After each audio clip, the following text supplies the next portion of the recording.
Clutch came up short versus Counterlogic Gaming just yesterday, or in Detroit rather, as just yesterday Clutch took down FlyQuest to move on for the rematch here today. Worlds is on the line and they get another shot at a best of 5 here. Hello everyone and welcome to the LCS Countdown, where for 15 minutes we say goodbye to FlyQuest and preview the third place match until the timer reaches 0 and we jump into Champions Select. Now yesterday Clutch Gaming took the series versus FlyQuest in 4 games, meaning the winner of their series goes up against Counterlogic Gaming today, and then facing TSM tomorrow, whoever comes out on top for this one. Third and final spot at the World Championship is on the line for these North American teams. And with their loss yesterday, FlyQuest wrap up their 2019 season, which means it's time to say goodbye in RIP FlyQuest. Hello, my name Wadid. Hello, my name Wadid. Okay. I'm good, my name Wadid. Standing on the edge, I see a starting point where there's no limit. Look up, I'm done with looking down. People told me not to dream, to live in their reality, but I am walking through those doors, 'cause I am sure there's something more than what I've been told. Oh, I know I'll find my way, even if they tell me that it's make-believe. Oh, tomorrow's a brand new day. These Popots are gonna die to minions? And the whole world is gonna know my name. I died. I just died to creeps.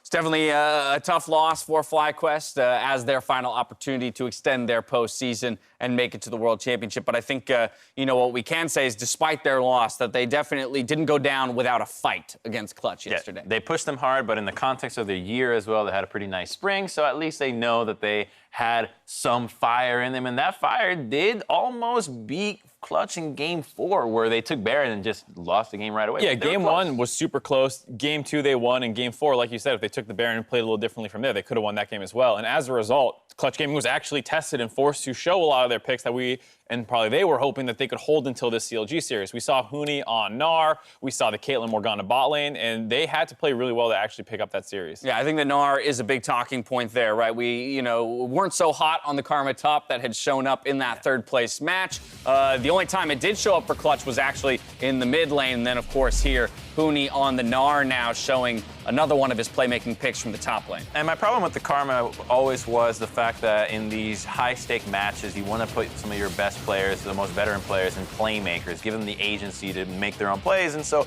Huni on Karma felt like he wasn't giving it as much as he can usually do on other picks. So Gnar is a champion that he can not only split push, but find an amazing team fight and do a lot for Clutch. That said, the Yordle's out of the bag now, in a sense, and that, CLG will have that, or that preparation, or at least that time to, kind of theorize what would we end up throwing up against Gnar in the top lane. How will we now respond to the priority of Caitlyn, let's say, in the bottom lane that CLG has already shown us they want alongside that Morgana? Yeah, it's really interesting because so much of the focus around the draft talk for Clutch Gaming has been, the 3 picks, the GP, the Rumble, and the Kiana, but also their bot lane has been pretty set in how they want to approach the game, where they force the Kiana, the Xayah Rakan situation, and they pick either the Leona or the Morgana into it. And now that is going to probably take over a larger portion of this series because those bans are guaranteed. What happens in that bot lane meta? Well, for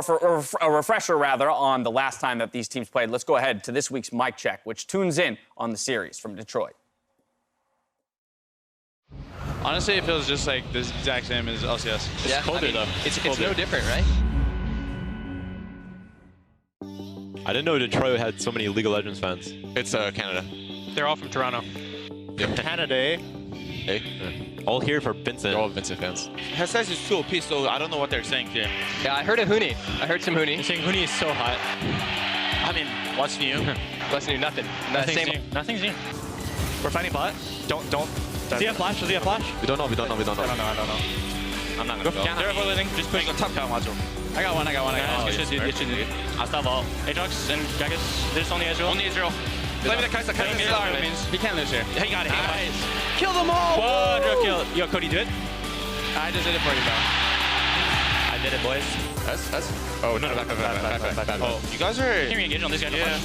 Watch. You have to be so. I'm done. Come back. Henry can come. He's 4v5, by the way. 4v5. He's gonna go, maybe? Good.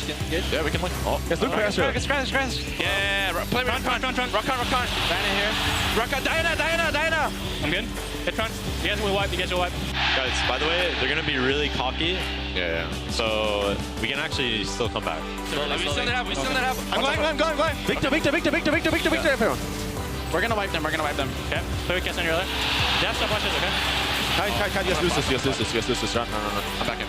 I can still go. Yeah. Arella. Go. Kill this guy. He flash. I can still go. One is. Yo, get him. Look, Kai'Sa. Watch Kai'Sa. Don't Watch Kai'Sa. Okay. Help. No. Careful, Aatrox. Left side. Yeah, Oh, shit. sorry, we're con. Oh, shit. I'm getting top for free. We win this. Okay. Yo, Karma's coming. Okay, guys? Get him. Oh my god. I'm just getting top plates, guys. I've a root. They're inting. Leona. I missed everything. Leona's Aurelia's behind us. Yeah, kill him. He's dead. I got my first kill. Yeah, my first kill. No, I Trolled. I'm sorry, guys. I'm sorry. What is wrong with you, Trevor?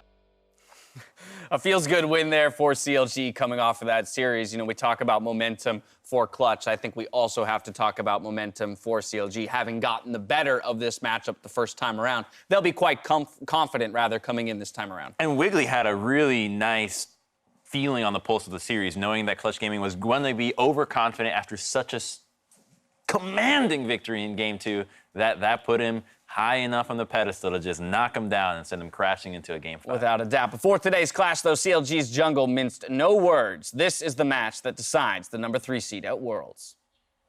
I think that TSM isn't as big of a pushover that people are saying they are, but I do think that us and Clutch are probably a slightly above them right now. I'd probably say our match, I think if we play as good as I think we can, and we have the momentum going into TSM, I do think that this match will probably decide who goes to Worlds. So it's pretty important, I think, that we get a lot of momentum and not only just win, but we win decisively, so that we kind of have okay, we know we're good, type of mentality.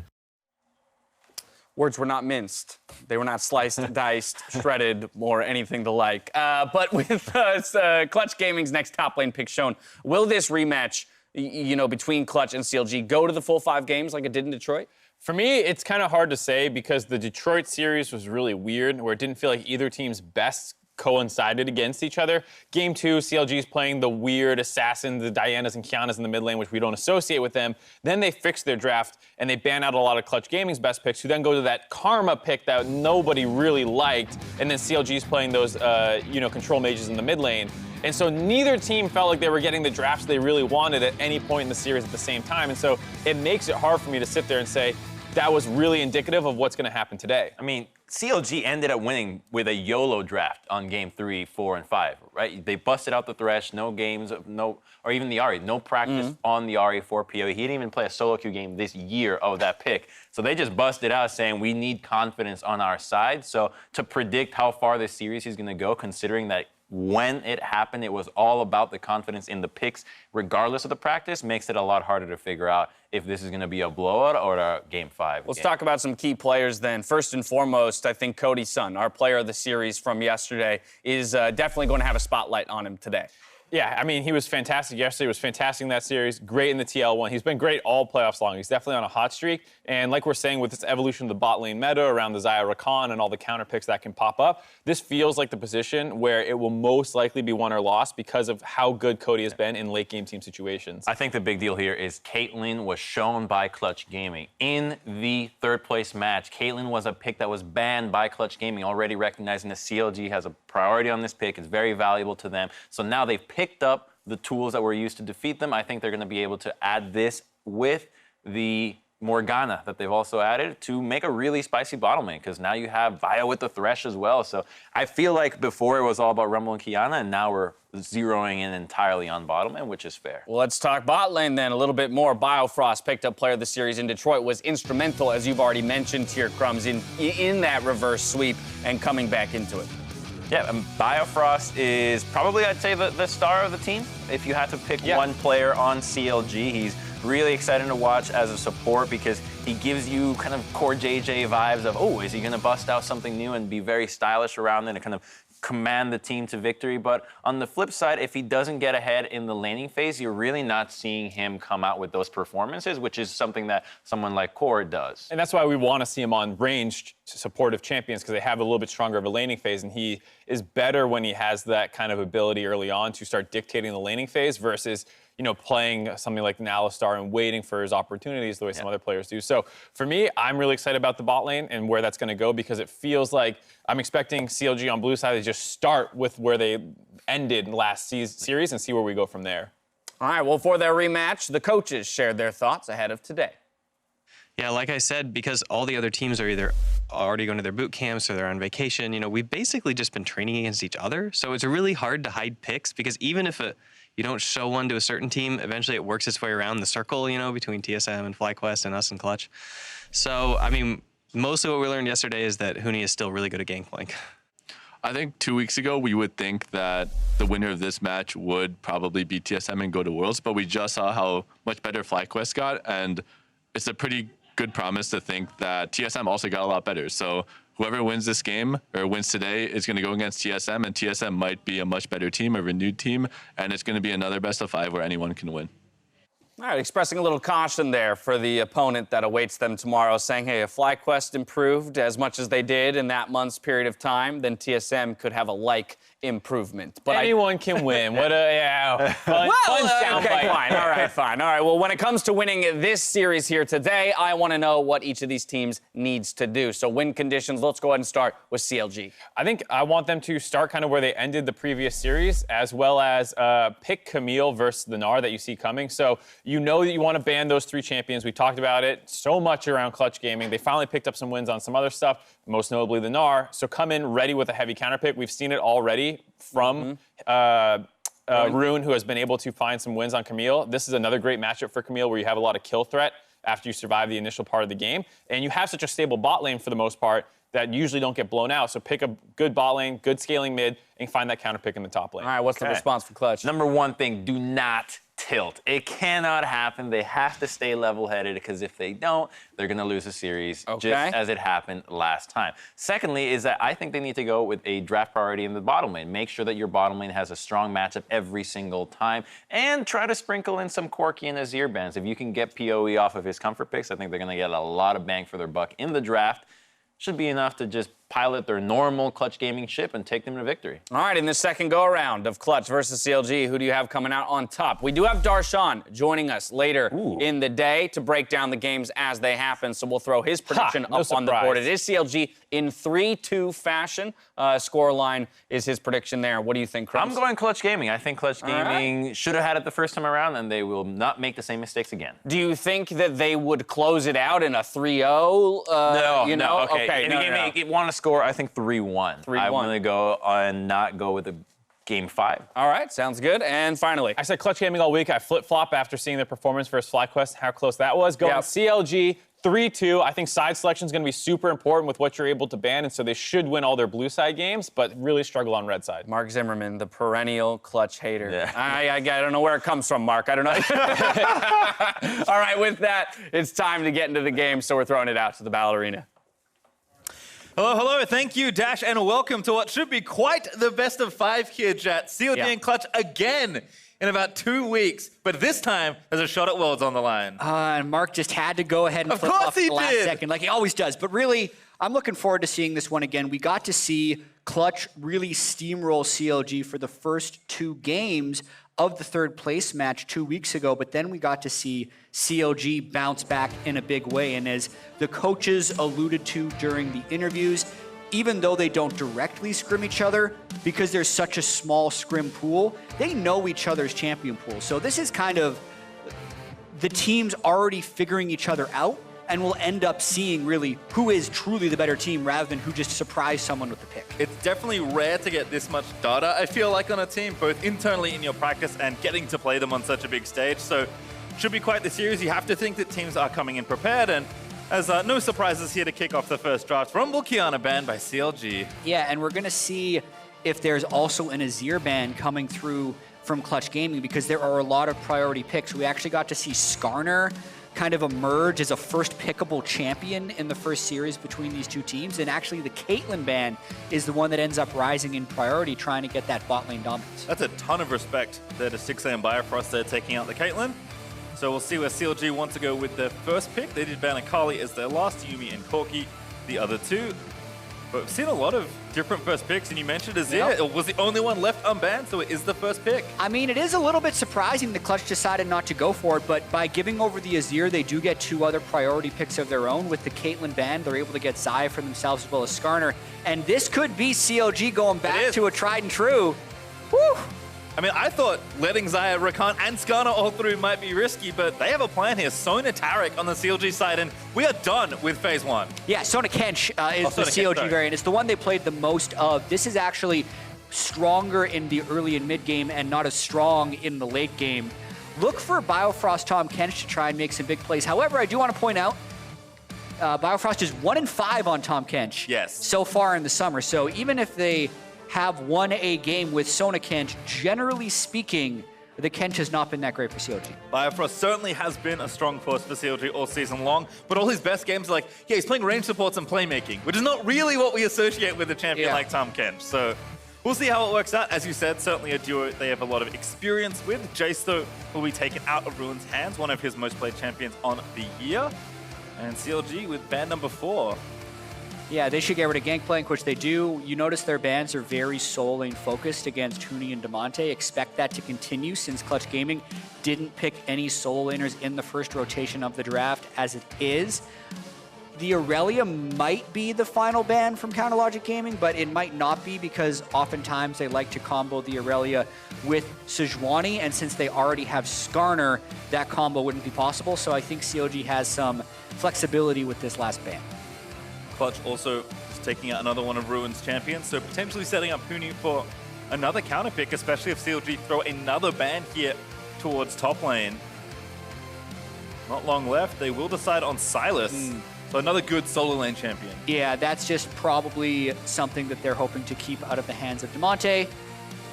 It's an okay matchup into Azir, but like we kind of said, they have a lot of flexibility with that last ban, so not much seen there. All right, 10 seconds now for Clutch. I have to imagine they'll either pick a flex or pick Damonte's champion, but we'll see. Perhaps they feel like Damonte is deserving of a counter pick. That is locked in. So remember when I said these teams know each other, don't expect anyone to surprise anyone with picks.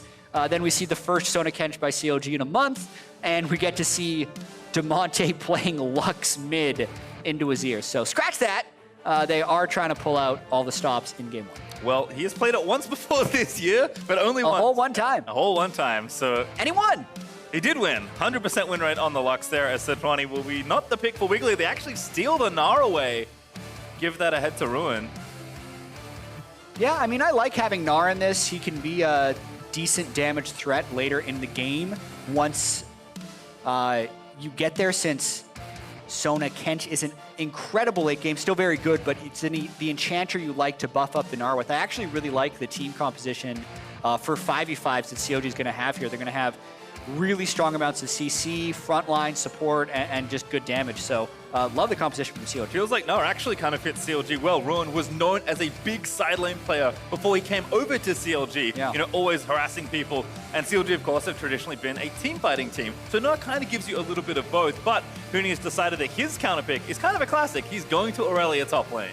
Yeah, and it's something that can work in Gnar. It used to be the old school counter pick, but that was also before Aurelia's entire kit was reworked. Still going to be able to close the distance on Mini Gnar earlier on in the lane, so it will be dangerous for Ruin in the first, I don't know, 11 levels of the game before Gnar ends up building some defenses. So looking forward to this one. Certainly am. Just curious to see how it all works out. Again, they stole away the set, so a lot on the line here. CLG versus Clutch coming up.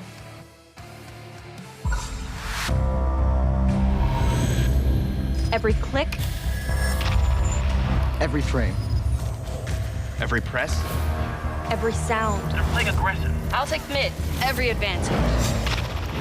When the difference Between winning and losing is measured in milliseconds. Everything. Everything. Everything. Everything counts.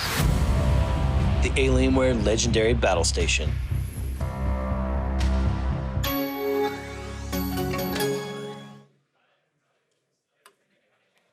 So it's kind of interesting here with Game 1, Jap, because we talked so much about how much preparation and practice these teams would have had. And as you said already, we've seen some surprises. I think if this is the first game draft and this series goes long, we will see a ton between these two teams.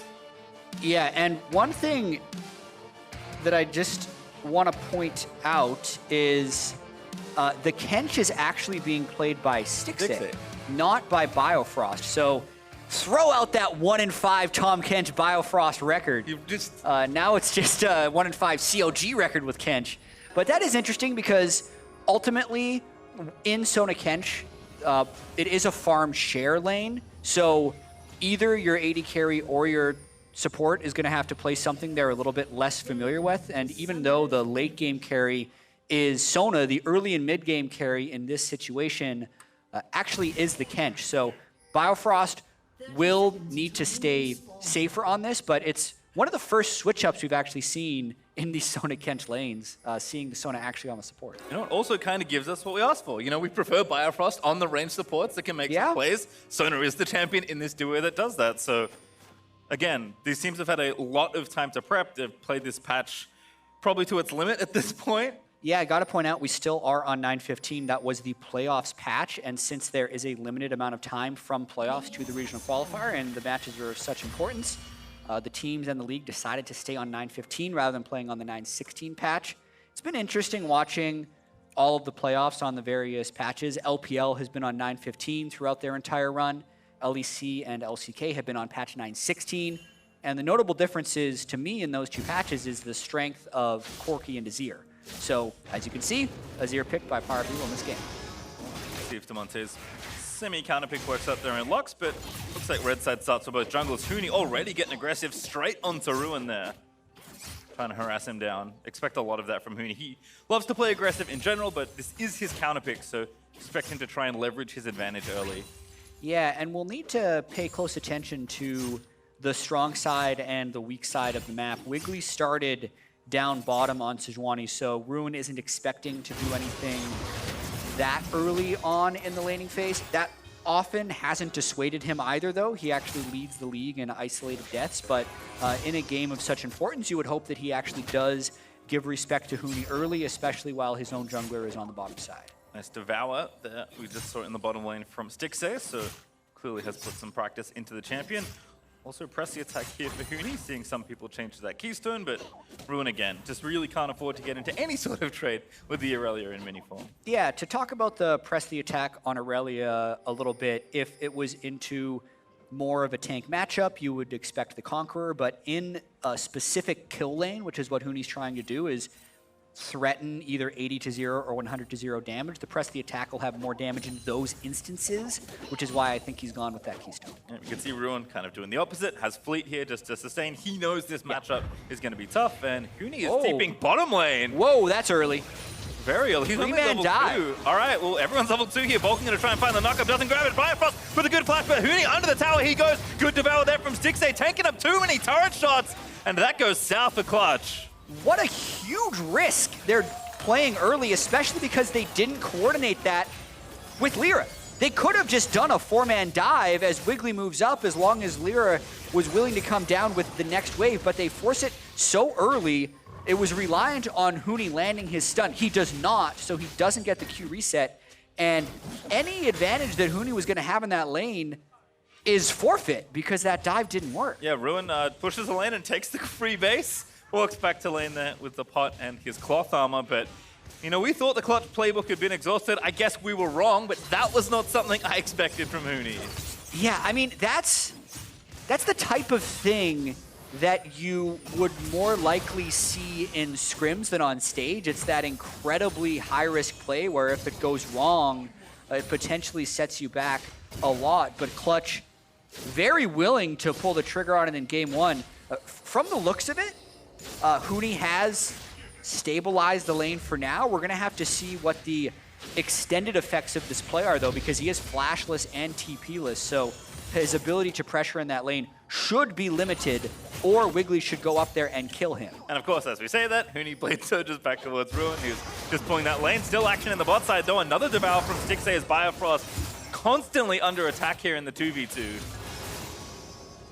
Yeah, he has already gone back, though, and upgraded his Felty's Edge to a Frostfang. So as far as the gold generation goes, Biofrost well on his way. Already 255 gold earned towards that 500 he needs before he can start taking CS on his own. So avoiding the very early dive, keeping their overall CS adequate against Vulcan and Cody Sun, and so far not necessarily being punished by the level 2 teleport. Yeah, and I think, again, the most surprising thing is that these junglers just kind of farming through. It makes sense. Both Skarner and Sejuani happy to farm up to 6 where their ganks really increase in impact, but I am surprised to see Huni go for something so bold, but it is Huni after all. Yeah, but not in his lane. It was a situation where you felt like he was going to be able to generate lane kills of his own, but I think that was Clutch saying, we don't want to play top. Oh, no, Biofrost! Dead to Cody Sun, barely enough feathers left to kill him. Stixxay ran out of mana right there, so he couldn't devour.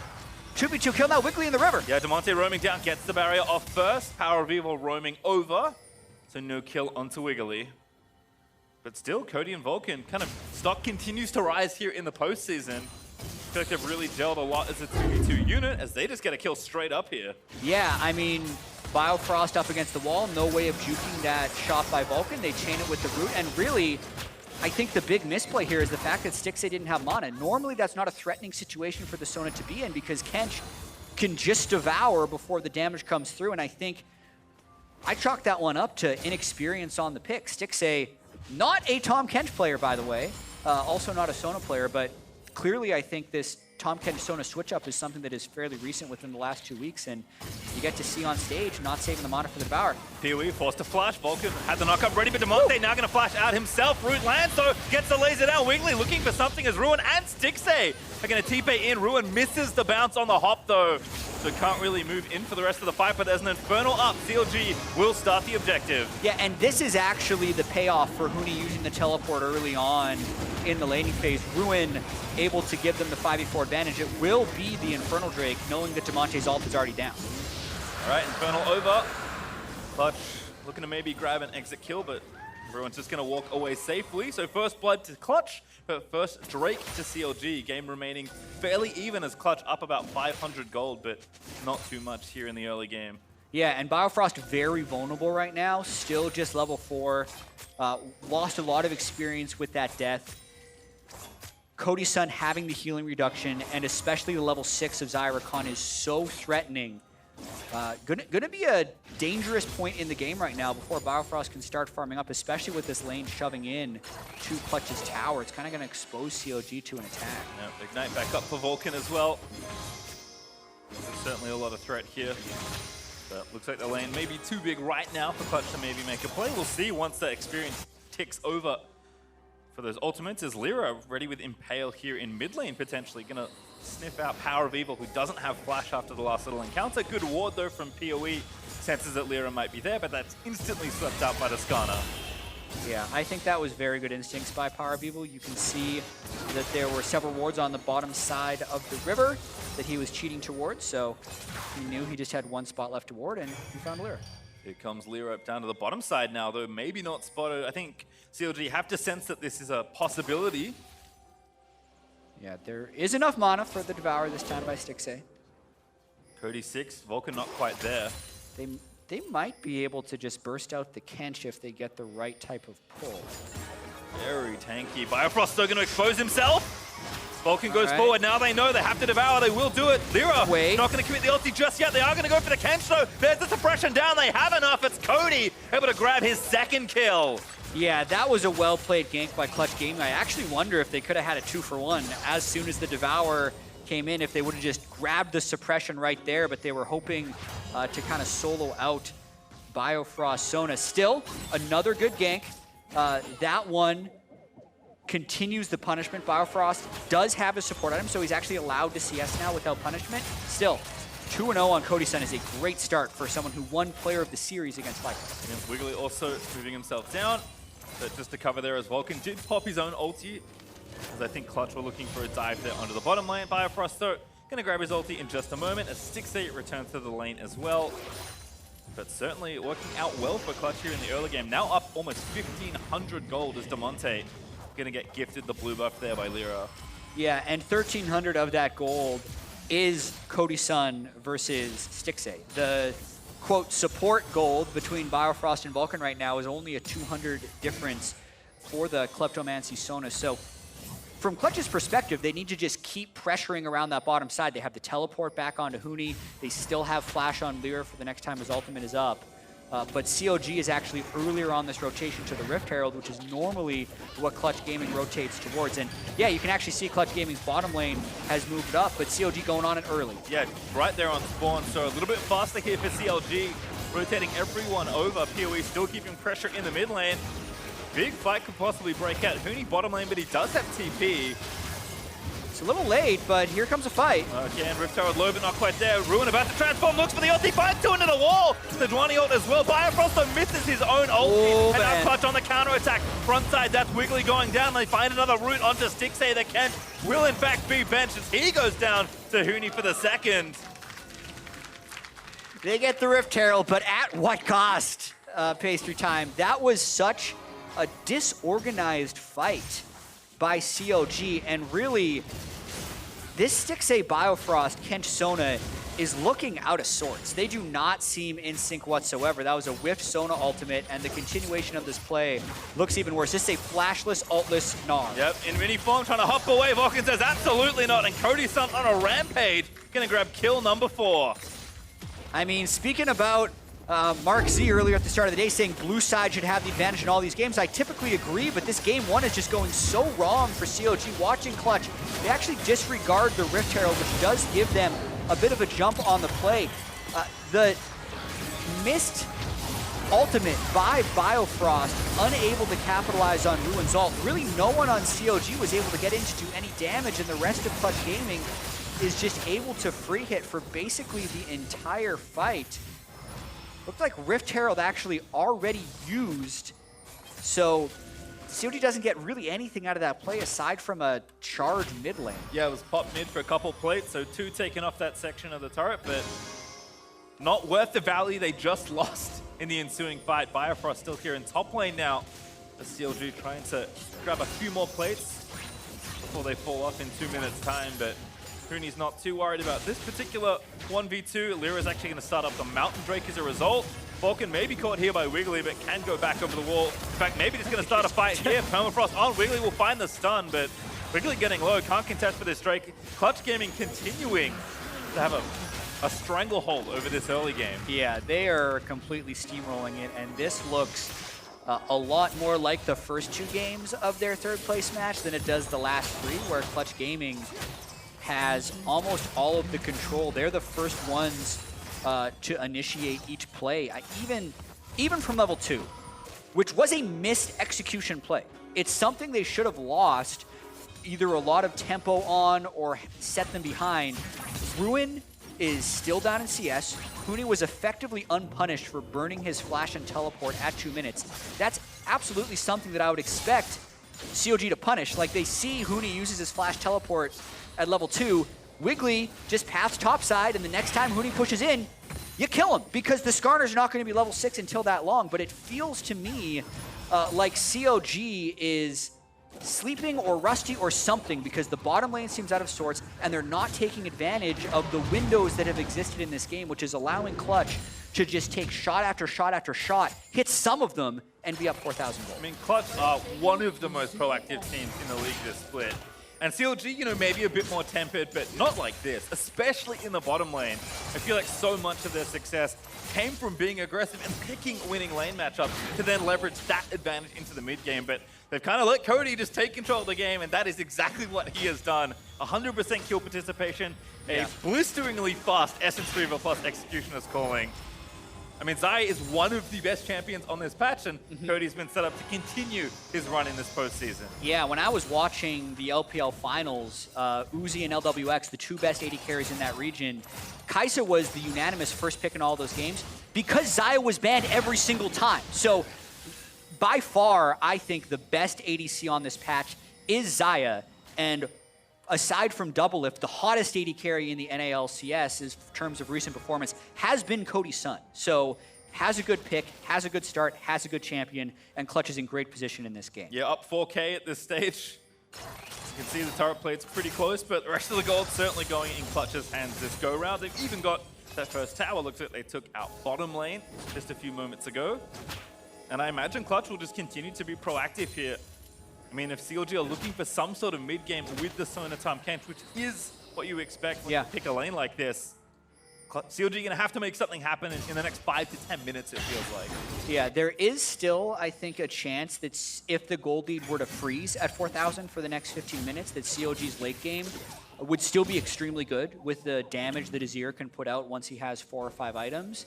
But just for now, how squishy Biofrost is, the fact that a lot of the Sona lanes do just look for that kind of first or second team fight and how badly they've lost those, they really do need to hold on. And here comes LCR with Flash and Ultimate, although there is very good ward control from CLG, knowing they have completed 2 Sightstones. That is quite the security system there in top lane. LCR, I think maybe just was like, yeah, they're moving away already. Oh, Huni with a missed ulti. Ruin able to juke up, hop himself over the wall to safety, but with that Trinity Force completed, Ruin is not getting maybe what he wanted in this 1v1. Yeah, I mean, they did decide to blind pick Dinar. It was something they saw Huni play very well yesterday. It is a pick that I think is picking up steam in more places than just the LCS. We're seeing it more and more throughout regional playoffs and regional qualifiers, but it is not without its weaknesses, and I think Aurelia is one of the picks that's very good against it. CLG just going to have to hold on. Figure out who received the blue. Yeah, Wiggly looks like he got the smite, so good job maintaining that buff. Ooh, Power Evil's getting harassed. Yeah. By Damonte here in Here comes Predator. They're up. Wiggly going to get play bodyguard here as Lyra cannot connect. But Damonte has quietly had a very good landing phase for himself. The early parts of the lane we saw, he was just getting shoved in by the early power of Azir. But now working out well as another fight going to maybe brew here. Vulcan pops the quickness on the Wiggly, who does get rooted by the feathers. But Sejuani ult burnt, does not find a stun. Clutch continuing to play aggressive here in mid lane. Yeah, the confidence that Vulcan had with that play in a 2v3 shows how much power Cody Sun currently has. They just force down mid lane. Usually a tough turret to break against a champion like Azir with a Ludens, but Clutch make it look fairly straightforward. Just band up together, knock it down, and continue to grow that gold lead. Biofrost left farming here in mid lane. Only level 8, my goodness. Yeah, I can't. It just keeps getting worse the longer I look at the scoreboard. Level 12 Lux. I mean, there is still Stixxay being able to save Biofrost Sona if he gets jumped on, but then what are you really doing with that lane if your only purpose is to save the Sona from death? We need Biofrost to continue to get farm, proc a support item, really get up to the Lich Bane where Sona starts being effective, because until that happens, it is going to be Clutch dictating the pace. Well, Clouddrake over to Clutch. CLG, no real business trying to contest, so Clutch just swoop in and take the objective they have rightfully earned from the advantage they've built up. Power of Evil going to be under attack here. Lyra ready with Impale. Power of Evil going to put up his Sun Turret, but ooh, that will actually deter them for now. Got a lot of soldiers. Oh no. Actually looking for Cody maybe. Just forces them out. 1v3, I guess 1.5v3. Wiggly also rotating down. Clutch get out of there very quickly. Wow. Very surprising turn of events right there.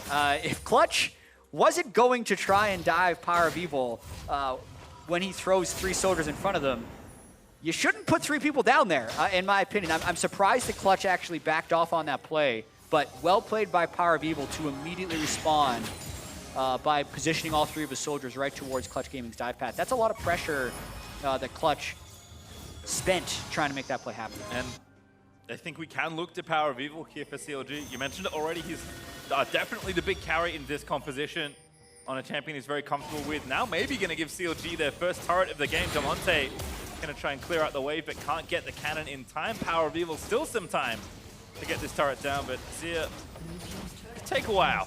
push down the turrets. It's been a long time since that W change, so has to do it manually now. Azir no longer the turret pusher he once was. Thank goodness. Yeah, looks like we're going to see a trade on the other side, though. Wiggly is shadowing, so Huni playing very safely. Wiggly hoping that Huni tries to do an all-in. Huni doesn't actually have the vision control and is a very aggressive player, but Clutch playing quite smartly. Still 0 deaths, 19 minutes into the game. And look at that difference, 1,300 gold at 20 minutes. And that's with the level 2 TP, that if you're just tuning in, that was a thing that happened. Huni tried to go down bot lane. It didn't work out, but it hasn't seemed to have stopped Clutch here. Still almost 20 minutes into this game and continuing to slowly but surely grow their advantage.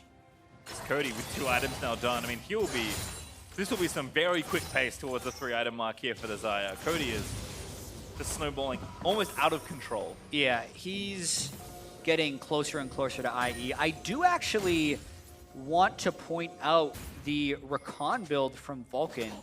He's gone with the Athenes, which is an item that I'm a fan of, but particularly when you have a super fed Xayah, I really want to see the Zeeks to just amp up his damage even more, because I feel like if you get the Infinity Edge power spike, get that Rakan ultimate off, that's usually what you see close out the game. But here we go. Here goes Lyra. Ruin able to hop away. Flash does not connect for Lyra. Tries to impale Minina. Ruin did have to burn his flash as well, though, so at least a trade there in the top lane. But Clutch continuing to look for picks with these cooldowns. Yeah. They still have so much vision control and an Ocean Drake, so that was supposed to be a play for Clutch where they kill the Gnar, they start forcing Baron, and they get pick after pick there. They're still, though, able to try and force out vision and force CLG to check. There's just one blue trinket left on Biofrost that they have to spend, but here comes an engage. Vulcan again, just knocking up Wiggly. Cody very aggressively postured forward. Biofrost gonna get rooted down. Huni with an ulti finds a big flank. Gonna keep moving in there, but the tower is in range. Huni gonna get ulti, but Damonte just snipes Biofrost with the laser. Huni runs out. Impale lands in onto Wiggly, who's forced into stasis. Now on the flat, Cody able to take down Power of Evil with a bit of help from Vulcan, and Clutch just finding everything in this fight. Ruin back to join the fight, but he gets rooted. That might be a kill devour there from Stixxay to make sure he's safe. But Clutch find 3 kills, and straight to Baron they go. Oh man, you can just see how strong Cody's son is. He basically soloed Power of Evil along the side of that fight, and Clutch with the vision starvation, even if the pick in the top lane didn't work, this is exactly the play they should be running. They are playing exactly as they should right now, and this Baron just makes it go from bad to worse for CLG. Yep, Clutch. This is a monumental lead at this stage. About 8k ahead. Let's watch this again. Huni with a monster flank here. Yeah, so they do the initial engage with Vulcan, knowing that he's very strong and knowing that CLG doesn't actually have damage here. It's just the Sona, Kench, and Sedge, so the ability to retaliate isn't there. Huni gets the first Devour to Biofrost, which means Damonte can then just final spark him to death. At that point, you get a little nervous that Huni's pulling Wiggly towards the low health Huni, but it doesn't matter because once again, COD's damage wasn't in the fight. PoE got soloed out the side, and Ruin only arrives at the fight after it's over. So, well played by Clutch Gaming. CLG still not necessarily on the same page, and at this point, even if CLG is on the same page, it might not matter. Yeah, Clutch, on the other hand, looking very well drilled from yesterday's series. Cody maybe going to get picked off here. Ruin, great ult from Cody to dodge the stun, and now they keep moving in. Wiggly gonna move in for the ulti, but Vulcan tanks it. Now the counter engage happens. 2 in the front, get knocked off. Lyra finds the pawn of Biofrost in the backside. They pull back Wiggly, take him down. Stixxay will be left for dead, and Huni with a max range stun gonna chase down Biofrost as well. Cody dominating, and that's just the story for Clutch in this game. They have an Infernal Drake that they can easily take. They have Baron minions already in the mid lane. Look, Cody teleported there. Why not? There's no one to stop him from free hitting these turrets. Clutch Gaming actually going to be able to take 3 objectives at once. Mid lane turret, bot lane turret, and Infernal Drake. Well, value always good if you can get it. Huni threatening Power of Evil, barely going to miss that stun. Clutch still pushing in, but they pause in the action. Yeah. I hope this is a quick one. Same. It is a 10,000 gold lead with one team recently having Baron and long death timers on the other side. So it feels like Clutch Gaming is ready to wrap this one up with how dominant they have been. And as soon as we get word on what this pause is about, we will relay. Certainly will. Well, with that, we are going to get a replay of the last fight queued up. Have a look at how Clutch navigated this one. Seems like Cody may be a little too far forward. Yeah, he had his Xayah ult, and the rest of the team was able to come in. He actually doesn't get hit by a single bit of CC, as Vulcan is pretty consistent at being able to take these Sejuani ultimates. And then from that point, since PoE still doesn't have a whole lot of damage, and since Ruin has been kept down most of the game and actually had to go Warden's Mail with the second item, the people who were supposed to be supplying the damage in this 5v5 constructed team composition for CLG haven't had the gold and just haven't had the opportunity. Every single member of their team has fallen behind, which is allowing Clutch Gaming to just run over. Yep, and again, if you need a summary of where we're up to here in the pause, that little graphic on the screen should tell you. As you mentioned, at 10,000 gold ahead now for Clutch. It does seem like this game is all but over for the Nexus exploding. But of course, we will resolve this pause first before we get there. And you never know, but a very strong first game from Clutch. Yeah, and I'm going to be interested to see how the rest of the series plays out from here, because it did feel like, from looking at the pre-series, that the blue side was going to have an advantage. That's what we saw in most games of the third place match. We thought the priority picks would be able to go over to CLG, and we thought that they were going to be playing around bot priority.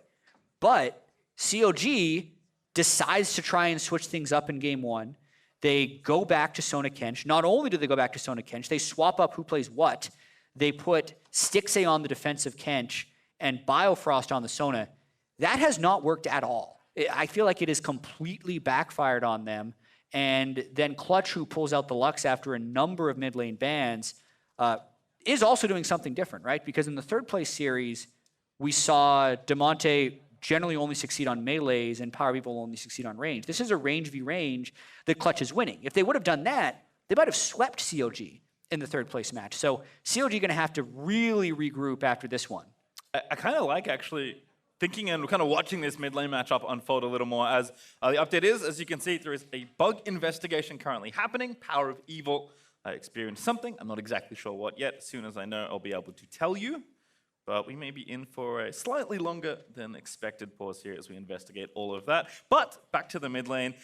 As I kind of watch this 1v1 unfold, I kind of like what they did in the draft. When I think about, Corki and Azir, we can probably get them to pick one of them. If we just prepare something for whichever side of the matchup we feel more comfortable on, Clutch clearly very prepared with this counter pick, to the point where they didn't bother picking it after Azir was picked in phase one, because they figured they're probably going to get it even after the second phase of bans. And even though, again, in the early game, it looked like Azir was still doing his thing, where he just perma-shoves you into turret and is very oppressive and tough to lane against, Damonte has navigated very well. And if Huni and Cody and Vulcan hadn't been doing quite as much as they've done this game, we'd probably be talking more about Damonte's performance. Yeah, I think so too. And I also do want to say that the Skarner pick, which had become first pickable throughout their third place series, did fall through to Lyra in phase two and was not punished whatsoever in the first 6 levels. Like, that's the reason oftentimes Skarner is deprioritized, is because he's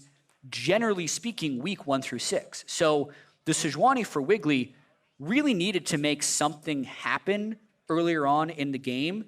Particularly, I think, could have very easily gone top lane to kill Huni after he ran back up there without flash or teleport at level 2, but didn't find a single thing happening. So expect the Skarner priority to stay high throughout the rest of the series. I mean, if you recall back to that draft, we did see a hover of the Lee Sin, which is maybe, and this is speculation, maybe a pick they were considering playing, which would be significantly stronger in those early levels. But I agree with you. Regardless of what champion you pick and when they're strong, your assessment of the game state needs to stay fluid. Yeah. And I think Huni got away with quite a lot after TPing at level 2. Yeah. And certainly more than he should have. I mean, Huni playing with a ton of confidence. And this Clutch Gaming team as well, wanting to bounce back from what happened in Detroit. Because I got a chance to talk to Damonte after the series, and he thought that it was, even though it felt bad to get reverse swept by CLG in the third place match,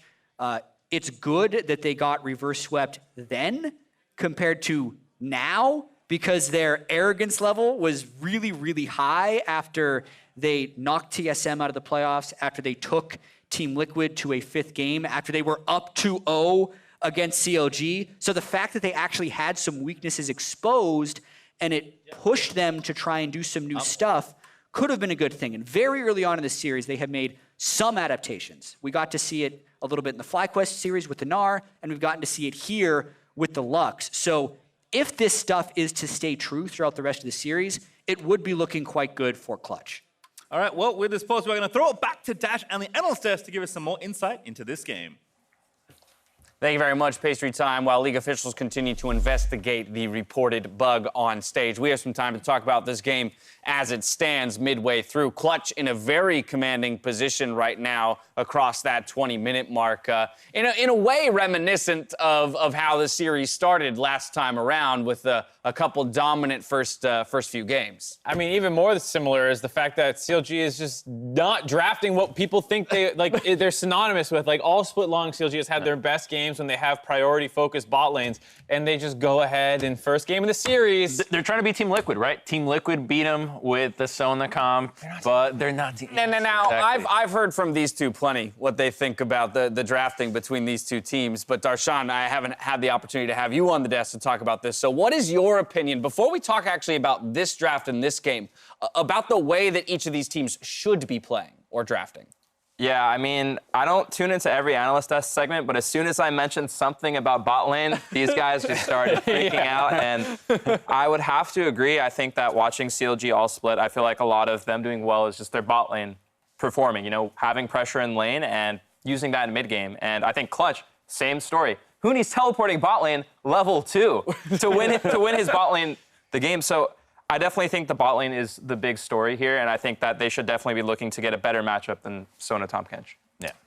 All right, so Sona Tahm Kench is not necessarily what we wanted to see. And of all things, they actually throw Sona over to Biofrost and they put Stixxay on Tahm Kench duty, which is interesting to say the least. But then referencing back over to the Clutch Gaming side of things, we do have the Lux coming out in the mid lane as a ranged response to that Azir, so perhaps a little bit of an adjustment here for Clutch Gaming in terms of what they're willing to throw Damonte on to deal with Power of Evil on his safer scaling picks. It's pretty good because you have the wave clear, the setup for your ganks, but you can actually also help the side lanes a little bit more than somebody like an Azir can. You just need to roam up to the Raptor camp and suddenly you can laser the top lane or the bottom lane from there. So it's a pretty strong pick now that Lux has been shifted away from support into the mid lane. Remember, not a lot of people have actually played this pick after it's been shifted away, so we don't know how strong this mixed Lux can be.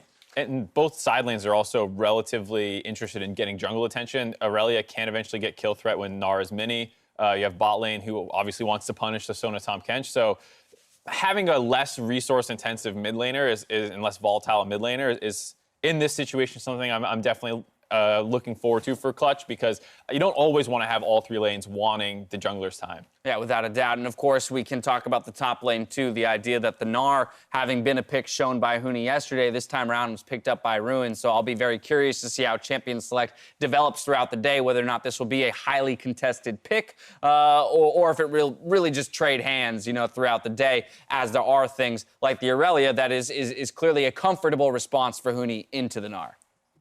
I mean, I'm looking at the score right here, 23 minutes. Pretty doomed. That's a 10,000 goal lead. This one feels pretty doomed. That looks like a perfect game in the making.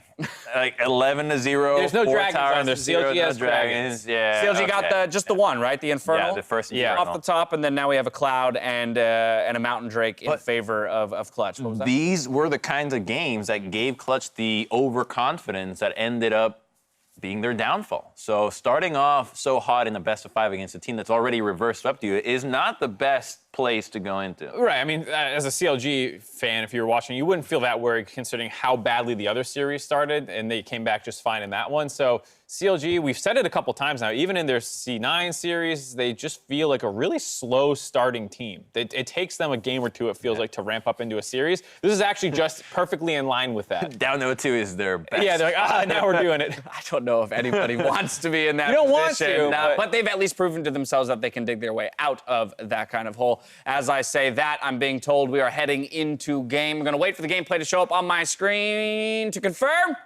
You want to be lied to? Oh, damn. I thought I was going to time that perfectly, guys. There it is. So with that, we're tossing it back to the casters for the call. Gentlemen, take it away. Thank you very much, Dash. All right, so bit of a momentum stopper for the momentum riders in Clutch, but given the lead, don't think it's going to put too much slowdown on this train. Yeah, I mean, everyone on CLG just respawned after Clutch Gaming won the team fight, took the Infernal Drake, took the mid lane turret, took the bot lane turret. So it is a natural reset, but they still have a good amount of time left on this Baron power play and still the 11,000 gold lead. So depending on if they want to keep playing with the same level of confidence that they have been, they may look to dive something. So expect something like a 4-1 to be set up with Huni pushing mid lane and the other 4 people on Clutch Gaming pushing bot lane. Huni will threaten the mid lane turret. If they send too many people, they'll look to crash down bottom lane. So also a possibility, Vulcan just engaging 4v4, but here comes the siege where Clutch is hoping to close the game. You can see Vulcan and Lyra together just sweeping out vision, making the jungle nice and dark as Clutch is setting up the pushes in these lanes. Cody here getting that set up. As you mentioned, Tuni is in mid lane, so there is the full one here for Clutch. CLG, I think, no, they need to try something soon. Yeah, so they're just hoping to get a pick. Whenever CLG stopped these in the past, it's been all inning on basically whenever an AD carry steps up to kill it. Cody is without flash, but he still has his ultimate, so it'll be very difficult. Really, the reason CLG is sitting in the middle with their controller is they're trying to be as unpredictable as possible, but if they don't see a look, their turrets are just going to die. Yeah, you can see Cody got plenty of support around him. Even Damonte here with a decent amount of AP can kind of play secondary support here. So Clutch are just going to barrel down the bottom lane here, knock down that inhib, and that's one down. Going to rotate back over to mid and try and make a second happen. Yeah, the only delay here is you would like to, again, put pressure on an outer turret, and that top lane minion wave is too far away. But you can see them actually pinging it, hoping to wait for it to come in. And they're going to actually run the same play that they just ran mid-bot, but instead do it top mid. Yep, still have a tower to chew through there in top lane, but that shouldn't take too long for Huni and the rest of the squad. The Clutch just going to delay their rotations a little bit longer. Still have Baron for a little bit, I believe, although it may have worn off by now. Oh, wow. PoE got chunked out by Damonte's final spark, so gives them a bit of time, but knowing that the Lux ult is also down, and the Baron buff has expired means this push may be the end of it, but they're going to stay up and try. Lux ult also doesn't stay up on cooldown for very long. Yeah, true. Especially that Damonte is now level 16, so can be used as kind of a quick poke tool. Damonte has been frighteningly accurate with the skill shot so far, especially on his mid lane opponent. Looks like Clutch may believe that they'll need a little bit more to get it done, so it looks like a reset's coming for the team. They'll buy up, go back around, and Baron's up in a minute 30 if that's the next objective they'd like to play for, but feels like this is maybe, it should be one Baron away, if even that, from Clutch closing this out. Absolutely. There's still no Lich Bane on Biofrost Sona, so just another reminder of how wrong this game has gone. CLG has come back from 10,000 gold deficit, so it's why you don't see them completely throwing in the towel. They do seem to have a good mentality even when down by huge amounts of gold, but this is, I'd say, at least a 95% win chance for Clutch Gaming to try and close this one out. Yeah, one inhib, certainly not panic stations just yet, but it's kind of the rest of the play that you know is coming as Ruin forced to hop over the wall. Can't even really safely take the wolf camps without Vulcan poking him. And looks like Clutch just continuing to set up the play. Huni pushing down top. Again, either you get a kill and you win the game, or you get a tower, or you get the Baron if nothing else happens. Clutch have every avenue open right now. They're still going to take damage on the turrets if they can get it, because the actual engage by CLG isn't amazing. They get the ult for an ult out of Cody's Sun, which is okay, but also means they will have no Sejuani ult if they want to contest Baron. Cody's flash also back up in 22 seconds. So Cody will have another tool of safety. Damonte steals the blue buff away. And Clutch just going to stack here in mid, maybe try and find a fight to just finish the game off swiftly. Lyra looking for Wiggly, who goes over the wall. This gunner is so fast! Wiggly forced to burn the flash as well. Yeah, so now there's an ultless, flashless jungler, and Clutch has good control wards. So a very well-played Baron setup. It is easier to do things exactly right when you have an 11,000 gold lead, and you can just bully the other team around the map, but nothing CLG could do to stop it. And Lyra had flash, like he could have overcommitted potentially to try and ult Wiggly, but Clutch realized they get what they want. They're able to very easily retreat and take Baron. They'll take their resets to spend their final little bits of gold. Cody has 4 items, and Clutch are ready to seal this game. Yeah, Huni also gone with the Death Dance on Aurelia instead of the Tiamat build that you see a lot of other people do. I feel like that is more so he can keep constant threat onto Ruin. in a 1v1 situation, since that is generally what Clutch is doing. Huni isn't team fighting on Aurelia. He doesn't have to. He's just applying split push pressure. And now they will run the 4-1, which means 4 people top lane, 1 person mid, going down for those next 2 turrets. And again, not many structures that Clutch need to knock down. He's coming in the first push here with the 4 from Clutch here on top lane. Already took down the tier 2. That was basically a footnote in this siege.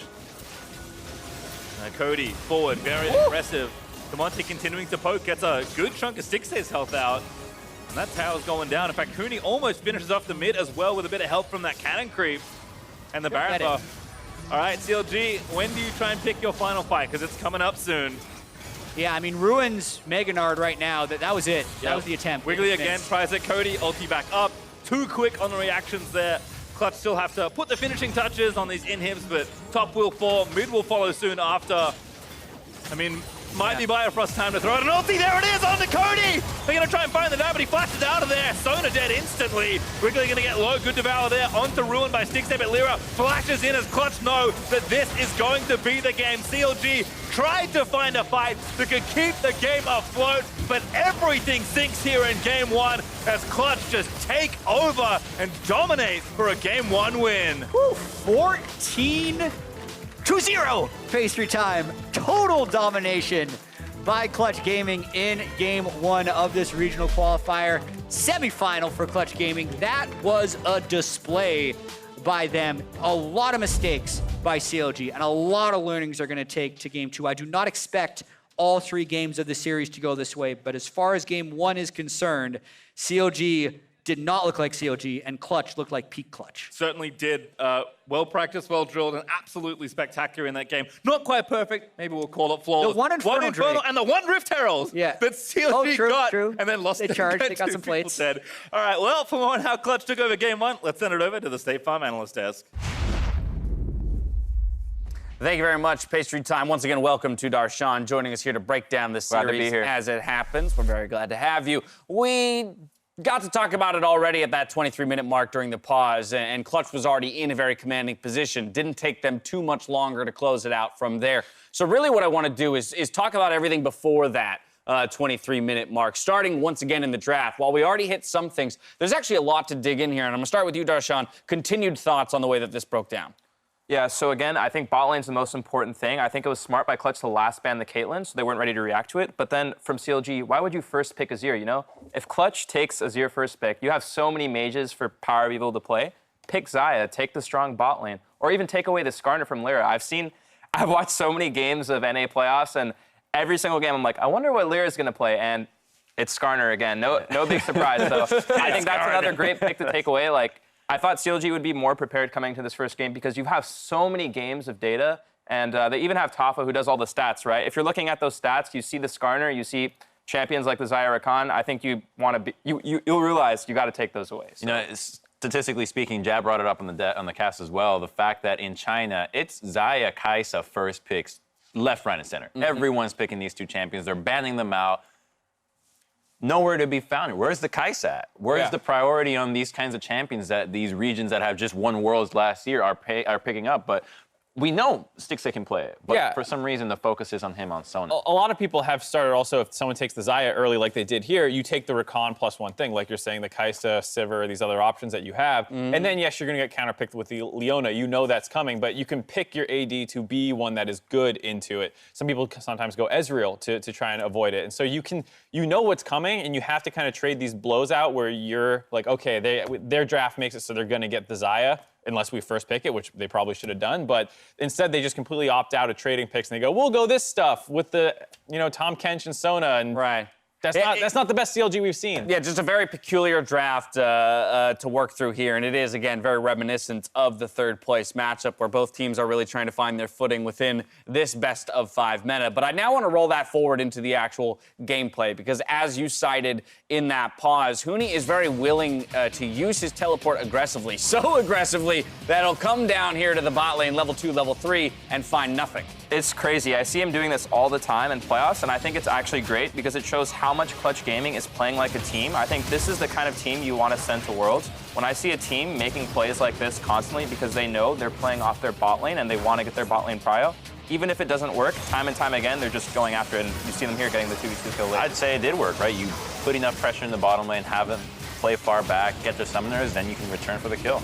Yeah, and I mean, it did give a small advantage to CLG because the TPs were mismatched. There was this opportunity for them to grab an Infernal Drake, but they didn't lose anything else off of it, so Huni kind of recovered his CS deficit from his TP, and then you can continue making plays on the bot side like they did when the Infernal Drake, like, yeah, your scaling as your Infernal Drake is scary, but the game ended at 28 minutes or whatever it was. It never came online. Yeah, never got allowed to scale there, and we saw the Skarner coming in once he hit that level 6 to continue to abuse the bot lane, so definitely. I know, Bio. Was just but comedy of errors right Bio, there. The same thing happened in previous CLG games where Bio gets put on the champion that does not have enough agency to make their own plays, where he needs to be babysat. That is not the pick that works for CLG. I don't know how many times we need to hammer this home. Thresh, that kind of champion was what got them that third place match win, but put him on Soda. Put our best player on Soda. I mean, they tried to put him on the champion with more agency in the bot lane. Of the two. Right. I know a lot of people were like, why is Stixay on the Tom Kench? It's because I think they wanted the flash ult in Biofrost's hands. So I can understand that line of reasoning, but he didn't look. Yeah, you don't want to see crescendos like that if you're going to switch up the roles. So I think that's the last time they're going to do that. You would not put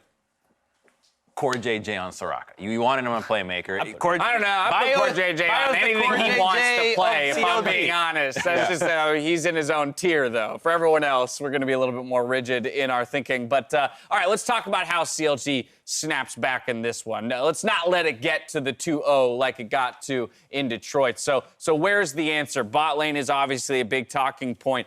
Kai'Sa hasn't been of top priority in a lot of our series so far. So, assuming that doesn't magically rise to the top, what is instead the answer? So I think we're probably going to see sides being switched. So I'll let you know when I know. Over to red or blue most likely. And CLG on red should have the option of picking the bottom lane right away if they really want for a very strong power pick. So if you can let something go through that you know Clutch Gaming is going to snatch up, then you can take 2 picks on your own, maybe get a Xayah Rakan if you really want, ban out the Morgana or the Caitlyn like we saw in the last ban that happened on red side, and get yourself a really powerful bottom lane. Worst case scenario, let it go all the way to the last one and counter pick an AD or a support. Yeah, I mean, the fact that they got 0 counter picks on blue side, yes, red side is the counter pick side, but you should still get 1. They first pick their Azir, then they take their bot lane, then they take Gnar first. So they basically got counter picked in some sense in all 3 lanes, which is a little concerning. And hopefully now on red side, they'll at least get 1 of them. I would like to see Ruin given a chance to finally counter pick. I assume the Rumble ban will be the one that they're most keen on keeping from blue side for CLG. I assume that means they're leaving up Kiana, and we'll probably see if they want to try that Diana counter again. Which individual player? Hopefully not. Please no. Which individual player do you think is the most important to CLG, like turning it on here in this series? I think I'm really looking at Stixay. I think that even if they're not on the pressuring bot lane, I'd really like to see him on Ezreal. I think that's the one champion where if you're not picking a winning bot lane, he can scale into the mid game, and you can still carry those team fights, right? And I really want to see it from him and from the CLG bot lane, and I think that's what they've relied on all season, right? Go back to your tried and true, and I think they can do it. I think the series has more than what they showed in Game 1. And I think that AD carry pick does align with your thinking when it comes to allowing Biofrost some more agency. Both get him a better pick, for himself in that sense, but hey, Ezreal I can leave on an island to some degree and go make plays elsewhere on the map. Now, Clutch showed up in Game 1. We'll see if they can keep the momentum going when we return, so don't go anywhere.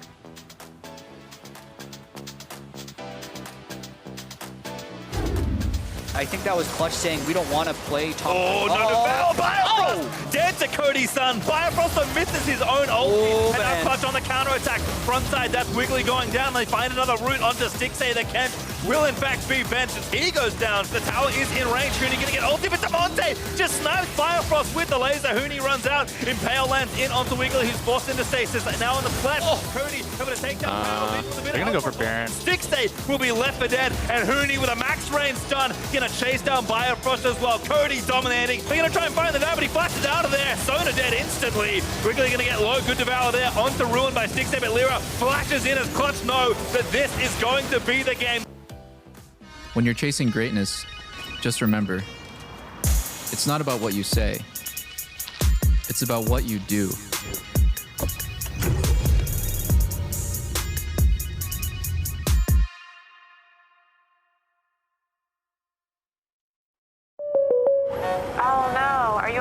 Yeah, got a pretty big fender bender here. Don't worry, State Farm's got you covered. That's great to hear. Robin, what's going on? Are you sure you're okay? Yeah, I think so. We're gonna get you a tow truck, Mike. Thank you. Real fender bender going on here. Fender bender. Fender bender. Fender bender. Fender bender. Everybody remain calm. No reason to panic. Go with the one that's here to help life go right. State Farm.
From start to the finish, I'm in it.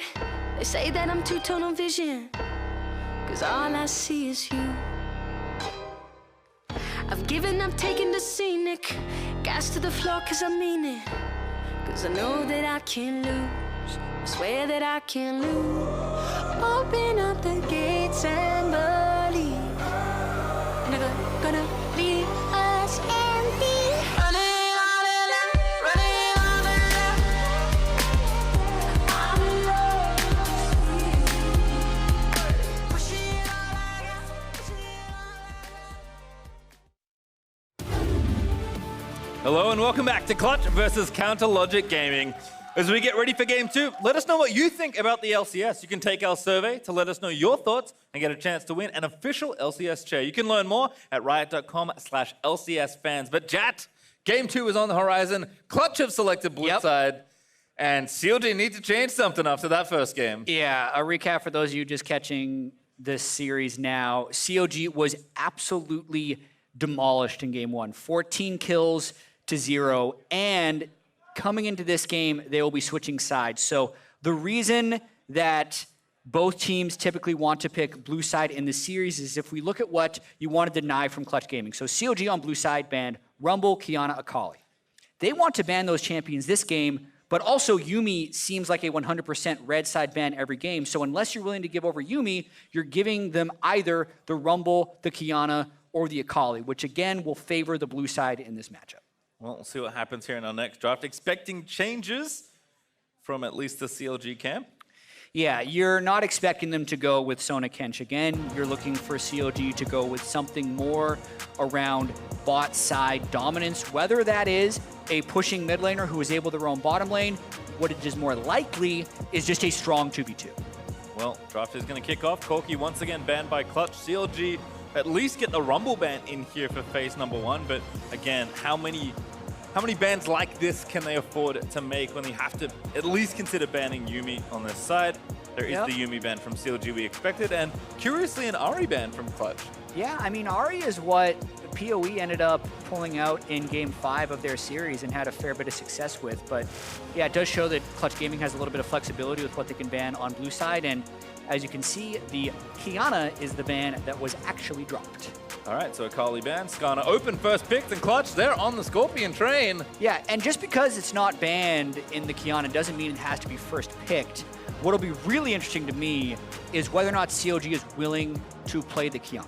Because PoE has won with it, did not win with it during the third place match.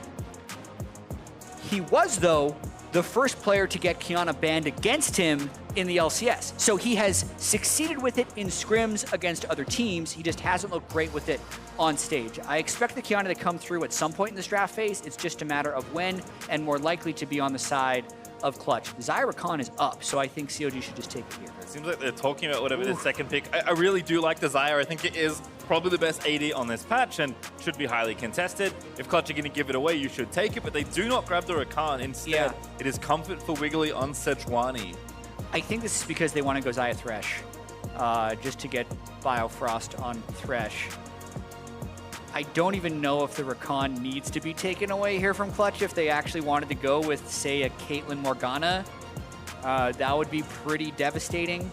But instead, they go with another fairly popular lane in Kai'Sa Rakan. It's good scaling, but it is dicey to get through the laning phase. Yeah, they've played a lot of this, and Vulcan had a good Rakan game last time, so clearly feeling it on the champion. Kai'Sa, though, for Cody, is knocked down to still a very strong marksman, as you mentioned. So this is going to get curious, because now, at least, you can afford to ban Kiana in phase 2. Yeah, I think that's what they probably just do. I have to think so. But do take a support here if you want something like the Thresh for Bio. They've already shown it to you. They actually go Alistar here. Huh. Not really the support we expected from Biofrost. Definitely not. But what it does do is it gives you a higher level of reliability in your initiation. And seeing as they had 0 kills in the first game, I think that could be something they talked about backstage. It's not even necessarily an amazing 2v2, but it is really good gank support. So I would expect CLG to go for some type of counter pick mid lane so they can get wave pressure and then send 3 and 4 people down bottom lane fairly early. Well, Cassio banned away from Huni. That's kind of the other, big 3 Huni champion we know about. I mean, Gangplank also something to consider. Maybe CLG feel like they have to pick or ban it here. They'll actually ban Syndra, something Demonte has played a few times already this postseason. And there's Orianna, so Clutch banning a mage of their own. Man, that is 1, 2, 3, 4, 5 bans thrown at Power people from Clutch Gaming, on top of 3 other potential mid laners being banned by CLG. So even if he locks in the Xerath here, that would be the 9th mid laner of his pool just based off of the ban phase right now. He's He's definitely... You blind this? I mean, Kiana's up. If he is a Kiana player, you would think that this would be a time to play Kiana and dive bottom lane. Yeah. Certainly if you want Kiana, you pick it there. But they take Jace instead. Likely for Ruin, it's one of his most played champions. In fact, it is his most played champion on the split. And then they're hoping that the Jace scares Huni off of Gangplank, because Gangplank is still up, and Huni is one of the best Gangplanks I've seen. So what are they going to end up doing here? Silas up. Decent blind. I'll take it there. Yeah. And I imagine whatever's coming next is Huni's champion. Does he just feel like he can still play GP?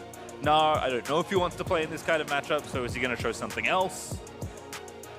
Maybe see him push a little here, but Huni, I think, when he's feeling confident, feels he can play just about anything. So yeah, I don't think he's feeling too pressured. If he's feeling confident, feels like he can play Gangplank into anything. But also Aurelia is just up and available in all of these drafts. So that in itself is surprising. I mean, I don't know if CLG have Aurelia players. I did quickly check Ruin. He does not have an Aurelia player this go around, and I cannot remember it being one of Power of Evil's champions, whereas it's tied for Demonte's most played, and Huni is clearly showing he can play it as well. So the solo lane picks, despite both teams having very strong solo laners, feel like very mismatched, and Power of Evil, this is a classic for him, but push to Ziggs here in mid. He is definitely pushed to Ziggs, but in this situation, I don't mind it. Look at the short ranges on Clutch. It is a bunch of people who want to dive in. It is actually really hard to dive in through a Ziggs. You don't see it that often because there are so many other champions that can give you anti-dive or wave clear with a little bit more versatility, but I don't think Ziggs is bad in this situation after Power of Evil gets pushed down to the depths of his champion pool. And I'll double check. I don't believe he has played it this split, but he has certainly played it in NA in the past. So something he is known for, something he is comfortable on. Not going to speculate on the Silas vs. Ziggs matchup there in mid. Well, it does give Silas a good ultimate to steal, that's for sure. And the Rise hovers did not in terms of what he can do to kill the other guy with it. So this is definitely some interesting stuff being done by CLG in Game 2. We did expect the drafts to evolve in a very curious manner because Game 1 gave us so much to go off of, and I think we're going to continue to see, players champions get banned out, people going back to older comfort picks for themselves, maybe even some new picks as well, but if you're CLG, you have to refocus, try and get the scoreboard back to even and make it yet another series. These two teams have battled so much in these last month or so. Yeah, going all the way back to before playoffs, it seemed like Clutch was the team that was the bar of making the playoffs. They beat everyone who didn't make playoffs. They were 8-0 against them, and then they were actually 1-9 against playoff teams. But that all changed at the start of the playoffs. Clutch dispatched TSM, who will actually await the winner of this based off of championship points. Clutch took Team Liquid to all 5 games, and then they also technically took CLG to all 5 games too, even if they got reverse swept. Absolutely did. Clutch has definitely been on an upward trajectory, but CLG was the victorious team in that series, so looking to bounce back in this one as well. All right, well, it's only getting better, but we'll have to delay that for a moment. We have Weldon standing by for a sideline report. Thanks, guys. Weldon, just need to ask, what went wrong for CLG in Game 1? Because that was a pretty crushing defeat. Yeah, I think we made a really big mistake at Herald with the fight. Like, we had a really good setup, and then the engage just all didn't get layered together. And after that, we were playing defense, and it was kind of all in Clutch's hand, and yeah, they did a good job closing it out. And then one thing that I was curious about, why was Biofrost the one who was put onto Sona rather than vice versa with Stixxay? So Stixxay is a very optimistic guy, and we found out his Tom Kench ultis are very optimistic, which is a lot better for like crazy plays, and so that's been working out really well for us for the last few weeks. And a few weeks ago in Detroit, CLG did pull off that reverse sweep against Clutch Gaming. So after this first rough Game 1, how's the team doing mentally? I think mentally, we're not really been challenged after the C9 match. It's more about learning strategically. So we just have to bank on the fact that we're learning so much every single game against them and roll that into what we are drafting and how we're playing. Well, thank you and best of luck. Back to you guys. Well, thank you, Ovely, and good to hear from Weldon. Demonte already in there in mid lane. Power of Evil. Going to be tough to fend off Silas with Glacial Augment. Oh, yeah. That's a thing on Ziggs as well. I mean, that just, to me, says he wants a little bit more self-peel, so he'll be going for GLP on Ziggs. It's something that has a little bit of popularity on picks like, say, Ahri or Morgana, because it does set up your skill shots. So when he does complete the Hextech GOP, expect Power of Evil to use that into his Qs and the rest of the Zig skill shots. And hopefully my memory isn't failing me. I believe that is Ingenious Hunter as one of his secondary runes. Yeah, that's because it also works on active item cooldowns. So he will definitely be going this build. That's basically the standard for the Glacial Augment builds. You just don't see them often in LCS. Yeah, well, Power of Evil never wanted to shy away from something a little unconventional. We'll see how his lane works out in a moment. Damonte, though, with a very slight early CS lead as Lyra cruises through the Wolves. Looks like both junglers are actually on track to meet in top lane. Ruin this go-round, having a much more comfortable time here on the Jace. Ooh, Damonte getting low, Kingslayer. Some do-si-do as Damonte dances out from under the bombs. Good old Silas corrupting potions, wave clear early, wave priority, scuttle crab control. Gonna be able to reset that wave pretty easily as he will walk back into lane with Doran's Ring and more pots. And Cody and Vulcan still doing their thing here, getting aggressive and pushing in. I feel like this is the symptom of all Alistar lanes. Can just be tough sometimes to really get aggressive. Looks like the CS is nice and even, so 6 bio, not too concerned. And this will be a very different, I expect much calmer 2v2 experience than the last time they had in game number 1 with the Sona. Yeah, and we do have to point out that CLG could have had Zyra Khan. They just opted for the Alistar instead. Zyra Khan would likely have the shove right now, so we'll have to see if the Alistar gives them any other benefits throughout the rest of the game, whether that's early roaming or more reliable gank assist, because so far they've really just been getting pushed into the turret by a Kai'Sa. Ruin getting low on mana, but trying to push the last of this wave in and harass Huni. Is gonna channel that recall, is on a ward, so Huni knows now that he's actually stopped. Wiggly was coming up to cover as well, but Huni not gonna fall into this trap here that Ruin's trying to set potentially. Yeah, Ruin really doesn't even have kill pressure from that trap, but was probably just hoping to get a wave shoved in more expediently towards that turret. Lyra takes right side scuttle. He's covering there for the bottom half of the map, and now it's his time to recall as Wiggly seems to have done the same. These again are somewhat level 6 reliant junglers. There's a good chunk there under Damonte through the minefield. He goes, Power of Evil! Short fuse, not enough to bomb. Oh, good dodge by Damonte. He gets out of there. Whew. I mean, double Doran's Ring, early power spike by Power of Evil. Also got a slow on him from the Glacial Augment auto attacks. Nice job early by PoE up into Damonte Silas. Damonte staying, no, he's out of potion charges. But he'd get enough back from Time Warp Tonic, because he's now going to have to take a recall. Pretty with the teleport as well, hasn't used it. Power of Evil has used his. So Damonte should be able to even things back up nice and quickly. Is going to TP back to lane with an old Magic Mantle. And sticks in bio for us. Perhaps faking a recall, maybe thinking about it, but not going back to base just yet.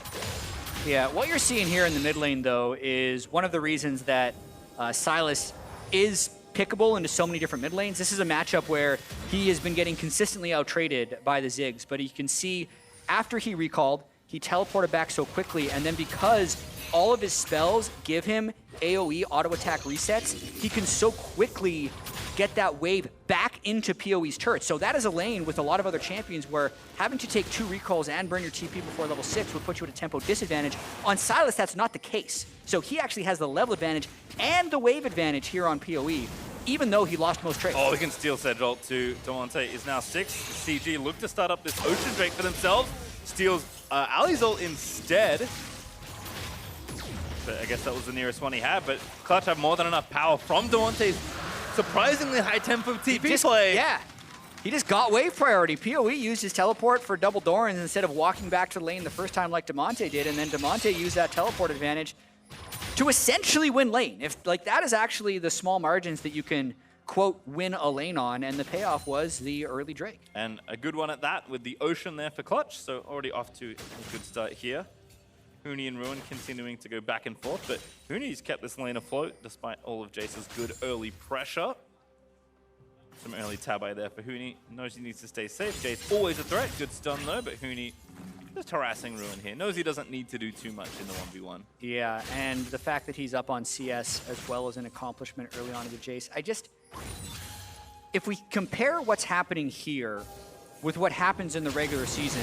We're going to have to come back to that because they're going for Ruin. Ulti there, Huni. Good knockback. Oh, the stun still latches. Lyra with the impale, and that's first blood for Huni.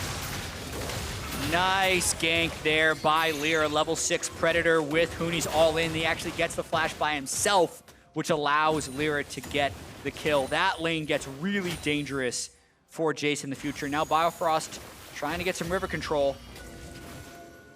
Does get the Spire. Power of Evil knocking down this control ward here, and we'll move in with Bio to take down this other one as well. So Clutch losing some vision here on the bottom half of the map.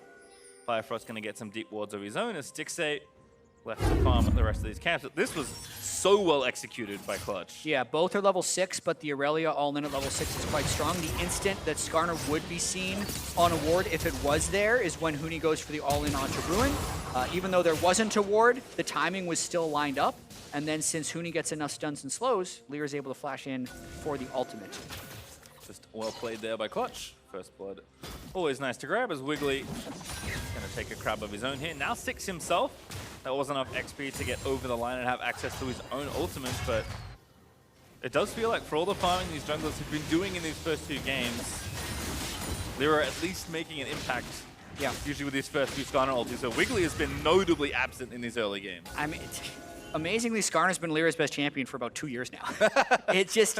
From Lee Sin yeah, to Skarner. It's strange, but at level 6, he finds the good looks, and it's what a lot of other Skarners aren't able to do. Either teams are too aggressive before level 6 and get punished by the enemy jungler, or their level 6 looks aren't efficient. I mean, just pay attention to Lyra here. He's going to get his ultimate back up again, and he's going to go use it again. He's very efficient with the timing of this thing. They know it's flashless on Ruin. They have control in here. If Huni gets the stun, Ruin's dead. No stun? He doesn't get the stun. No death. Ruin's alive. But it would have been extremely efficient, was the point. Yeah, coming back up. Actually up in 1 second. Might still go for it here. Ooh, spotted. Just barely, I believe. Yep, can see some pings there for CLG, so they know. Lyra knows they know, so he's back to the blue buff. No need to waste any time. Okay, so the game's still overall relatively close, only 600 gold. But the point I was getting into before Lyra got first blood was how this looks different than the regular season. In the regular season, CLG had the best Drake control in the league, and that was often because of bot lane priority and because PoE would pick scaling wave clear mids. So they'd have bot priority, they'd have the push mid lane, and Wiggly could go just take the dragon. That didn't happen in this game. Part of it comes from draft, and part of it comes from how they played. The fact that they didn't take Rakan and instead took Alistar means they didn't have bot priority. And then, actually just poor TP usage by PoE meant they didn't have it in the mid lane. But since that was such a core part of their strategy during the regular season, you do wonder how they will win when they're not playing to that style, since that is really what got them here, that style. Huni might not know it, but I think he was lucky to not hit that stun. Yeah. One of those situations where his miss actually helps out. Everyone's got to sell it a little better, walk in there. Oh, true. What have I done? All right, Rift Herald though getting started at 10 minutes in. This is not a new play. Yeah, 10 or 11 minutes. CLG has seen this enough times that everyone is rotating towards here. The bot lane is just smacking each other but the minions because everyone is coming to this Rift Herald for the fight. Yep, Damonte also ready to hijack maybe Wiggly's ultimate. Always a good one to grab. Don't think Alistar is ready for another round of ulti stealing. So in the pregame interview, Weldon said game 1 went awry at the Rift Herald. Now they go in for Huni. They're going to get him. Yep, they are going to indeed. A 1v3 Huni can't get out of there. No flash, good ulti, but not enough as Ruin able to get CLG on the scoreboard for the first time this series. Ulti there onto Lyra, going to get burnt. Damonte going to steal the Sedgel himself. Ruin low, but not dead just yet. Cody going to be followed there by Biofrost after the flash. They're going to try and get him down. Feather's enough. Featherstorm is going to be used for an execute almost. But now the rest of Clutch are rotating in. Ruin cannot stay. But he almost gets knocked back. Damonte grabs the first kill. Vulcan now going to chase the rest of them. Vulcan gets the first kill. Biofrost goes down as well. And CLG thought they'd set it up so well, but Clutch strike back. What was that recall by Ruin? He'd just go back to his turret and he would be completely fine. But even though CLG gets the jump on Huni top lane and effectively wins the trade, they still lose the extended trade. So yes, they make a good play at the start. They sneak off the Rift Herald into a control ward and Biofrost is able to get the jump on Huni. But then we don't even really see what happens with the rest of it as they lose the fight, and now it continues with Damonte up top. 2v2, his power of evil. Lyra actually here as well. Clutch, they just answer so quickly. Wiggly is going to be killed by Damonte. No, he's forced to flash out. Stixay here, flashes over the wall. He's feeling hot and does get the kill on Damonte, but it is a trade. Power of evil, sacrifice to Huni. Yeah, and that's one of those times where he landed the skill shot and it cost him his life. He did not need to turret dive Wiggly. They ended up trading flashes, but it put Damonte into a position where he would die. Again, the Rift Herald does continue to be a battlefield. People haven't been bot lane in 2.5 minutes. And the minions are just dying to each other because there is so much importance being put on the Rift Herald. But now that it is almost 13 minutes and the plates wouldn't be able to be taken by the Rift Herald, Clutch has moved on. They're back towards the Drake and the bottom lane minions. Yeah, Damonte actually TP'd down here, so Clutch, I think, showing their commitment here to this Mountain Drake now, maybe just happy to give the Rift Herald away. We can also see Wiggly, and they may have spotted him just in the vision they had. CLG aren't really ready to take the Herald either. Yeah. With the jungler not being on the top side of the map, so Lyra and Damonte team up for this. Wiggly maybe can find an angle for a steal, but not sure it's advised. CLG can make it. They have PoE's ultimate as well, so Clutch absolutely has to give this up now. Huni no TP, so yep, man advantage now back in favor of CLG, so that will be a Mountain Drake for them. And I wonder if Battle Rift Herald continues. Been a lot of dynamic lane movement in the last 2 minutes. Yeah, well, in getting that Drake, CLG did lose wave pressure. So it is a Mountain Drake, which would be very good for Ziggs, especially in the late game.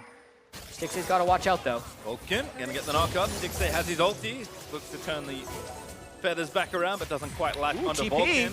CLG playing much more higher pace this go-around. Vulcan gonna be the target. Dashes back there to Huni. Stun lands only onto Ruin. Wiggly the ulti nails it! And Vulcan gonna go down. There's a Ziggs ult as well, chasing in. Biofrost gonna look for it. Slow stun down. Huni gonna try and dance out of the way, but he's got no hope. 1v5 even. Huni will go down to Power of Evil. CLG moving around as a unit here, and the teleport is really what comes in big. All the while, though, Clutch was getting that Rift Herald, and they're gonna look to beat CLG to first turret. Power of Evil, no ulti, can't really quickly clear the wave. Gonna get the rest of the creeps. And Herald will go down, so good response from CLG. Not enough from Clutch to knock down the mid outer turret. And Stixay respects the missing members of Clutch Gaming. I feel like he could have gotten a lot more damage down onto that turret. But watching this play, as soon as Vulcan shows on a Stixay and they know that Huni's between the turret, they think, hey, we can teleport here. We just saw Kai'Sa mid. We know Kai'Sa has no teleport. It's time for a numbers advantage. And finally, Wiggly lands a nice Sedge ultimate onto Vulcan, who had already used all of his dashes. And then since Huni was already flashless, the rest of the cavalry arrives to clean him up. Nice look there for CLG. I think finally playing maybe a bit more at Clutch's pace. With 10 kills in 15 minutes this go-round, and for once, not all of them belong to Clutch Gaming. The first 5 kills of the series for CLG. All right, still a first tower up for grabs as well. The plates have, of course, dropped off, so no more extra money there to collect, but tower looking weak here on the CLG side. Cody gets that wave pushed in. Mid's low at least from the Rift Tower play from Clutch. That may be the one they want the most, but can be tough to crack through Ziggs, especially with a blue buff. Yeah, I'm going to be really interested to see how the lane assignments play out and how used to playing Ziggs in competitive CLG is, because in most competitive games, with the solo laners you see, around 15 or 20 minutes, you see the solo laners move to the top and bottom lane, and the AD carry goes mid. However, with Ziggs, he's so good at holding mid lane, and also weak to being jumped on top of, you want to keep the Ziggs mid lane, which pushes your bot lanes to the side. So currently, Clutch is matching that rather than trying to impose their AD carry against Ziggs. I think Ziggs right now is the one who's able to dictate it because he has blue buff and because he can consistently clear waves. So even if Clutch put 2 or 3 people mid lane, they still might not break the turret. But this is a little bit different than what is standard. It's just something I wanted to point out. Yeah, we can see Power of Evil even just harassing Damonte there. Just pops the GLP and throws all the abilities at him. You can see Stixay also a very different start to this game. Up almost 1,000 gold on Cody, and Cody hasn't been having a particularly bad game this go-around either. Has died though, which is somewhat unusual for him. But again, a much closer set so far as teams kind of looking for that next little window here in the mid game. You always want to attack an open space of the map. To do that, need to knock down a turret usually is step number one. Yeah, Huni, though, putting a lot of pressure onto Ruin. Nice dodge there from Ruin. Doesn't really want to walk through the wall, just forced to flash. Lyra looking for the dive. Clear the wave. He can't do it in time. Impale gonna land. Ruin tries to create some space. Now, actually, the wave is there. Ruin maybe almost got Lyra, but the wave is here as well. He's got to keep it away from the turret as they're pulling the wave. Impale lands. Ruin gonna try and get it. He does grab the kill. But Huni able to get it, and he likely grabbed the turret as well. So CLG up to the top lane. Oh, man. I got to say, well played by Ruin. The game he played keeping the minion wave away. You could see what Clutch wanted to do. They just said, wait for the minions to crash, and then we will dive. And Lyra was just trying to keep Ruin busy. Meanwhile, he gets killed because of it. There's the augment, though, onto Damonte. Might be a kill. Ulti from Wiggly does land this slow only. Damonte counter ulti after he hijacks. Oh. Such a slippery champion there, being able to dash away and then steal the Sedge ultimate. Good look by CLG trying to collapse down mid lane after taking the top lane turret. So even though I have some questions around CLG not going for Zyra Khan, do like the way they're playing here in Game 2 much more than I did in Game 1. And now Power of Evil kind of doing something you mentioned earlier, trying to get some pressure back here with the TP. Goes back by double need to see large rods for the upcoming death cap. And Ziggs can punch down a turret. Yeah. But CG are here. They know they kind of counter push. Wiggly no ulti, but wants to go into Huni. Vulcan finds a three-man charm. Cody in there with the killer instinct as Huni dives in onto Ruin, but gets slapped back and takes a ton of damage through his trouble. There is a big fight brewing for this Infernal Drake. Vulcan was ready, but the rest of his team wasn't. Damonte and Huni weren't ready to follow in on that one, so that's actually a lot burned by Vulcan. Flash and ultimate as CLG starts up this Infernal Drake. Here comes the flank, though. Pincer here from Clutch. Here's Huni. Pretty with the ulti. Finds it! Massive ult! As Ruin gonna go down. Clutch gonna take over the fight. Firefrost looking to fall as Stixay trying to kite away from Huni. Finds the fight for Huni. Diffused straight onto his noggin. And that's going to be Drake and the 3 kills for Clutch Gaming. What a huge fight win by Clutch, even though Lyra goes down. And it was all because of the Aurelia TP in from Huni. We mentioned they didn't have the Rakan engage, but that actually didn't matter in that fight. I want to see if Damonte ended up having a stolen ult as well somewhere in here, because it looked like they just layered CC down. So there's a flash ult from the Aurelia. Ziggs is off on the flank, unable to really get that much involved in.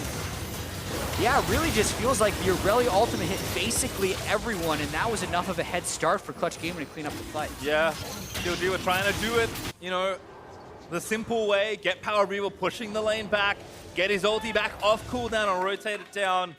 But Clutch did not give them the time they were looking for, and Huni goes off in that fight. Almost 3.5k damage to champions with a beautiful looking flank.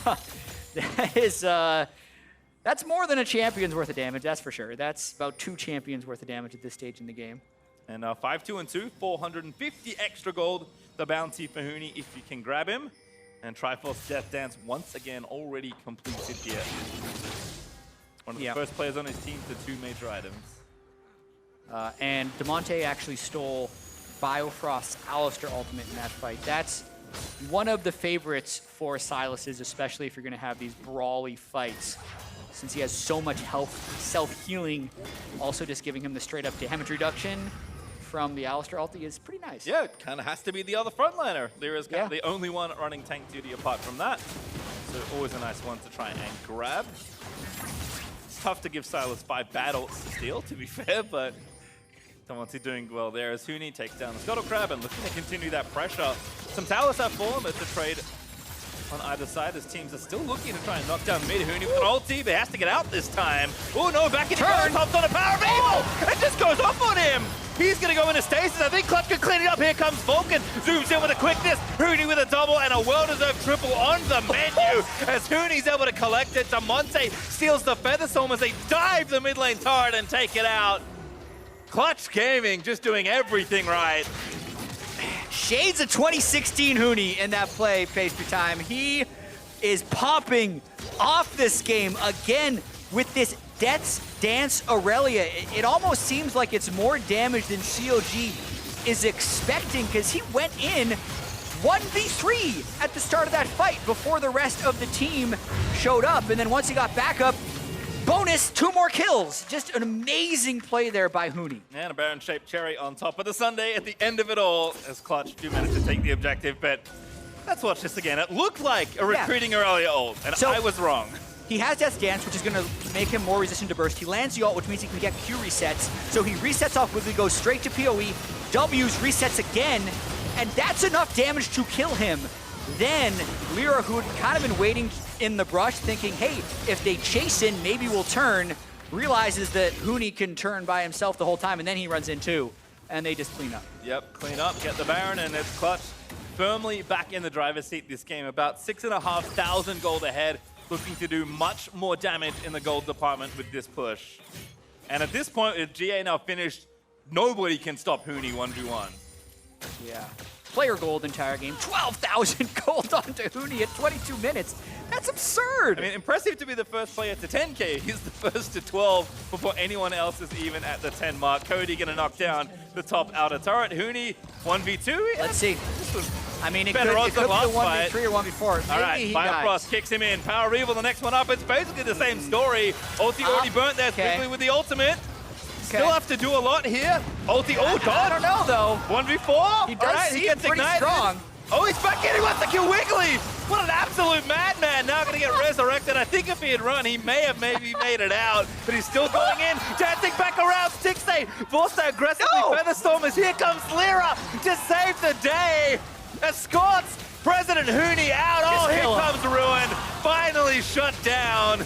As Lyra gonna flash over the wall to safety, but they're losing their base, by the way. Huni! That's the best Huni death I've seen, I feel like, in terms of things gained for his team. And he's had a lot of bad ones, this year especially. CLG used every single ultimate trying to kill him, and they still almost didn't get him. All right, that's one way. I mean, we saw last game, Clutch can play it slow. They'll do the 4-1. This game, they'll do the Huni 1-5. And then the rest of the team will push. But, I mean, it is actually somewhat costly. Yes, they got the inhibitor. They could have got it the standard way. It does give up an Infernal Drake, which leaves the door open for CLG to come back. That was really Huni just heat-checking how powerful he was, and turns out pretty strong. His calculation was almost spot on, but maybe didn't expect the 5th and final champion and ultimate. As CLG actually trying to keep finding a play. Demonte steals the Sejuani ult. Wiggly does land one, but can't really do anything else, so they call off the play. Huni thinks surely one person will defend the base while I'm side pushing the middle of the map. Nope. So he died. Oh well. Still got a little bit of Baron left for this push. Yep, 20 seconds, not long left. Huni pushing the long lane in bottom without the Baron. So I'm not sure Clutch will be able to get too much more. I think the tier 2 in bottom lane might be one that they can reasonably grab, but Power Revel rotating down now, gonna ulti the wave, and Huni not gonna stick around. Yep, Ziggs, when you don't have Baron buff, quite the wave clear. So they might not even get this turret, but they got 2/3 of it, so it will not heal past the third. Trying to finish it off. I mean, they have to deal with supers as well. Yeah. Clutch doing a nice job of recognizing the pressure they have, and Huni more than enough space to take this tier 2. Taking his time, gets it down. 7 towers to 1 now for Clutch. And not looking like they're stopping this push anytime soon. Want to stay around until maybe Baron is back up. Vulcan gets a control ward out of Ruin. Bifrost and Wiggly rotating over. Vulcan is flirting with death here. Yeah, he has no one to jump to, but he's bluffing as if he does. So CLG isn't willing to commit. Every time he throws out a knee. He's back in. He doesn't have his blade back up. Might just die Ulti. Back in he goes. Ult there from Wiggly gonna land. 6A. You gotta be careful. Good Featherstorm. Flash out of the way. Huni says absolutely not. I'll use my flash to take your life as the rest of Clutch barrel down mid and force this inhibitor down. Lyra impale onto Ruin. That's the kill. His Bifrost late to the party. 6A dead. They don't really have the damage here from Power of Evil. And Clutch still going. There's Cody in the backline, able to take the double as he takes down Bifrost. Ooh, if Demonte landed that, they may have ended the game. He's still trying to go for it. Goes in with a Proto Bounce. What a snipe from Cody with the Void Seeker. And Clutch Gaming still going. It's only Wiggly that can defend. That might be game. Cody's son just needs to walk up to those turrets There is a respawn coming in. It looks like there's a bit of a split call between killing the inhibs versus trying to end, and now they're going for the end. Yeah, Stick stay back up. He is the one that can maybe defend here with the Runans, with the Essence Reaver. Vulcan gonna dive in and try and buy a bit more time. Cody in. What an absolutely strong play as they take down the AD. They take down the defenders, and Clutch once again will find themselves up 2-0 over CLG. Familiar story, Pastry Time. They've dominated the first 2 games against CLG, but here it felt like they did it in 2 completely different ways. In the first game, it was throw everything down bottom lane, right? Over and over again, get Cody's Sun super fed, and then methodically close out the game. This one was pretty close until Huni popped off in a team fight, and then it was literally just all about Huni. It was him going around the map, and CLG really not having a way of managing their resources against him. Ruin was so far behind they couldn't send him. Ziggs couldn't look, so they had actually no way of dealing with Huni in the side lanes, and Clutch used it to their full advantage to win this game faster than they won game 1. Yep, certainly showed it there, but Clutch are now 1 win away from booking a spot in the Gauntlet final. So let's get a breakdown from the State Farm analyst desk. A very familiar position this is for both us on the analyst desk and the 2 teams on stage. A 2-0 lead now for Clutch Gaming in the best-of-5 series, and so they'll feel very good about that position. I want to take a look at how they got their champion select. We had a lot of conversations around Game 1 and possible adjustments here for Game 2. Darshan, kick us off. How do you feel each of these teams did? So I think the bot lane matchup was better, but what I didn't really like, and this is also my experience from playing with CLG too, is that they use a lot of bans for mid lane here, and you get to the 4th pick, you already banned 3 mid laners out, and you ask Ruin, hey, can you blind pick your champion with no bans against Huni? And he's been playing amazing in this whole playoff run and towards the latter end of the split. And he blind picks Jace, and now he gets counterpicked by Aurelia, and you could have flexed the Aurelia. You have Sejuani, You could have went for a lot of different options, but you put Ruin on the blind pick. He gets counterpicked by Huni, and then you give the counterpick to Power of Evil, who plays a lot of mages and things like that, which are great. But Ziggs into Sylas, that's not really going to win you the game. I don't know about you guys, but I played a lot of competitive games, and I'm not going to look at that draft and be like, yes, we got Ziggs. It's just, I really don't like how they're using the draft, and it makes it really hard for Ruin to do well. I know you're going to remember this, but do you remember the days in Dig where we had to rely on Ziggs because Ziggs was, we have no way of controlling mid, so Ziggs is going to give us enough wave clear to buy enough time to find a way to come back, or hopefully the enemy team makes a mistake. Right. It's not an assertive, let's win now pick. And it's not even the way the game is necessarily played anymore, right? Yes. Like at one point in time, that was maybe the proper thing to do to extend the game, but games don't go that long very often anymore. There have been a couple long ones. And so, yeah, Ziggs, it leaves you wanting so much more when that pick comes in at the end and could have been utilized in such better fashion. Well, and there's just a number of the red side advantages they're not using properly. We're talking about the Zyra Khan being very important. Clutch shows that they're not scared to split it up the way CLG was scared to split it up, and they took the Sona Tahm Kench. Here they're like, yeah, we'll take Kai'Sa and Rakan, and you play Alistar into it because you don't play Leona, the harder counter, and you don't want to play Morgana without a range advantage on your ADC necessarily. And so there's just nothing that they got as an advantage in the bot lane necessarily. No. And then they don't necessarily get an advantage in the mid lane. They blind pick the top lane, and this is the second game in a row where you're like, what was your strat? Like, what's your lane you're playing through here? And then guess who pops off, right? Huni, yeah. And you can't win like that as CLG. You can't say let's hope that we have Ziggs. Let's scale it to 40 minutes. We got Ziggs Sejuani. You're gonna lose the game before 40 minutes, guys. Right. You got a Jace in the game, you got an Aurelia in the game. As you mentioned, that Sejuani who wants to make stuff happen around the map with different melee picks and things like that. It's like there's, of course, going to be action in one of these lanes. It was top lane this time around, and it accelerates the game. And you gave so many counter picks. Cody gets his Kai'Sa again, and Lyra gets his Skarner, which is, he keeps getting Skarner. He can't keep getting away with this. He just can't. I saw somebody on Twitter yesterday, like, giving flack to the Skarner pick. Splice's coach. Yeah, Splice's coach giving flack for the Skarner pick for Lyra and the high priority of it by Clutch. But I'm like, but look at the win rate. And if it works for this team, then by all means should he play it every single game. And he's continuing to showcase why it's an important pick. And we've talked about how different Clutch and CLG are. There's not a contested shared first pick that they're battling over that you're going to take away. So, like, maybe Zaya, but they've already showed they don't care. So they just take it because it's Lyra's best champion. and you're fine to just wait to see for counter picks. And Yep. that's what they're doing. So I think it's a totally fair strategy. Okay. And as well as the fact the pace of the game matched Clutch way better. That was a really scrappy, crazy game. Props for CLG for finding good plays. Yeah. But, you know, Clutch isn't scared. They're not gun shy. They're going to go fire right back. But, you know, we were here just 2 weeks ago. Clutch up, super dismantling 2 games in a row.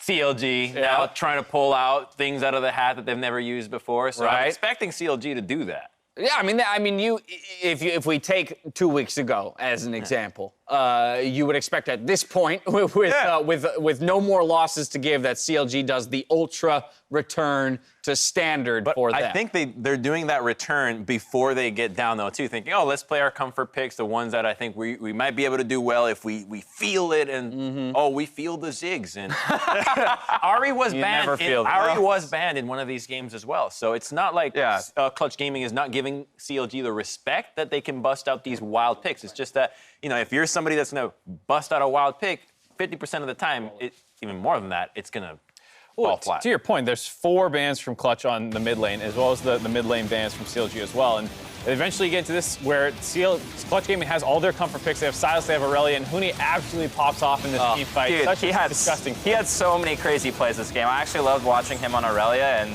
I think CLG is definitely probably going to look to take that away or ban that out because he's been a monster. Yeah, he was a big playmaker in this fight, but then we have to remember all of the side lane plays that were happening after this. Both Huni getting caught at times and giving CLG a couple good looks, but the amount of pressure he was able to draw to the bottom side of the map in 1v3s, 1v4s, even 1v5s and getting kills in it, I mean, it's insane. It's so exciting. It's the old Huni glimpses of that peeking out, reminding us that it's still there, that this is a player that if given the right circumstances, he will 1v5 like it happened this Literally game. 1v5. Yes. Sometimes dying trying that, but you know, he's still creating a lot of pressure for the team and setting up, you know, these plays for them to go ahead and be able to win. He also has unique builds. The Death Dance second, 2 times in a row. First game, they were snowballing really hard. We're like, okay, it makes more sense. He was fed again this game, but we've been debating how good it is. But it does lead to a different play style where he has more autonomy, it feels like, to sustain up during a fight and things like that. And I think something in there that I caught a little bit of your caution in talking about him in the side lanes there, because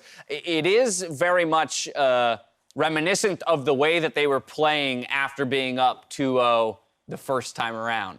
You're getting bits of that confidence creeping in, you know, that kind of allows Huni to say, like, I can make this play, but if made enough times and CLG actually snaps back on it, it could also swing the series the other way. So I think Clutch is, again, kind of towing that line of overconfidence. That's the one thing. I don't want Huni to get too cocky. You know, he could 1v3, 1v4, 1v5 that game and get away with it, but he can't go into that in the next game. So hopefully they don't do that. CLG back to blue side for game 3, and so we're kind of resetting ourselves to that first game of the day.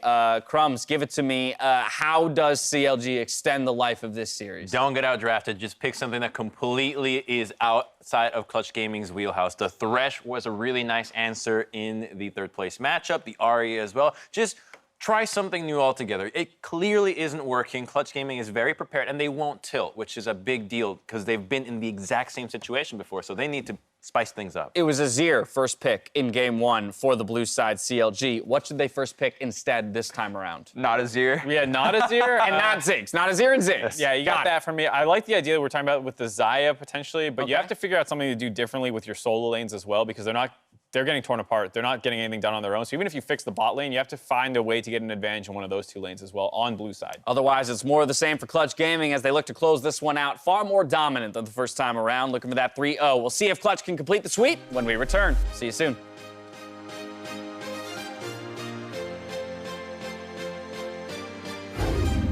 Ruin cannot stay. But he almost gets knocked back. The Monte grabs the first kill. Vulcan now going to chase the rest of them. Vulcan gets the first kill. Frost goes down as well, and CLG thought they'd set it up so well. Okay, let's start flash. We're a good spot. Go both side. Yeah. Stand on the place. And then Taya's here. We cannot get mid, this is Ziggs, so. Oh no, back in the turn. Hops on a power of evil. It just goes off on him. He's going to go into stasis. I think Clutch can clean it up. Here comes Vulcan. Zooms in with a quickness. Sticks they dead. They don't really have the damage here from Power of Evil. And Clutch still going. There's Cody in the back line. He's still trying to go for it. Goes in with a proto bounce. What a snipe. They take down the AD. They take down down the defenders, and Clutch once again will find themselves up 2-0 over CLG.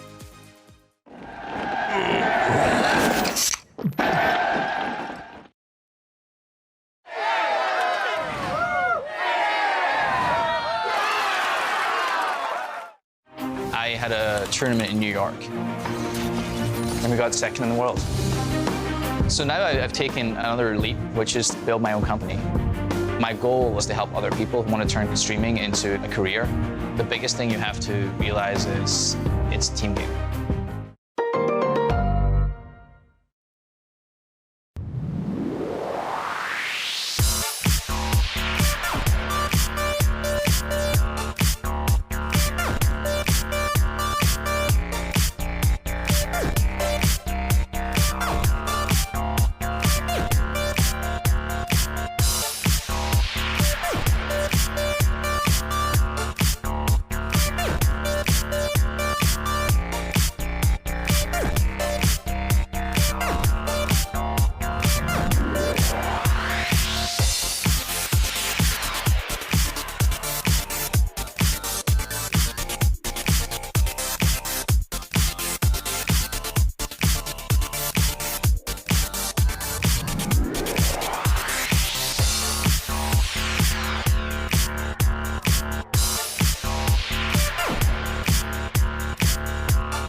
Yeah, I mean, honestly, just thank God that it actually happened like 34th. Imagine it happens on the gauntlet, like I'll be like much more sad. Like that's just like way too sad because it's like every single right now BO5, it's just like entire. If you lose right now, that's just like the last game of this year. Good to see you as we gear up for Game 3 of Counterlogic Gaming versus Clutch. It does seem like a sweep is on the horizon, Jat. It's just a matter of what kind. Yeah, does CLG have Clutch right where they want to pace your time? Maybe. Unlikely, but I mean, it's still possible because we did see a reverse sweep exactly 2 weeks ago, and Huni was quite sad. Not as sad as he would be if this would be the reverse sweep. So there could be some mental games going on here in terms of like, how does Clutch keep the momentum going from the first 2 games, knowing that this exact team did reverse sweep them 2 weeks ago. They have been in total control of this series. The last time Clutch was on red side, it was a 14-0 game against CLG, but that was also a Sona Tom Kent game from CLG, which we are very unlikely to see again. Well, we'll see if if they've learned their lesson. I think gameplay-wise, picks-wise, they've certainly continued to change and evolve. But have they learned mentally to reset things and maybe not get quite so hot-headed there for Huni? We'll find out. But Skana is the change-up here for CLG, joining Akali and Rumble. Yeah, and I think it's about time. The Kiana is the ban that they have dropped. They do this because in Game 2, Kiana was not banned and also not picked, so they feel like the priority of that pick has dropped. However, they'll still first pick the Azir like they did in Game 1. I thought that was Clutch for a second. I was like, this is interesting. You're right, it's CLG. They're going to take Azir here, so no worries there. Caitlyn, Corki, Yumi on the Clutch side, so taking out all those bot lane threats. Zyra Khan. It's up. It's available. Just do it, is what I would expect. They did Xayah Skarner in Game 1. But knowing that Skarner is gone, I would not be too shocked if they do both of them right here. Maybe they feel there's enough value in like snagging this edge, but they want to do that. But I agree, I think Zyra Khan is just too easy to take here. Yeah, because if they Sedge, they can still threaten the Aurelia, and it's also if they don't think that Biofrost has a high priority on the Recon, knowing that there was a Xayah without a Recon that CLG picked. I wouldn't fault them for doing either thing right here because I don't think Recon will be taken away, even if they don't lock it in. Vulcan also looking good on the champion, but it does seem like Lyra is asking for some priority here in the draft, so he will take Gragas as his pick of choice. Yeah, Gragas is a jungler that had a very, very high priority in the LPL playoffs and in some other regions, even if its priority is not as high here. Definitely able to take over some mid games. Actually, Game 2 of the last series these two teams played against each other, I believe Lyra he definitely had double-digit kills on the Gragas. I don't remember the exact total, so definitely some comfort there. And of course, remember, Spot at Worlds is on the line potentially. There is Rakan for Biofrost. Going to join the Kai'Sa, so just taking the bottom lane away that Clutch wielded in the last one. Oh, Demonte, that's the Manor Hover of Ziggs. After seeing the Rakan getting taken away, I'm a little disappointed that Clutch ended up not taking it, although they're due the Nautilus as well, which is something that Vulcan has a fair bit of success on as well. Yep, has played Leona, something else he likes into Rakan, but Nautilus, I think a very similar idea. You all in him, he's very squishy. So just make sure to cut that mobility and shoot him down. Into phase 2 of bans we go now, and I expect a lot of continued solo lane attention. Clutch have not picked either solo this far. This has actually been pretty consistent with their drafting so far throughout the series, whereas Azir is already selected here for CLG. Sejuani, though, the first ban for Clutch, going to use that early jungle pick to try and move Wiggly off the comfort pick. Yeah, I think Sejuani Jarvan will be the bans, and it'll push him to something like a Rek'Sai or an Elise. He's played Xin as well, I think, in recent memory, but we'll see. CLG expecting again the opposite here, maybe targeting either Huni or Demonte. I can't imagine Aurelia is getting through again, but Kiana certainly not getting through either. Well, they got one more ban left, face your time, and the Aurelia and the Sylas are still both available for Clutch Gaming. You can't imagine both of them go through, but we've seen stranger things. Certainly have already today. As Clutch, you mentioned Jarvan, that certainly follows logically as far as continuing to ban out junglers and push Wiggly down, and lo and behold, Jat is correct. That is the final ban for Clutch.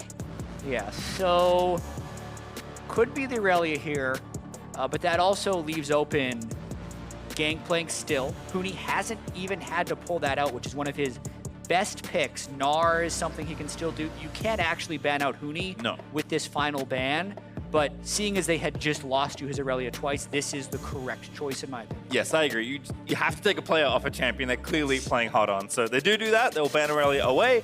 That will leave something up for Clutch here. So we'll see what they take for pick number 4.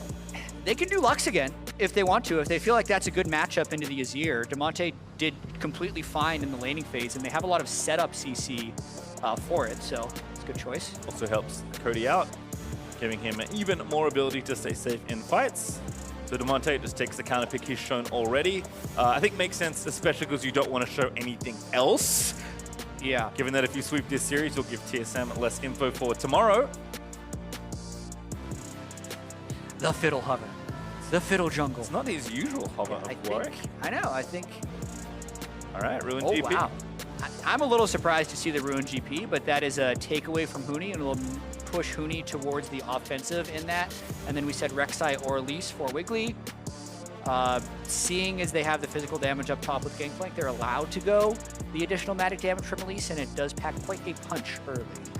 And Wiggly, I think, going to be gifted a bit more early aggression. That's not exactly what I expect. Nocturne, though. And that is Nocturne locked in.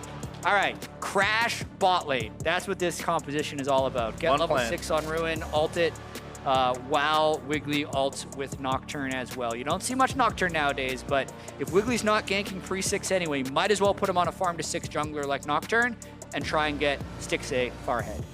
Well, CLG showing their hand. We'll see what Clutch respond with here for their final pick. Huni will be forced to play. Oh, of course it is. Lucian top. Oh my. What else but Lucian top? Oh, man. All right, so I said this was 2016 Huni last game.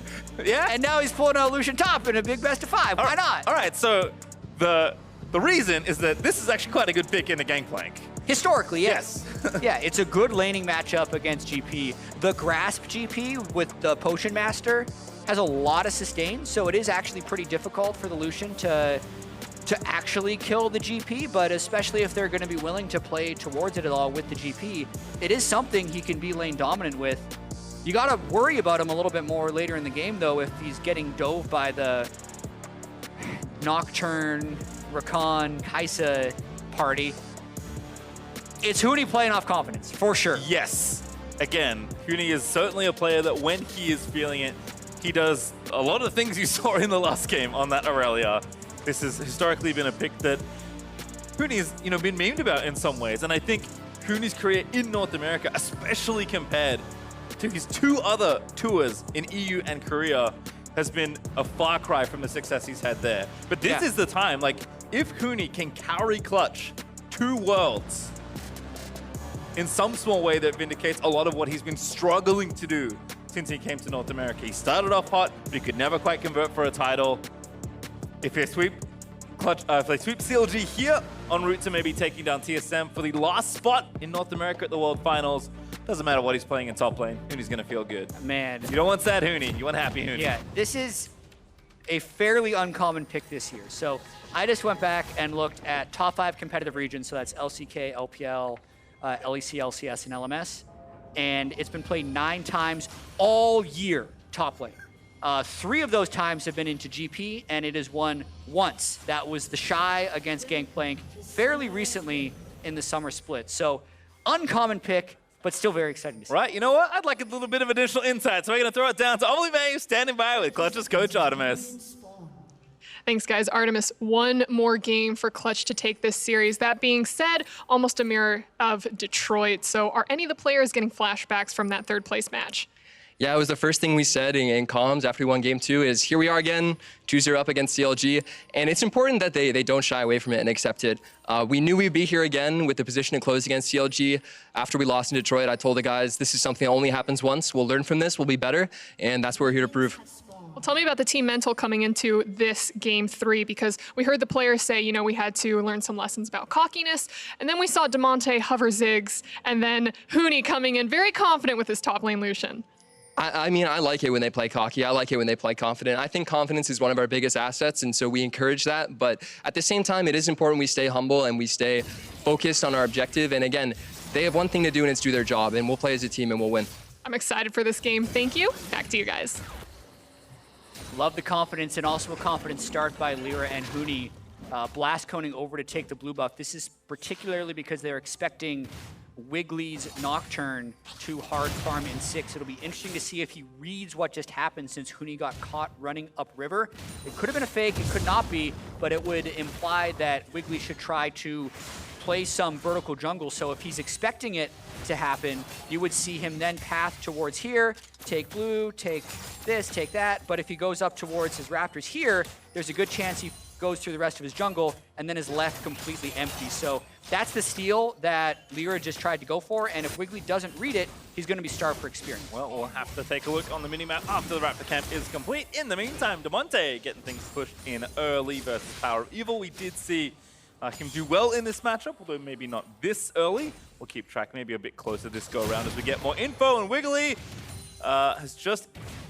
Yeah. He's about to get some bad news, Jad. What's really interesting here is that if he wants to check this part of the jungle, he still can, and that's why I like the fact that Lyra has actually started on his blue buff right away, because the expectation would have actually been that Lyra goes from one quadrant up into the other, but instead he's actually switched it up. Just a ton of mind games coming out from Lyra right now, which are fairly likely to starve Wiggly of experience. Yep, now actually back to the red side of his jungle, and Wiggly looks like he will finally cross over, and again... But Lyra's still level 2. He definitely needs to be level 3. Yeah, gonna need to take down a little bit more of this now. 3 smites there for both, so Wiggly will at least be able to smite the big Raptor away. Here comes Power of Evil as well, getting the shove back in onto Damonte, so can assist his jungler.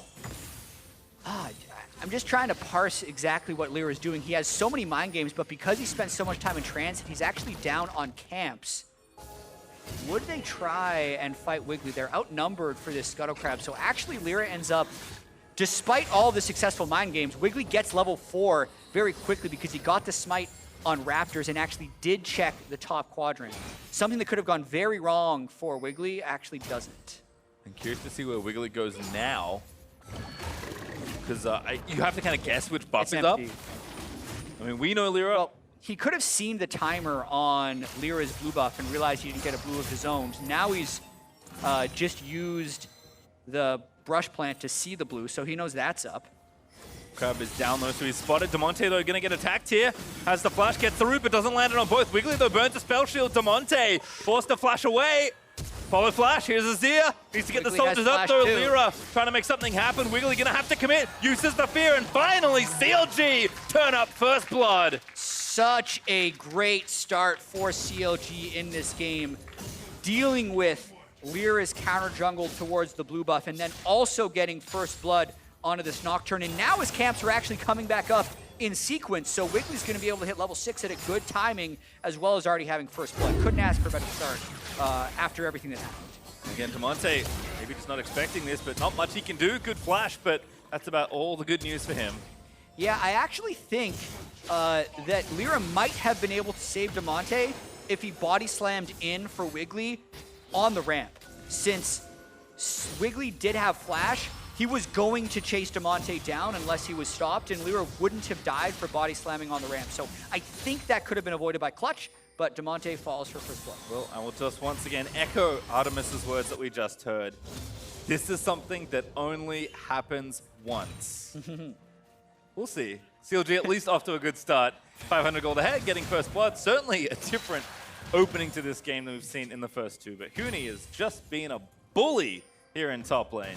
Yeah, Ruin just needs to be patient. There's a big wave coming back his way. He can pick all of it up.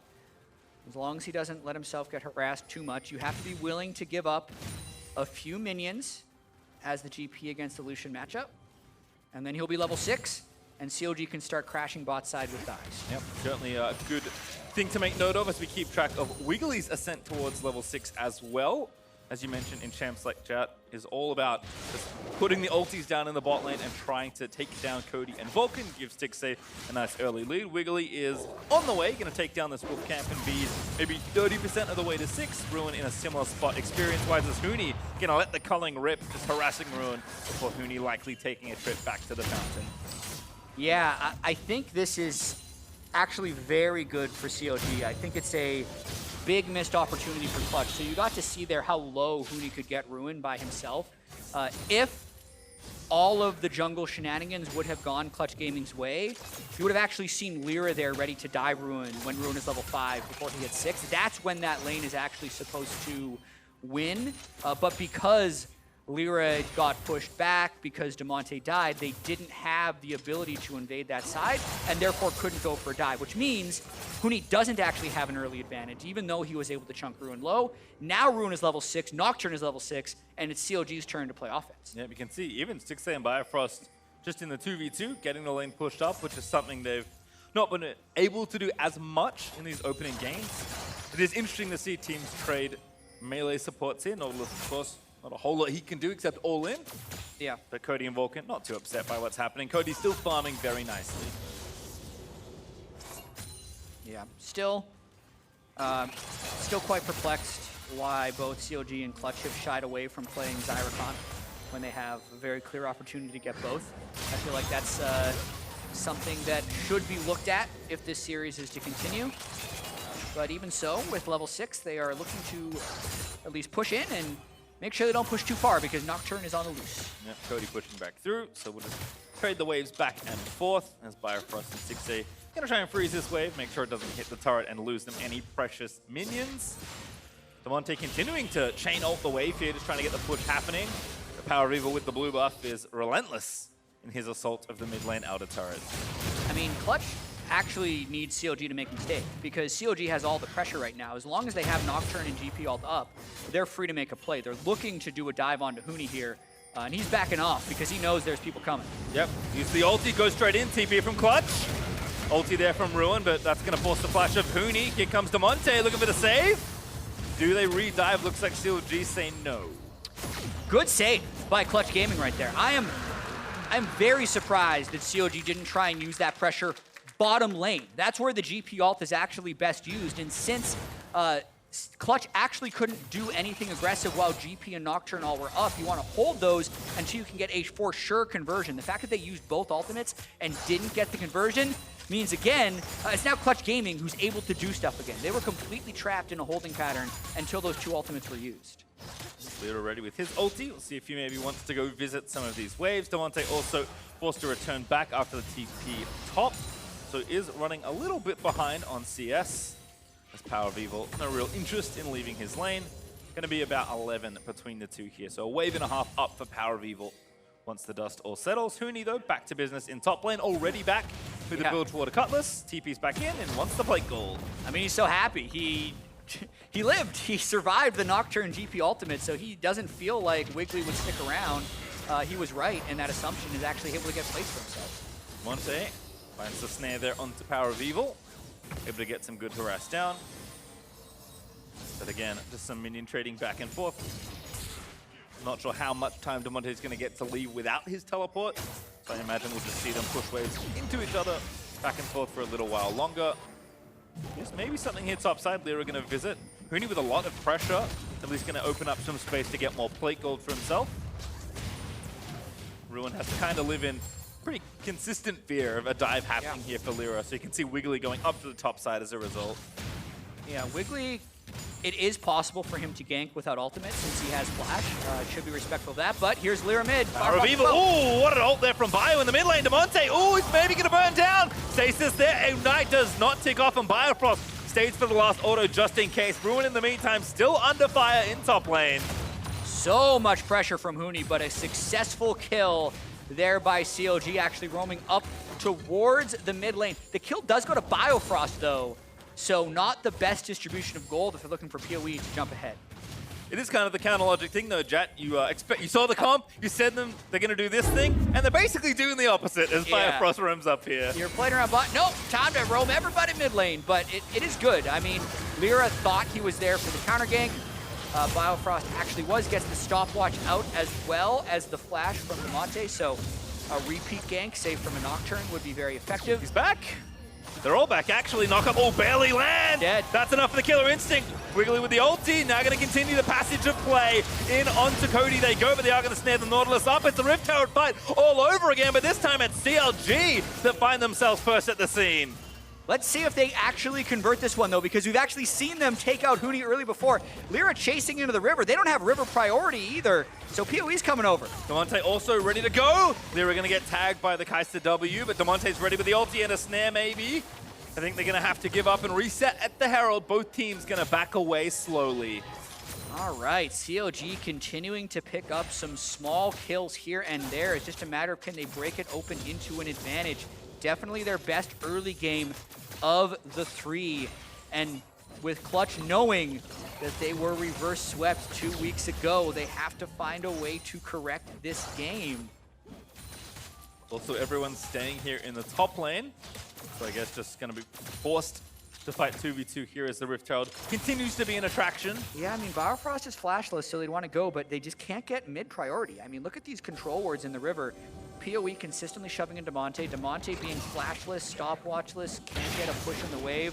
It's really difficult for Clutch to do anything, knowing again that those GP and Nocturne ultimates cycle through. Now they're at a point where GP ultimate is up again, meaning Clutch has to be careful with how they spend their aggression. And Huni is staying in bot lane. He cannot join without TP here. Doesn't have a global ulti like the GP, so he's staying for plates. He'll collect some gold selfishly, but that does give CLG the opening to take this Rift Herald uncontested. Yeah, they're going to have to use it really quickly, too, to get these plates down. Huni, funnily enough, has basically evened the gold because this is the 6th plate. If he gets this one, the 7th plate he individually has picked up. He'll get at least 7 or 8 plates by the time all is said and done. Let's see, though. CLG should be able to get this whole turret. The question is, can they get it before Huni does? Well, I guess probably not. Yeah, the race is on, and that Rift Herald was delayed a little by the minion wave. 6 are going to stay. There's those plates, but Huni going to get it.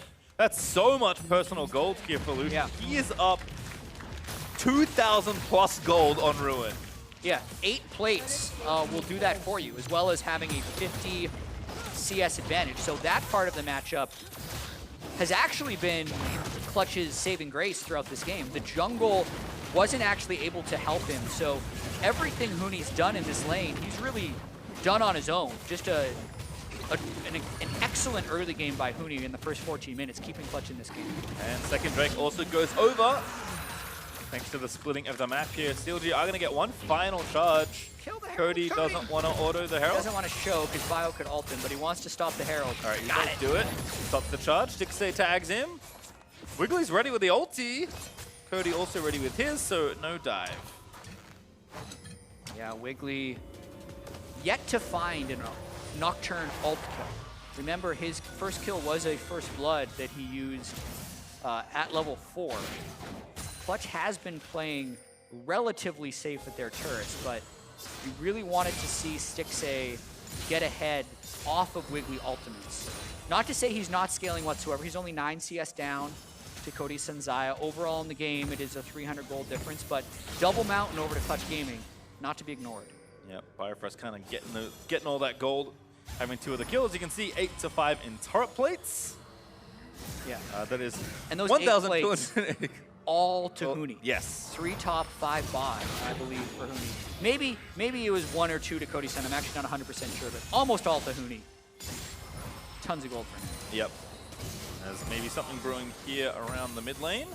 Bifrost has been on point so far with his engages. Again, surprised to see him not play Rakan as often as I'd expect. Lyra with a great combo over Bio. Gonna dash away to Power of Evil.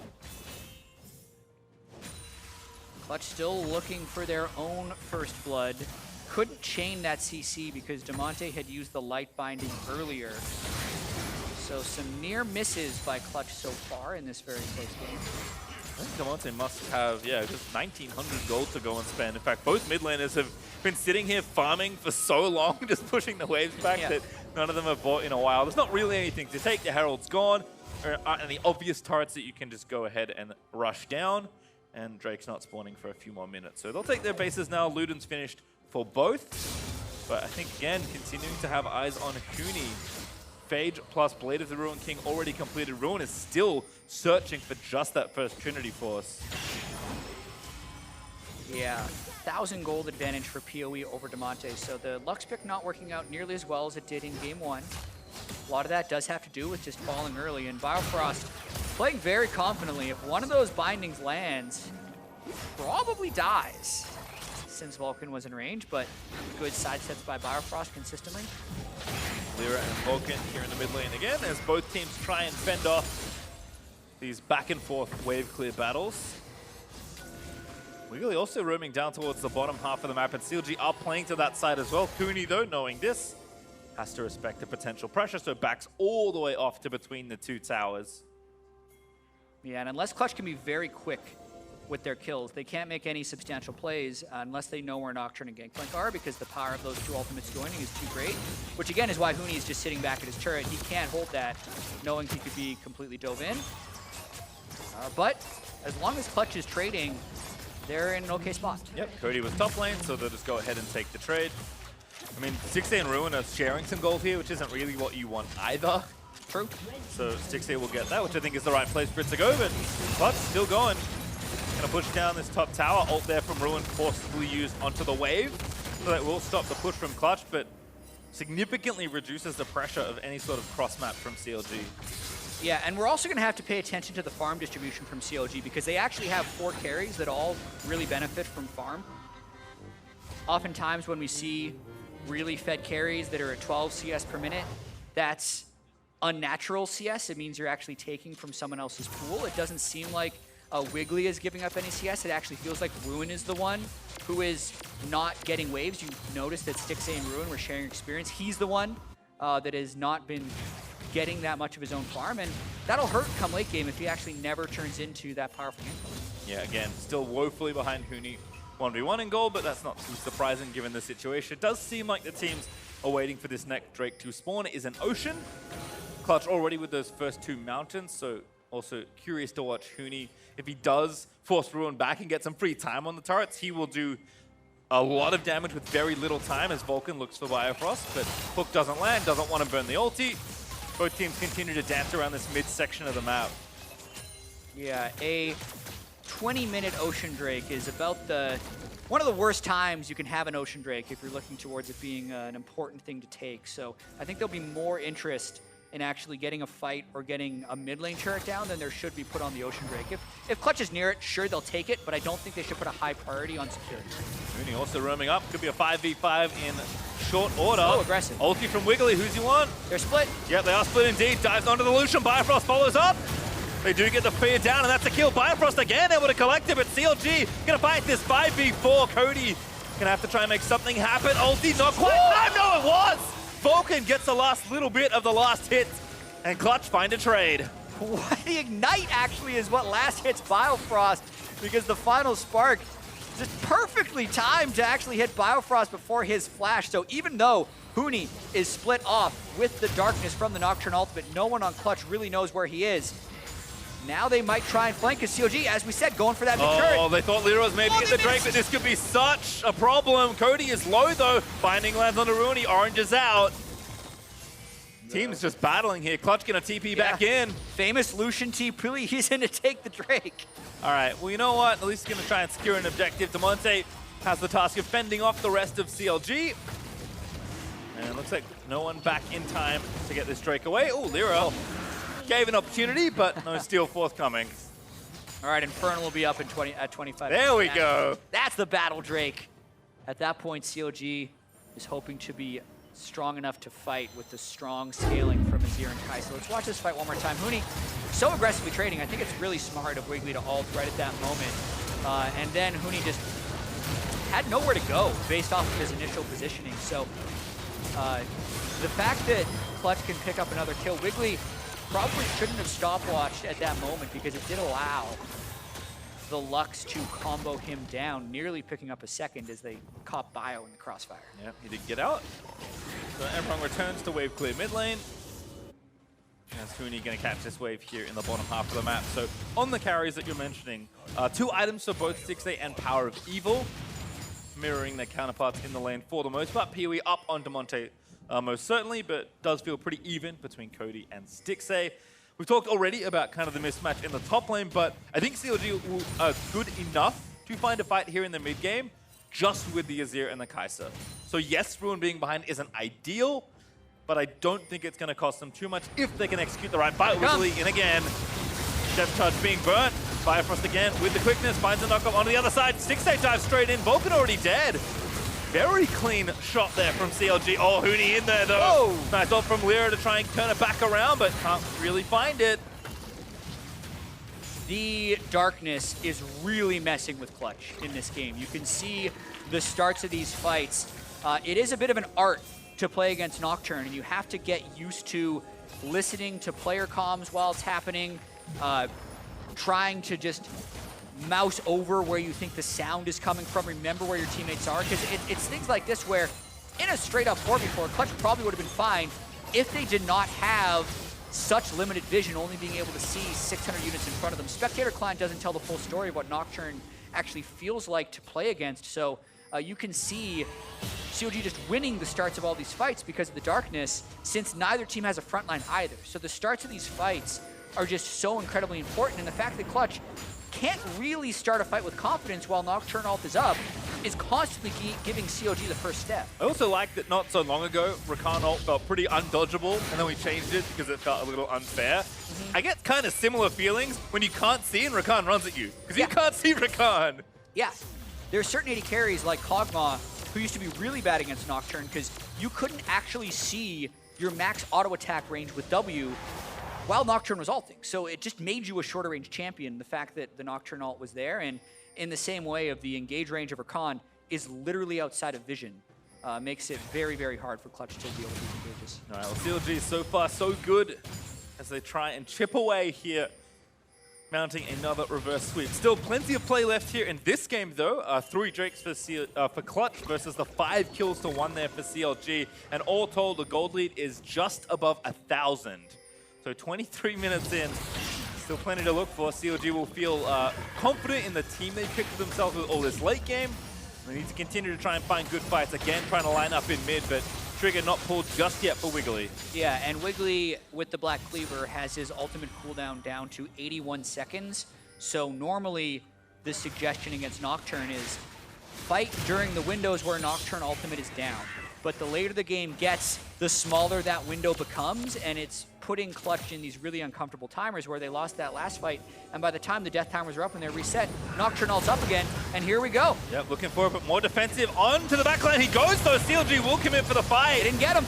Wiggly looking to go down, is fucked in. They actually get him with the GPL, they find 2 before the Nocturne falls down, and CLG still going at it. They get almost every kill. The flash over the wall for Lyra and Stixxay. Gonna nail this final kill. No, it's Firefrost again that finds it. That's the ace for CLG. They were dealing with the Nocturne, but they forgot about the Gangplank. A barrel shot over the wall onto the entire Clutch Gaming team.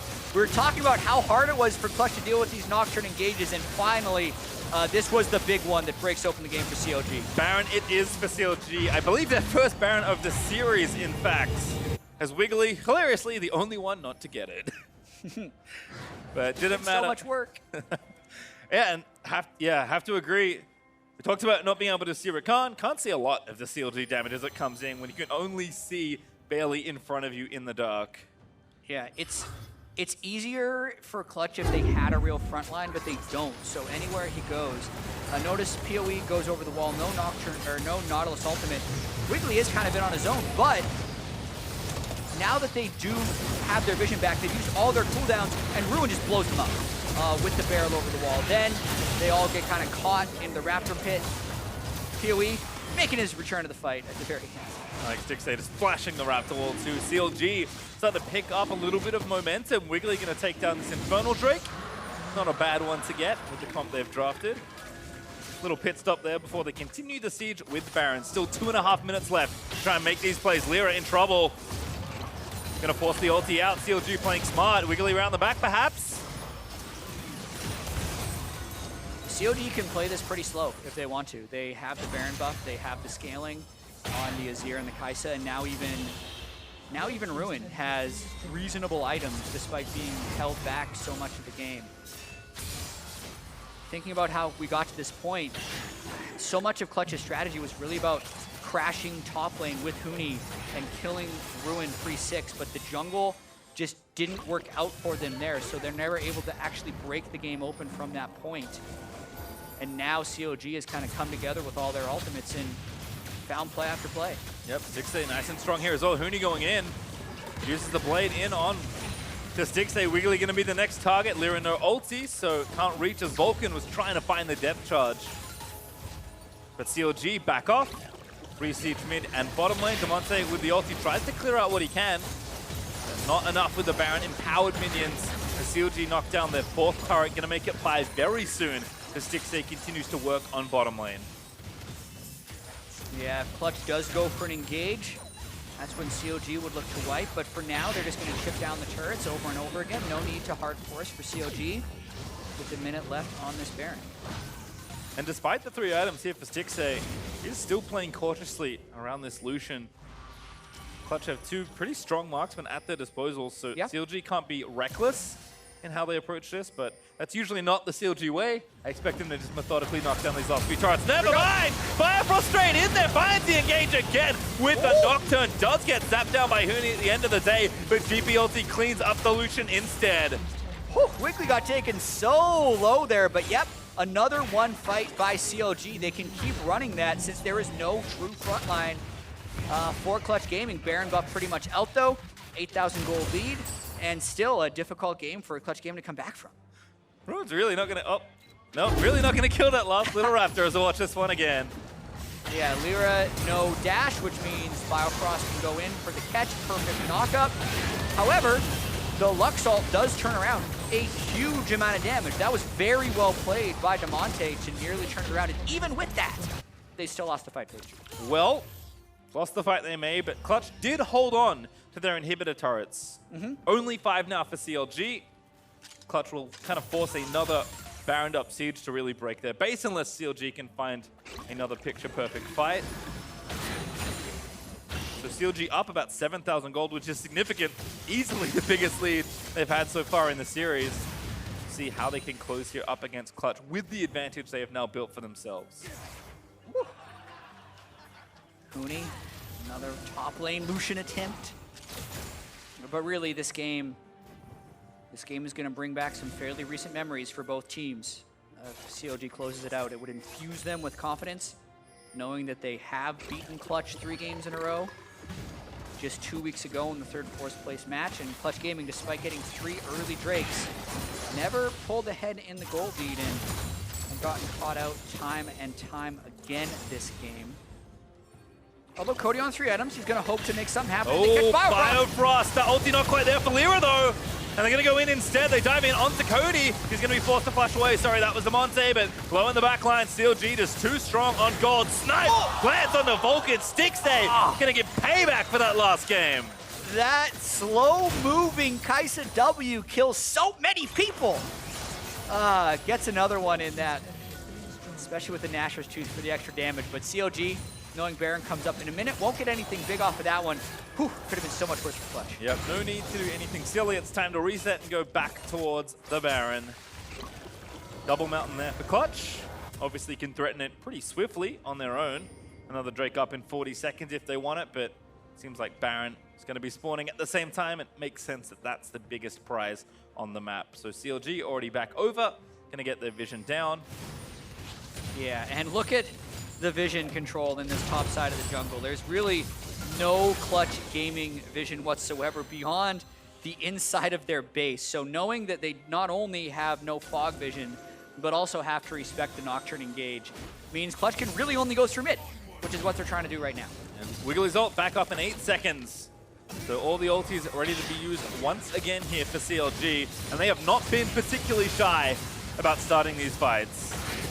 Yeah, CLG's feeling very confident. They're just going to go for it. Yep, again, GP ult into Nocturne ult. Rakan going to run in as well with the quickness. Going Gonna try and find it happening. Resurrect there on the Nocturne, but Damonte again with another big laser, but Clutch just trying to fight their way out of this corner. They do find Ruin, but a shot down Cody's son going in, but that's too far for Cody as Stixay just shoots him down.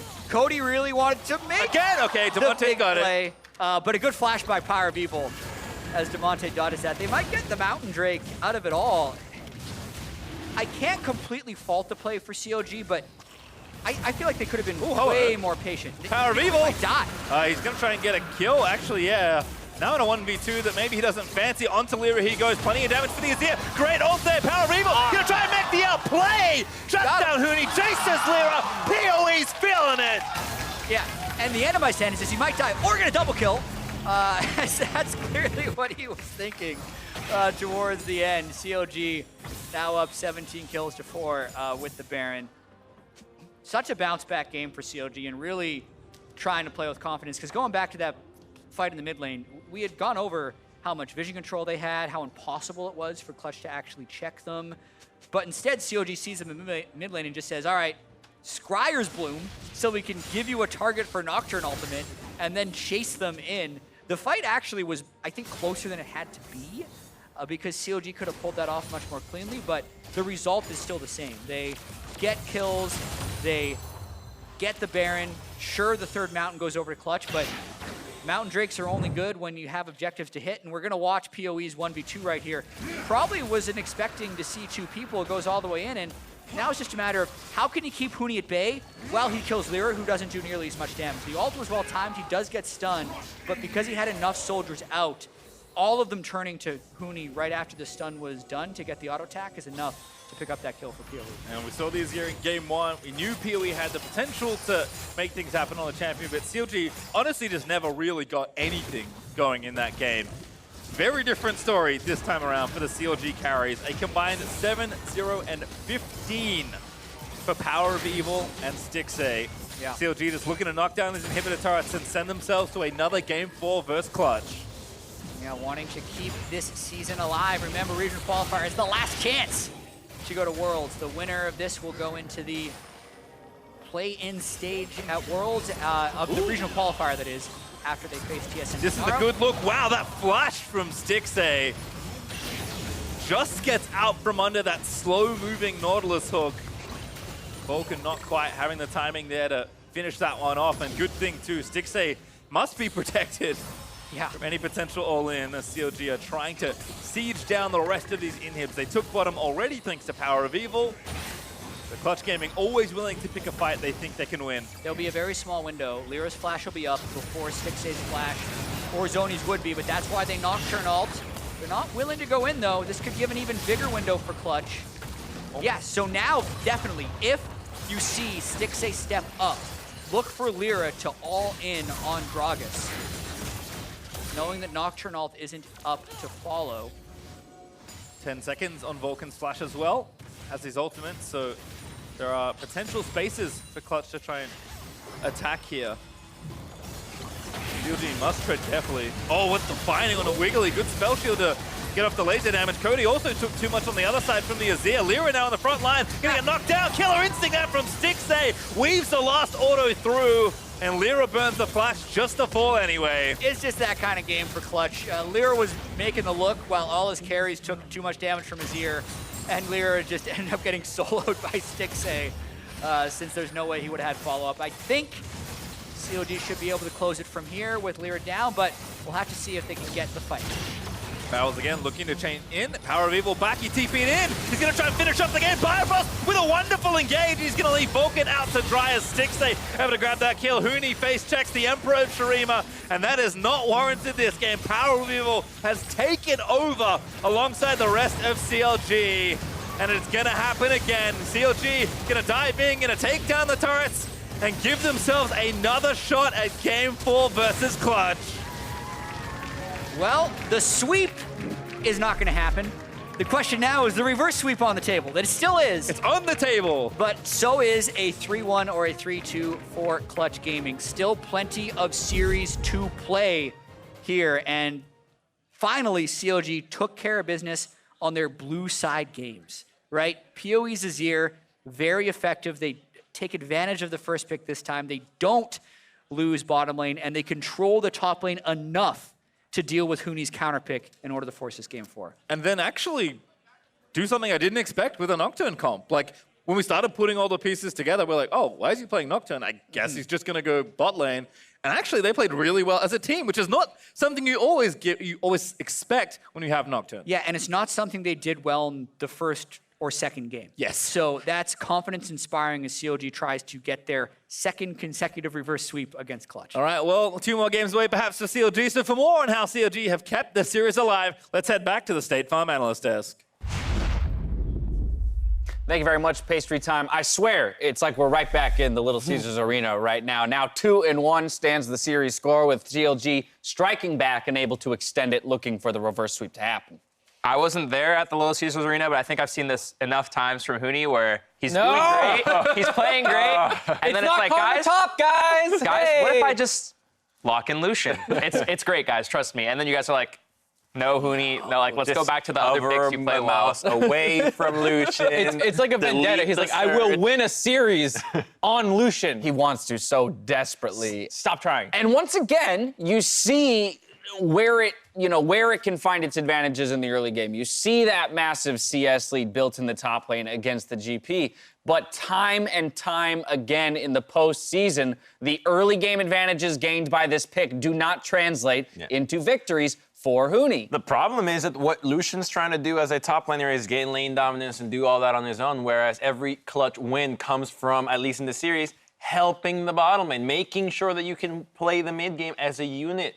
That's not Lucian. So that pick single-handedly sabotages everything Clutch Gaming has been practicing for the last 4 weeks. Yeah, I mean, CLG's draft as a whole was a lot better. They actually took the Rakan away this time to break it up as opposed to trying to play into Xayah Rakan, as well as the fact that I like both their solo laners, the Azir and Gangplank both being fantastic late-game carries who have pretty stable laning phases. So this was much closer to the prototypical CLG draft, which is all great, but then you just have to look at what Clutch did and scratch your head at the Lux blind instead of taking the GP, one of their best picks themselves. Right. And then the counter pick like we were talking about. I think a big part of it, though, is that since the Skarner was banned, it's very clear that Lyra loves Gragas and Skarner, the Predator junglers, and they lock it in as quickly as possible for him. It seems to be an MO for Clutch Gaming that the jungler must be taken early, and CLG might be looking to exploit that later on. It seems like CLG has just finally, done the good things with draft. You know, like you said, they're taking the Rakan, they banned Skarner, they got Azir for Power of Evil, so that's great. And the Kai'Sa showed up that you were talking about after the last game. Also, just watching Kai'Sa, why doesn't AD need a shield? Can we get rid of that already? That seems like a lot of baloney for everybody else. The most annoying AD carry to play against. I think this is a very interesting game because what we'll see here in a lot of these fights, even though they're not like cataclysmic fights where it's 5-0 aces or huge trades, we're seeing to a degree just how out-comped Clutch Gaming is in this game when it comes to the full-on 5v5 matchups. Yeah, I mean, CLG used their first Nocturne ult top, I believe, combo with the GP ult, and I know Jao was saying it probably would have been better in the bot lane. You're more likely to generate your own lead in the bot lane, but it does stabilize your top matchup, and I think that, like you're saying, CLG super out-comped Clutch here, so if you stabilize your early game, fall 30 CS behind like what happened, but are ready to go in team fights, you're going to crush, as well as the fact that they still picked up kills all over the map. Right. It's really funny because you're bringing it up on the desk, so we have to remember that a lot of these fights, paranoia is active.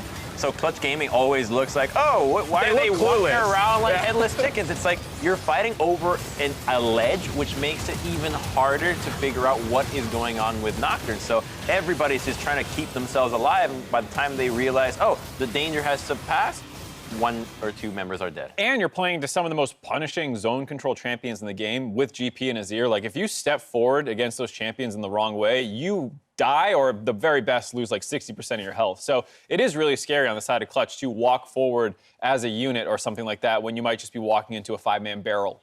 Yeah, well, absolutely having no front line, right? That like too. the Gragas and the Nautilus, sure, just the tiniest amount of tankiness and survivability, but not really even, right? And so in a lot of those fights, you saw the willingness of Wiggly to be like, I'll just ult the Nautilus and kill him. And then when he's down, we just walk at the rest of the team. And you saw how much easier it was for CLG to navigate this entire game from start to finish, even while that laning phase was not going spectacularly for Ruin in the top lane. Yeah, it has me really worried for Clutch for Game 4 because the question is is this a repeat? Like, is it going to happen again? Are they going to? It had the BM too. It had the Demonte Ziggs hover. Exactly. That's what I'm saying. The overconfidence. I swear it's like we're back in Detroit right now because everything has played out basically to the same degree that it did in that best of 5. Clutch Gaming with side selection here in Game 4 will go back to blue side. And so again, facing the very same kind of downward spiral that they had in the last series, having that experience and being able to check themselves, right? As Artemis said in that sideline interview, hey, we were aware of it. It's the first thing we said when we came off of the second victory is let's not fall into that trap. Okay, well, step 1 just happened. So check yourselves again, right? But how do you, as Clutch Gaming on blue side, come back and just end it here, 3-1. Give me the 3-1. I mean, it's that same energy that's going to actually might backfire, and that you're saying, okay, we have to put a stop to this now. We're not tilted. It's not going to happen. But then, oh, can you pick me the Lucian again, or can you pick me this? Trust me, not tilted. I can tell you that I am not tilted. Therefore, I will perform. And you just get into that spiral that I think that they just really need to hone back on the fundamentals and count on the guy that's the least tilted out of the team. One member needs to really bring up everybody else's spirits. I just really want Huni on a matchup where he can actually impact the game more, and he's not playing Lucian into Nocturne and champions like that. And I think, again, a big thing is they're not going to have the Azir for mid lane on Power of Evil. I think if he's not on Azir, he hasn't really looked that strong on any of the other picks. So I think CLG will have to pull something better out on the red side. Yeah, it's interesting. CLG on red side. We'll have to see what they decide to do. But I do want to actually reference the Nocturne pick. We kind of talked about a little bit of the craziness that it, creates within team fights. But to the same degree, this is not a pick that we've seen much, or if at all, in the postseason, at least here. And so maybe catching Clutch a little bit by surprise there? Yeah, and I know that it's something that they can try and do more of, give more agency to Wiggly. He has been one of their best players. I was talking to a certain jungler backstage, Meteos, who was talking about the Skarner pick and saying, like, where's Olaf? That is such an abysmal matchup for the Skarner because he can't fight the Olaf. So he was saying, that's another option that they could potentially look at to try and shut down this Skarner without having the ability to ban it now that they're back on red side. Seeing plenty of that in LCK and LPL getting play. So, hey, where's that pick been? The reverse sweep is still on the table. We'll see if CLG can tie up the series in Game 4.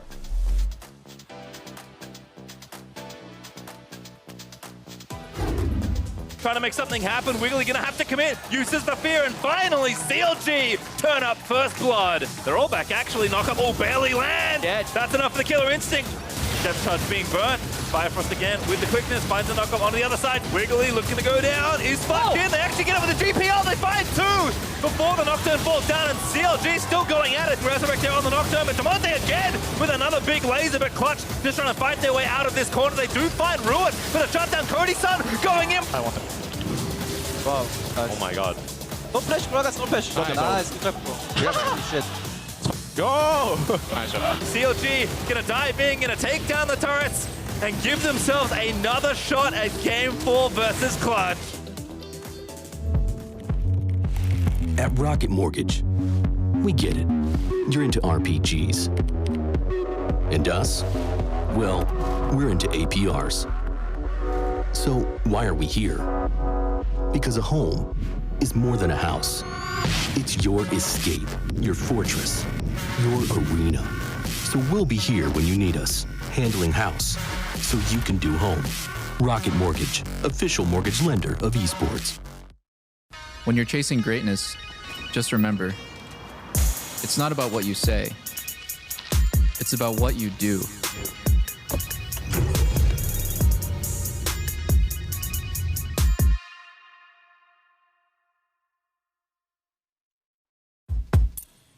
Welcome to Assist of the Week, presented by State Farm.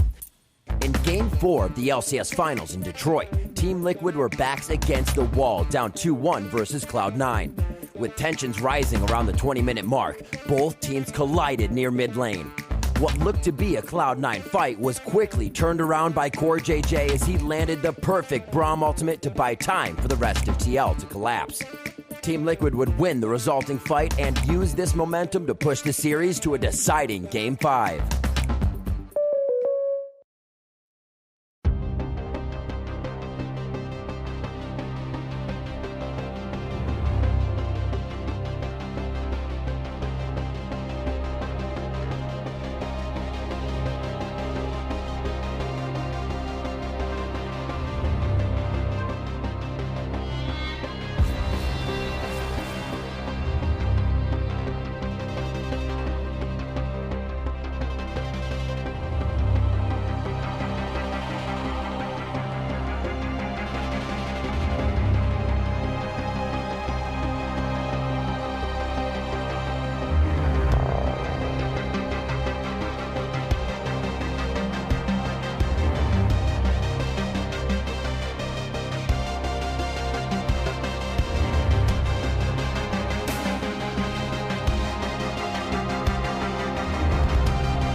Welcome back, and thank you for joining us for Game 4 of Clutch versus Counter Logic Gaming. And at this point, I'm just willing to say that anything can happen. It can, including reverse sweeps or not reverse sweeps. And typically, if reverse sweeps are stopped, they're stopped here in Game 4. You'll see a team have a slight misstep and then secure things in Game 4, whereas if they lose Games 3 and 4, usually the momentum carries through to the 5th game. So this is of utmost importance for Clutch Gaming. The good news for them is that they are on blue side, which is their preferred side here. The last time they had this situation was in Game 2, where they actually put all 5 of their bans towards Power of Evil. First phase was Azir, Corki, and Ahri. I don't expect them to actually change anything here. The bigger question will be if CLG drops yet another ban and tries to fit a Skarner ban into their red side banning. Well, Corki, Azir, Yuumi, Rumble, right now the first 4 bans. Not super surprised to see this so far, but it is, as you mentioned, that final ban that CLG can maybe tweak. There's actually the Nocturne ban from Clutch. Yeah, the Ahri ban was a bit of a throwaway for them last game, and they clearly struggled against the Nocturne, sometimes going into corridors, which, as the analyst desk mentioned, made it even worse for your vision because you can't see over any of those. And with the Akali ban, it sets up a fairly easy Skarner first pick if that's what Clutch wants to go for. Yep, we didn't touch on it much either, though the desk did. There is Skarner first pick, as you mentioned, but I think Nocturne also just made Huni's life impossible in a side lane. Like, he wants to be aggressive and taking 1v1, and just can't with Wiggly able to ulti him. So I think this does open up some nice space for Clutch, but CLG, Xayah and Gangplank pretty much instantly. Yeah, and I think that's actually really smart for CLG based on how this series has gone.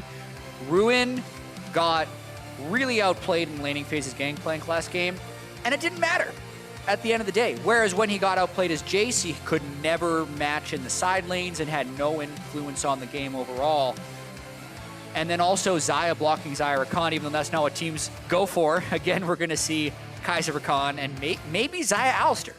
It's what CLG did in Game 2.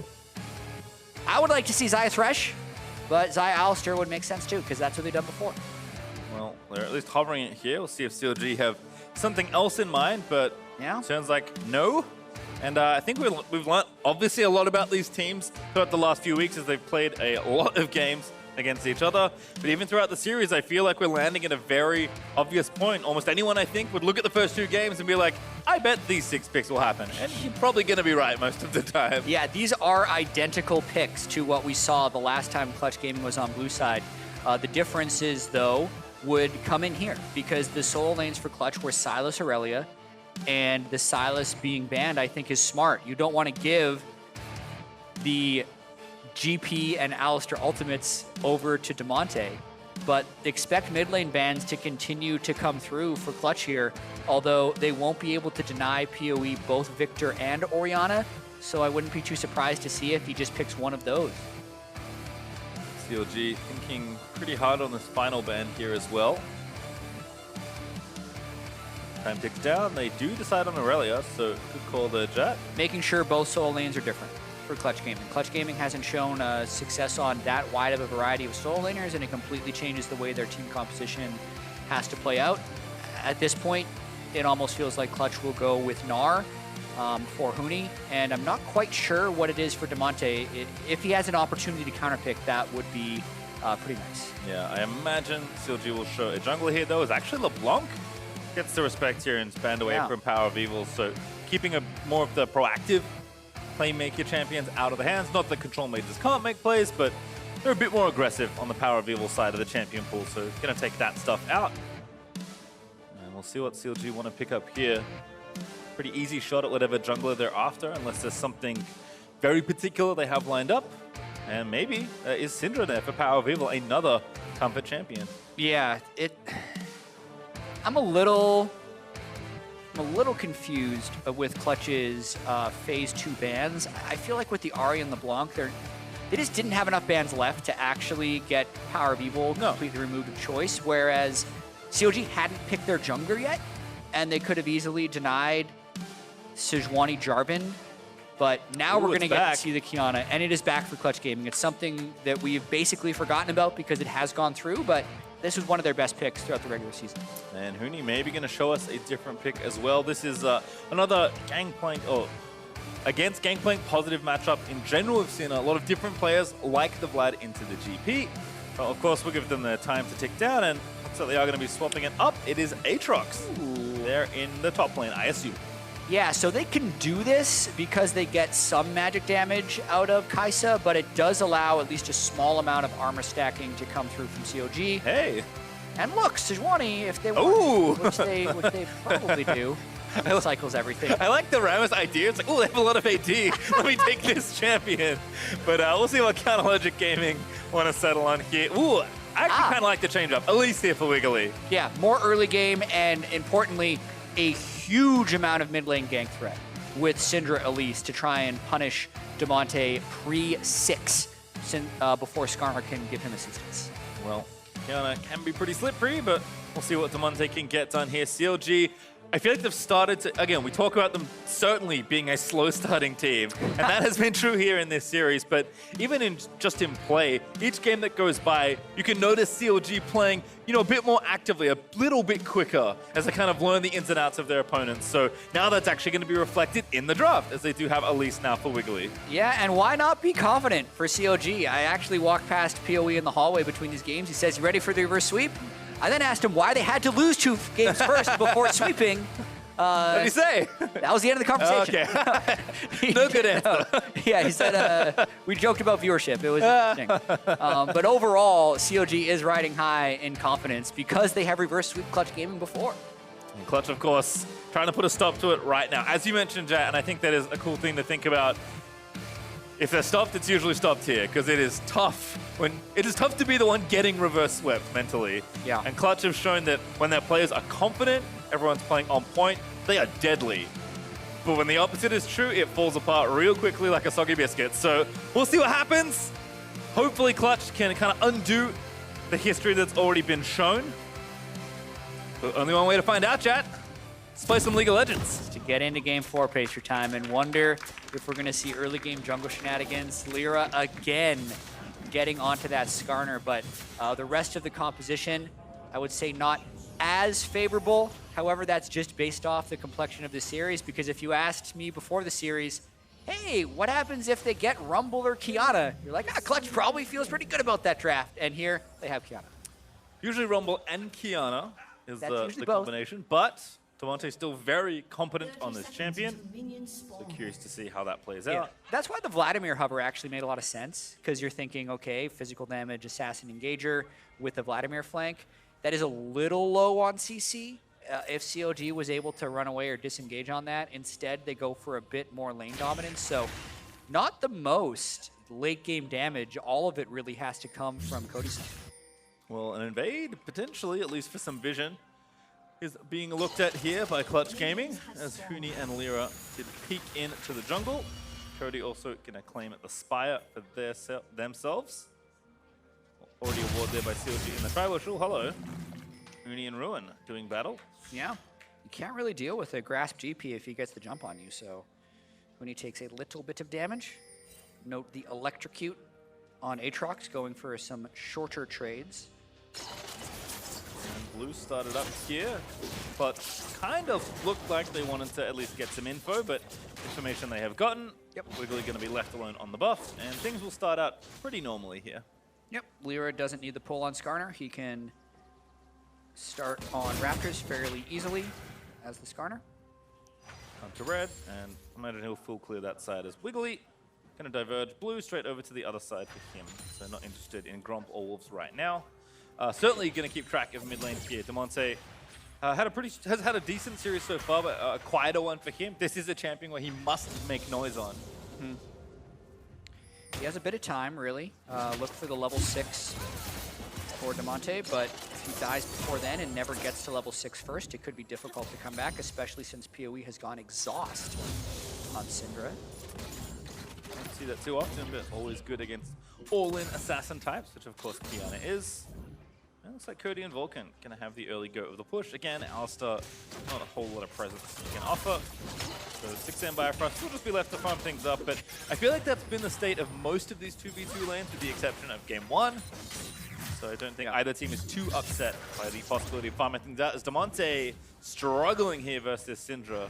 Yeah, and I think Syndra should be good in Kiana and is good in Kiana in 1v1s. It's when you get to the 2v2s where the gank assist that Kiana can supply is threatening enough to stop the Syndra from harassing, but knowing that there is a jungle Skarner on the other side who won't have Predator boots early on in the lane, PoE should be playing as aggressively as possible against Damonte, and he is. He's also precision secondary, if I'm looking at that right, so it doesn't even have a bit of extra help from Time Out Tonic or some Biscuits. So taking a lot more poke, Damonte though, I'm sure knows how to navigate this lane, does go invis, Electrocute gonna proc though for PoE, and looks like Damonte may be forced back early.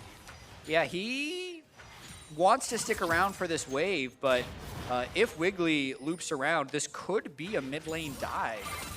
PoE would have enough mana to stun, and Monte would have to make an escape. They're thinking about it, but Lyra is here to defend. Nice read here from Lyra. Stun gonna land. Wiggly looks for the cocoon, does not get it.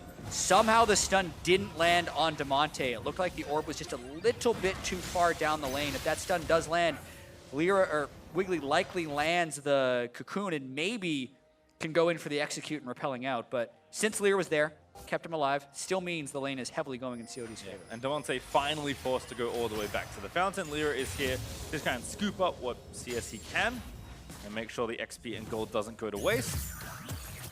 Rooney, in the meantime, battling Ruin here in the top lane.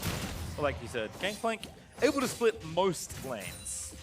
Yeah, with Grasp and the potions early, it's incredibly hard to push him out of lane as the Aatrox once again without gank assist, and since Lyra's on the Skarner, you like to see CLG actually trying to take advantage of the first 6 levels of the Skarner, which is something they haven't done in previous games. Yep, certainly seen Wiggly been on just farm to 6 style junglers, has been very passive in the early games of the first 3. Yeah, and here he's gotten both Scuttle Crabs. He's attempted to dive mid. He hasn't gotten a kill, but he is trying to gain some advantages for his team. Battle continues there. Wiggly goes back with the Chilling Smite now ready. Dips back to get a control ward, I believe, and now back out onto the Rift to maybe look for a second go at one of these lanes.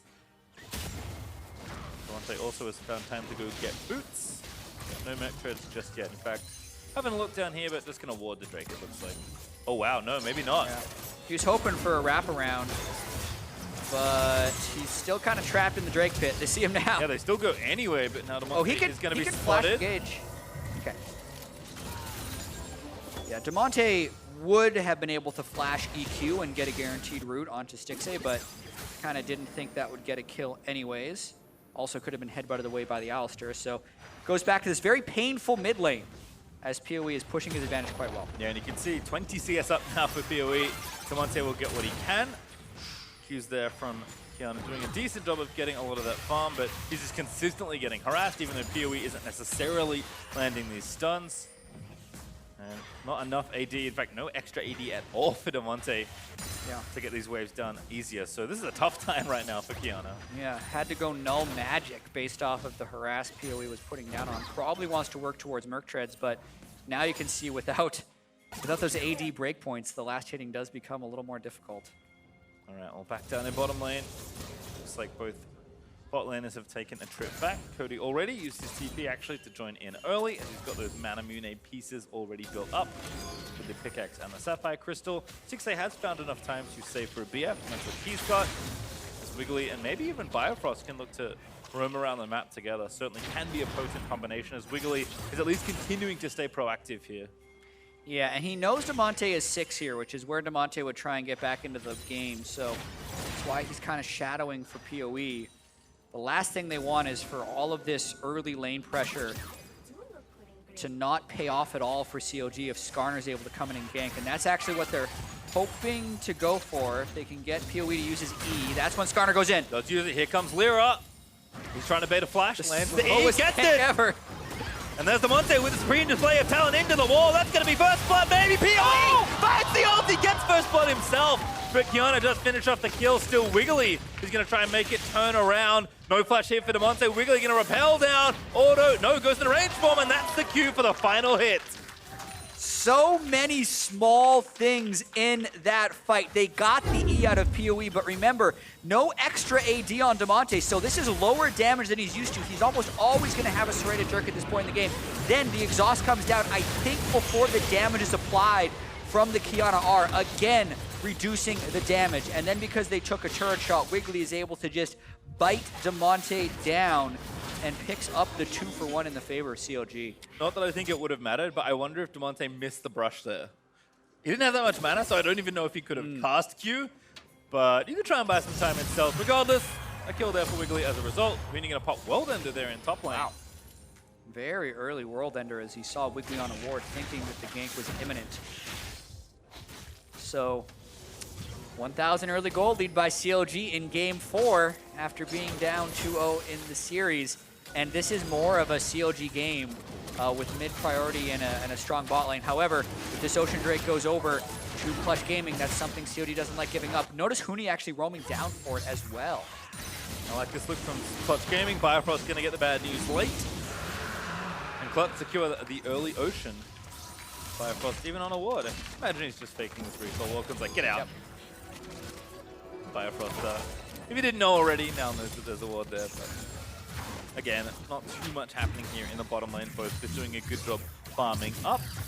Huni, in the meantime, it's kind of the first time we've really seen that he hasn't been able to find a personal lead in the 1v1. I mean, he's also down 300 gold just because of Gangplank and Kleptomancy.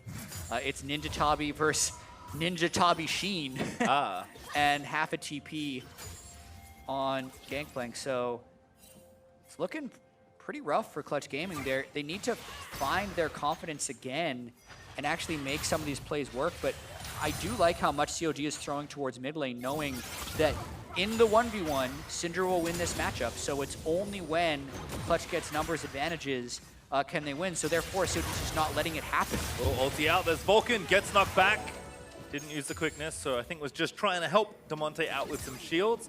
But it is nice to see both supports getting a lot more proactive. And oh, of course, it's 10 minutes. I forgot the Rift Herald was coming up. Yeah, the 80 carries didn't. However, this is where Huni's trying to take advantage of his teleport advantage. So this is where CLG is actually the ones that need to start Rift Herald, and then it's Clutch to slow play it while Huni tries to get map advantage here. It is a way for them to kind of sneak back in the game. Now that Ruin matches, then means Clutch Gaming can go for the Rift Herald, because then Ruin would only be able to assist with his GP ultimate. I love this map play by Clutch, sending Huni down knowing he had a TP advantage. Yeah, and TP might look close there for Ruin, but still a little under 2 minutes, which is not going to be enough time to contest with the Herald as Clutch are going to start it up. So a smart cross-map play, showing that they have evolved their, their tendencies for the Herald, but how they approach it. You don't have to send everyone to Herald all the time. You can use teleport. But now, we still could see a fight.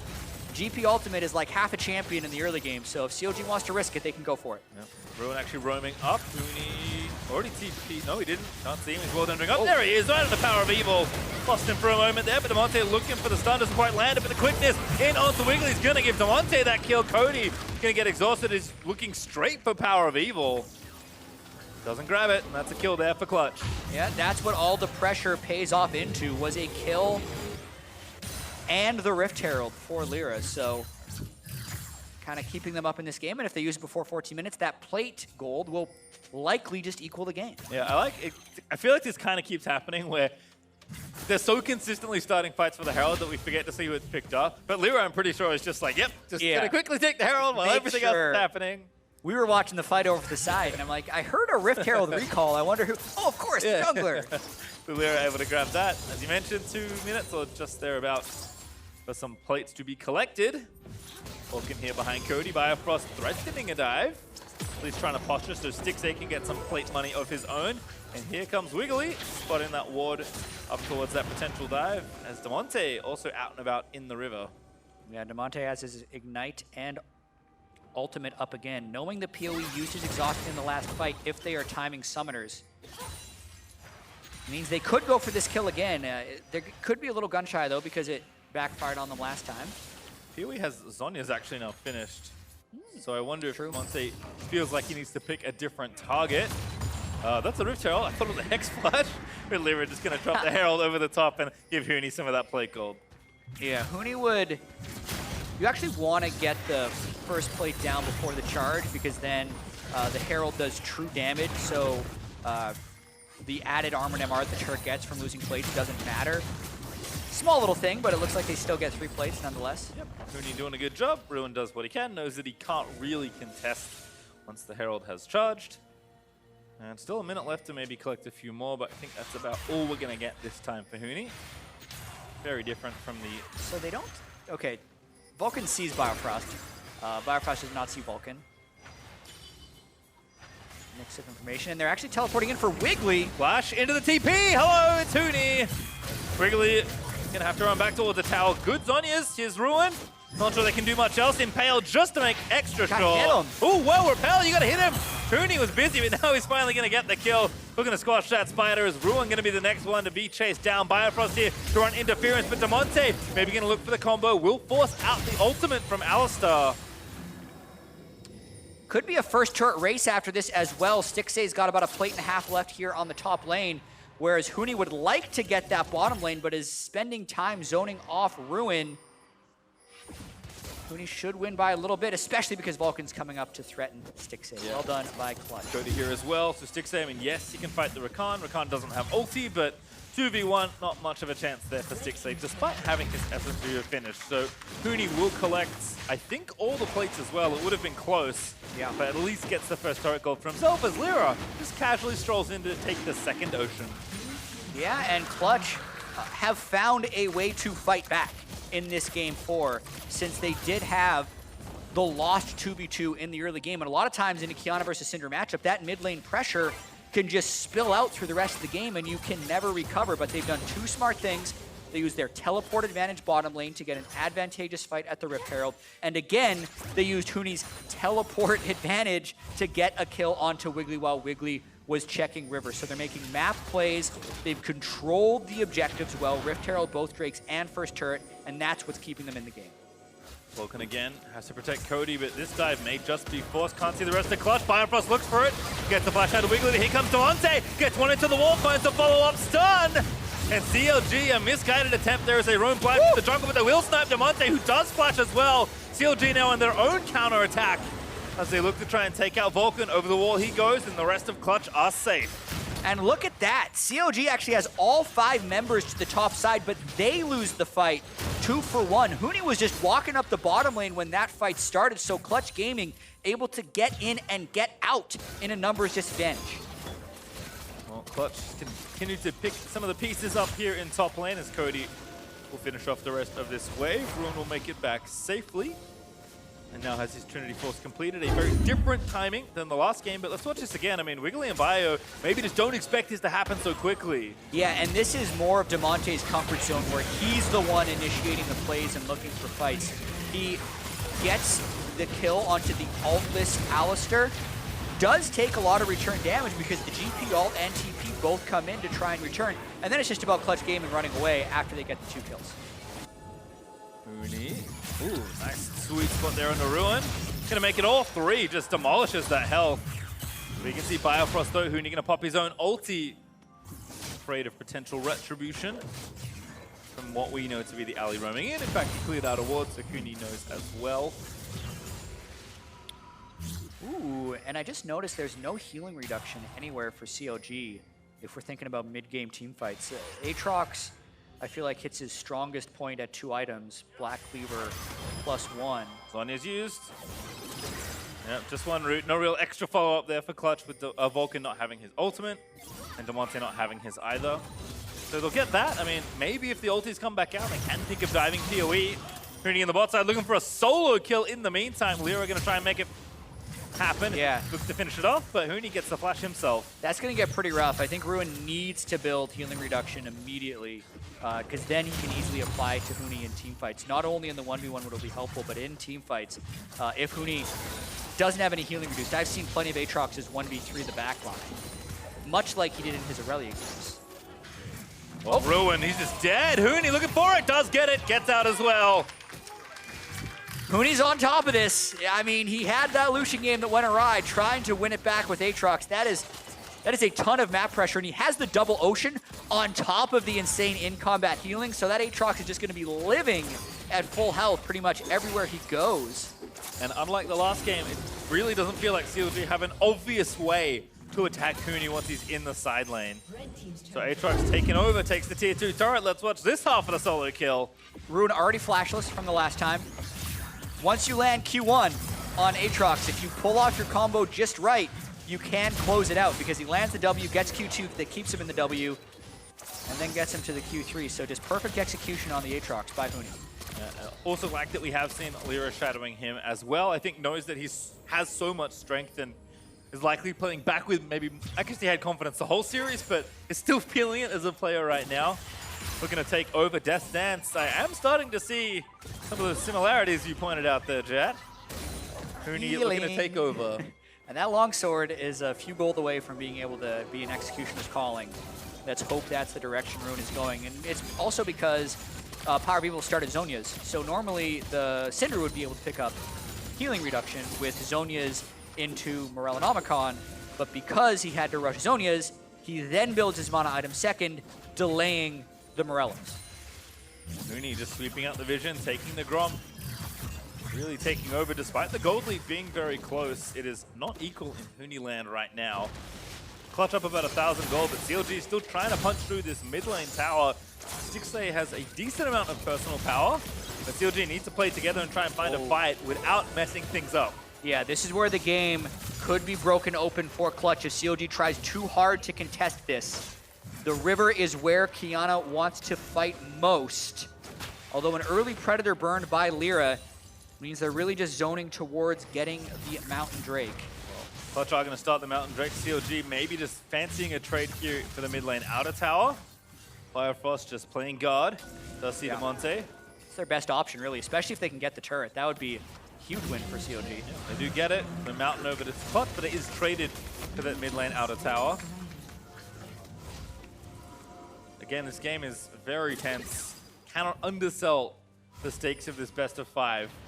For Clutch, it's not only a bit of revenge and some redemption versus CLG, it's one series away from a shot at Worlds. Yeah, winner of this will play TSM tomorrow, who are considered by many to be underdogs in the series. So even though they have the most championship points throughout the year, which puts them as the final boss of the regional qualifier, TSM slumped towards the end of Summer Split, lost convincingly to Clutch Gaming in the quarterfinals of the playoffs, and then have really just been preparing for that moment since then. So either Clutch or CLG will go into that regional qualifier final as the favorite to be the 3rd seed for North America at Worlds, meaning this series is just all the more important. And Clutch Gaming, as we mentioned before, won the first 2 games convincingly, much like they did in Detroit for the 3rd place match, and are trying to pull things together to win in a 3-1 fashion. Not enough. Power of Evil spurns the ulti there on Damonte, but he had Zhonya's as well, and had clearly calculated that that was unlikely to kill him. Yeah. Does keep the Qiyana away though. Damonte is moving in towards that mana item as you mentioned, and I do have good news for you, Jat. That longsword has in fact turned into an Executioner's Calling there. Yay! He understands that it's needed. Won't keep him alive, but it will definitely help them take down Huni in team fights. Oh, they're going for it. Here we go. Speaking of Huni, Firefrost in there, looking for the ulti, doesn't quite get it. Oh goodness, into the backline. Goes the rest of Clutch. Huni's still alive. Wiggly. Oh, it didn't work. Cut! And Vulcan gets the kill of all people. Oh, and I thought maybe Clutch could go for more because Damonte did have all of CLG up against a wall. Decided not to go for it. You could see Clutch was calling the retreat. Man, they dumped so much onto Huni, still unable to take him down. Oh, can we get Vulcan? Well, no ulti, so no luck there for Power of Evil.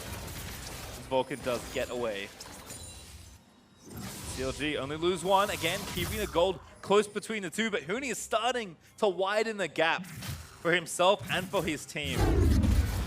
Yeah, Huni at the turret gets caught by a cocoon, and CLG says, all right, everybody into Huni. Biofrost sees a look, but doesn't actually get any CC onto Huni, so they're unable to get all of their damage through to him, and it ends up just being Wiggly who overcommits into Cody Sun and Huni. Pays for it with his life. There's the blue buff. Oh, also got stolen. Huni we've again. seen this before.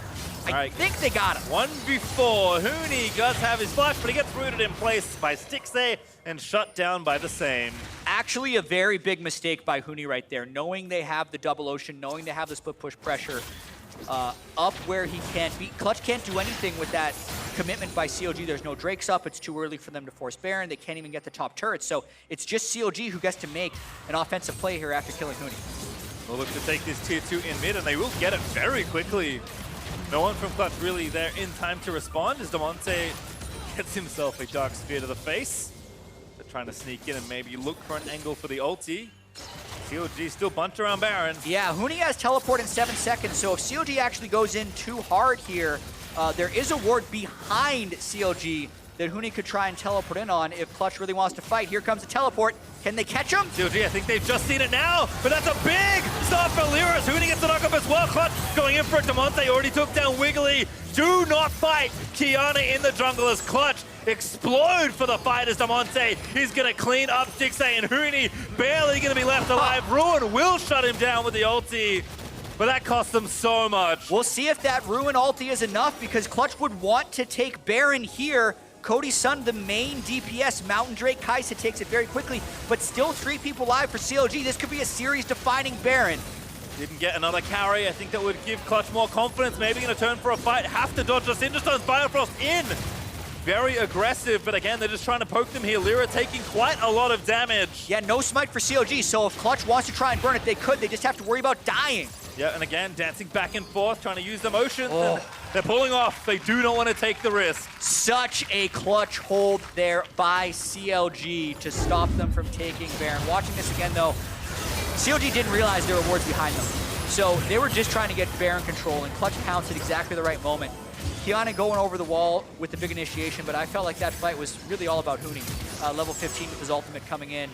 CLG unable to burst him down, but CLG disperse enough to only lose their AD carry and their jungler, which gives them enough tools to at least delay Clutch. I think if Clutch watches that back, they may have wished that they just burned the Baron, because there wasn't a real chance of a steal, and then they would have it. Oh, wow. Not, and now Vulcan might be caught. Stunned. That should be a kill. Enough damage is there. Stixxay gets the last feather in. And it was before Huni was ready for the flank. Huni wants to fight this, but now they have to pull off and CLG get another objective. Second mountain would have been nice for Clutch, but it is CLG that will claim that Drake.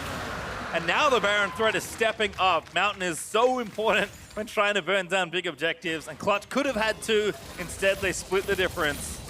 Yeah, now either team can threaten Baron with roughly the same speed. Damonte. Power of Evil is the target, but exhaust nicely timed for PoE.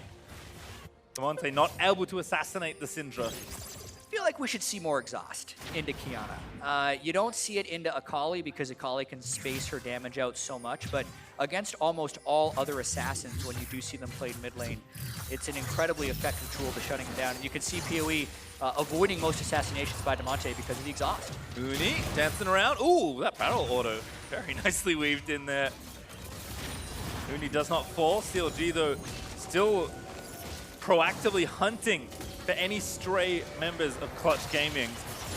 Know that if they can get 1 pick, maybe turn it into something else, that at least the threat of the Baron is enough to draw the rest in and then open up the game for themselves. This game is delicately balanced on what feels like this first Baron. Yeah, and also because the Mountain Drake exists for both teams, not only is it faster Baron, it's faster base destruction. So the winner of the fight could take so much gold that they would become unstoppable in the rest of the game. And if that is Clutch, that means the series is over. CLG's season would end. So the tension that builds in these moments is just higher and higher. CLG has to be so careful about checking into the river because of the Kiana and the Aatrox flanks that have caught them a few times already, but they can't let that stop them from looking for fights. CLG has so many initiation tools.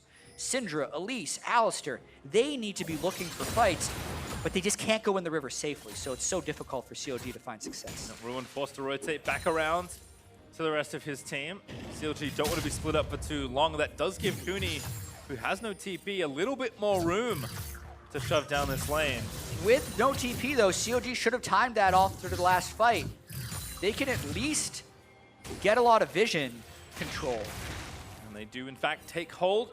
At best, they could just start it. I mean, there's no Scryers available for Clutch, but both teams a little hesitant to all in on Baron. They don't want to be the team that throws at Baron. Yeah, they know the tension of the situation. Bifrost going to be the target. Uses his ultimate, now going to get pulled back by the Impale. Bifrost is going to fall to Damonte, but Huni, I think he went in too close. He's going to die to Stixxay.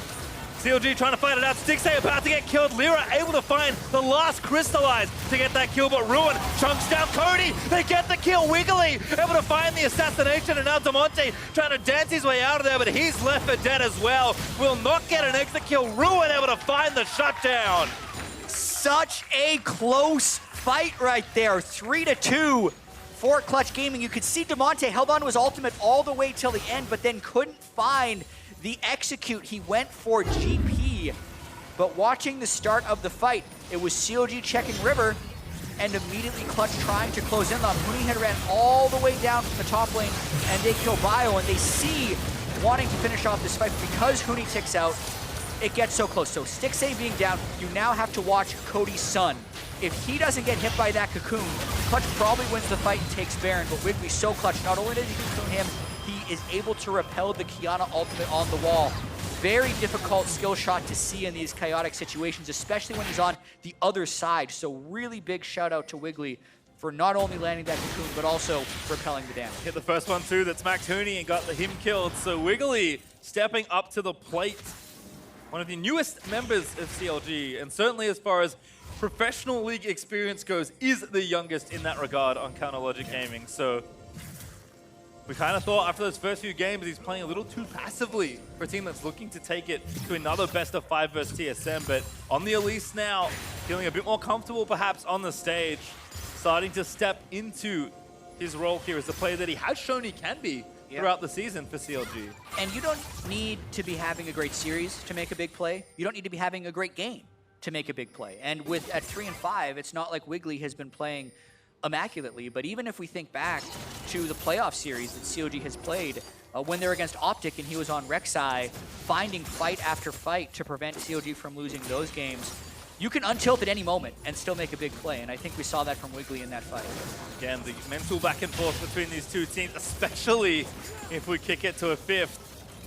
Something we'll have to consider, but still game balanced oh so delicately. 700 gold, not even between the two sides, and they're constantly looking for fights here.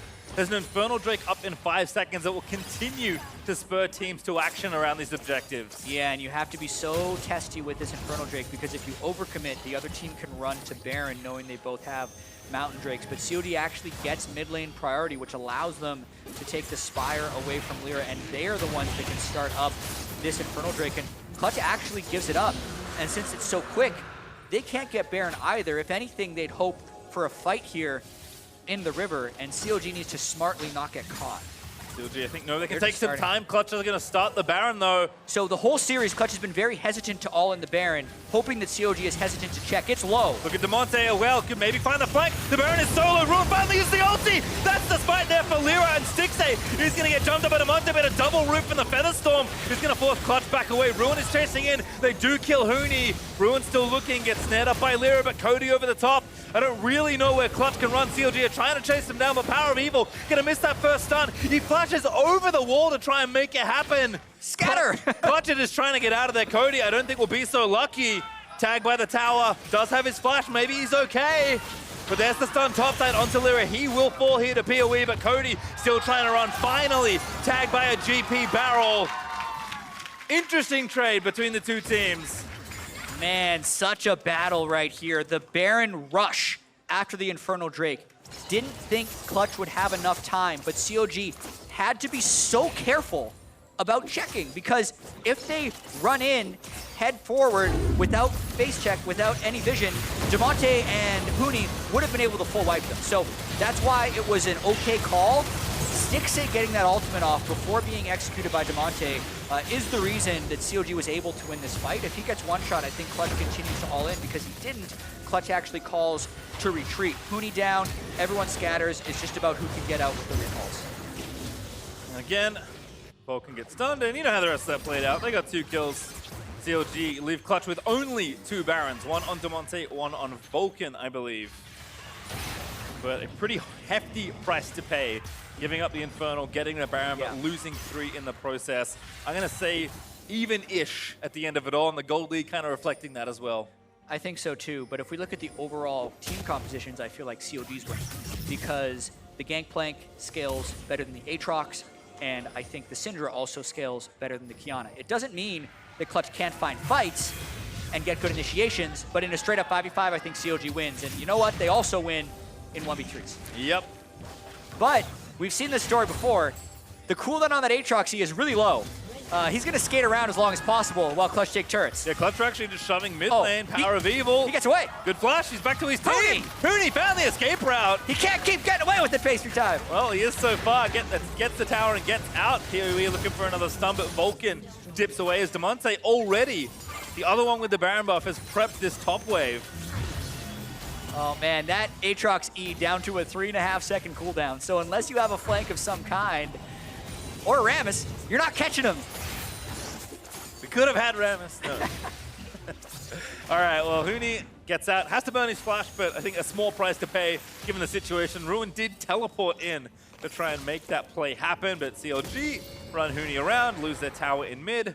Only 35 seconds left on the Baron for Clutch, so it doesn't seem like CLG will lose anything else or much else after that play, and we'll be back to a very even game. In fact, the gold is dead even as they look back up at the scoreboard. Yeah, I think CLG has an advantage, but it's a small one, and it's contingent on being able to get vision over this river, which is not an easy task. Biofrost needs to be in the front. They need to see the side laners, and then they can get mid priority towards Elder. If they actually run it through the jungle, it's really dangerous. Wiggly almost found the stun there. Damonte going back in again. What a massive ulti! Damonte able to take down Wiggly, and Clutch are going to start the fight, but CLG, they're retreating through the corridor. Ruin with a nice GP ultimate to try and cover the escapes. Only one down on CLG. Wow, I'm very surprised that CLG didn't first push out mid before going towards the river. Instead, they run through the jungle. They only lose Wiggly for it, but that maintains Clutch's control as this Elder Drake gets closer and closer to spawn. And Stixxay had kind of a quiet one, but one of the stronger components of this composition right now, and he's had a good game for himself. Needs to be awfully careful with all the dive that Clutch can bring upon him. He's got no ult, he's got no flash, he doesn't have a QSS yet either.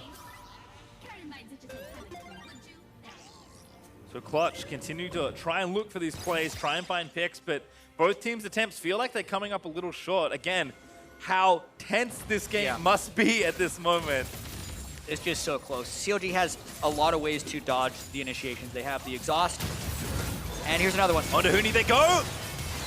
Looks like he popped the plate, but it's actually pretty tanky, all things considered. Lyra goes in, PoE finds Huni. CLG may have found a fight they like, but Biofrost taking a little bit too much damage. Ulti there as Cody takes down Bios. Damonte, I think, found the rest of the fight, but now Vulcan dives in. Cody still fighting his way up, but Stixxay takes him down.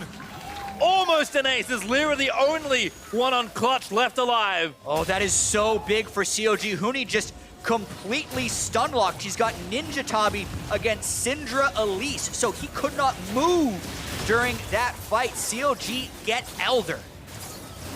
Elder away. Lyra forced to back off with no health, so no steal forthcoming there. And again, Huni thinks he's fine. He did have Stoneplate. He's actually quite tanky. Yeah, but 5 seconds of 4 items, 80 carry, shredding you.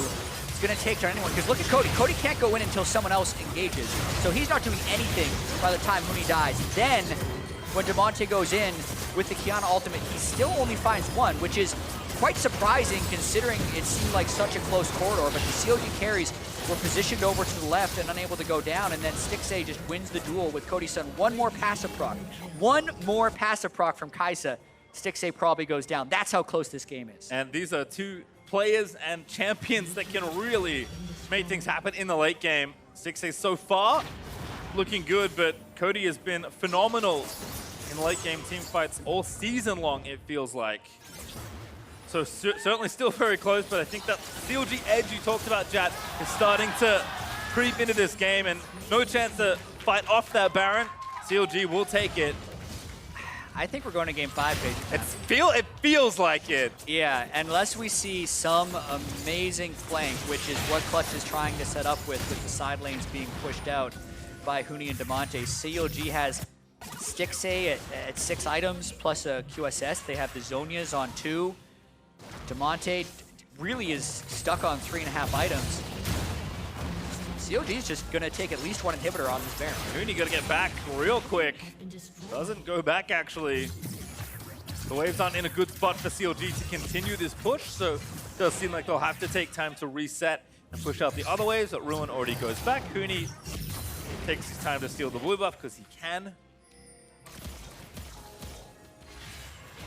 But again, if we do go to that 5th game, I think it's important to note that like history has an unbelievable weight.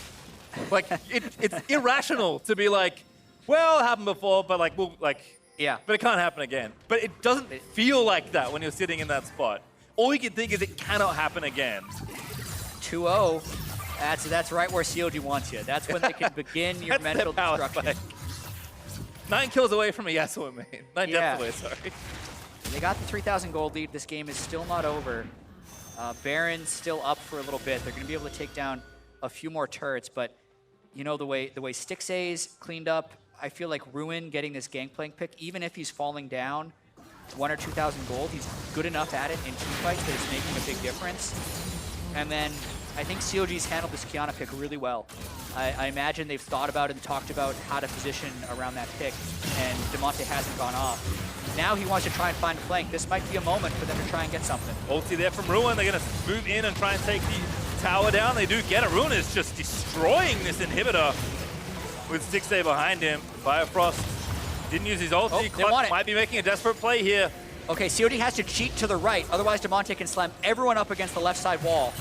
Here comes Huni. Firefrost the target. Does get tagged. Gets out though from the chains. Monte's a little too far ahead. Left alive. I think Firefrost is going to buy time here. Yeah, Firefrost knows he's going down. Doesn't even use his ultimate. So they want to keep chasing. There's no turret. Damonte actually missed a jump over the wall, so he should be in position, but he is not. Stixay actually the one in front. Gotta be careful, Damonte. He's got flash. He does. Stixay the target. Huni finds it. Stixay gonna burn the ulti. Now's the time to go in. Stixay needs to be the target, but he's moving back towards the team. No pick up now. Vulcan dash back in. And there's the ulti that Clutch have been begging for all game long. Ruin the last one left. Clutch, if they can get the ace, that may just be the game. It may be the game even without the ace. Look at these minion waves. For some reason, Cody teleported to the bottom lane when they had a wave in the top. That might actually keep the series alive. I don't know what that TP was when they could have just closed it, but there's one fewer turret down here, and everyone's moving while Huni goes back to defend the base. Oh, the super minions, though.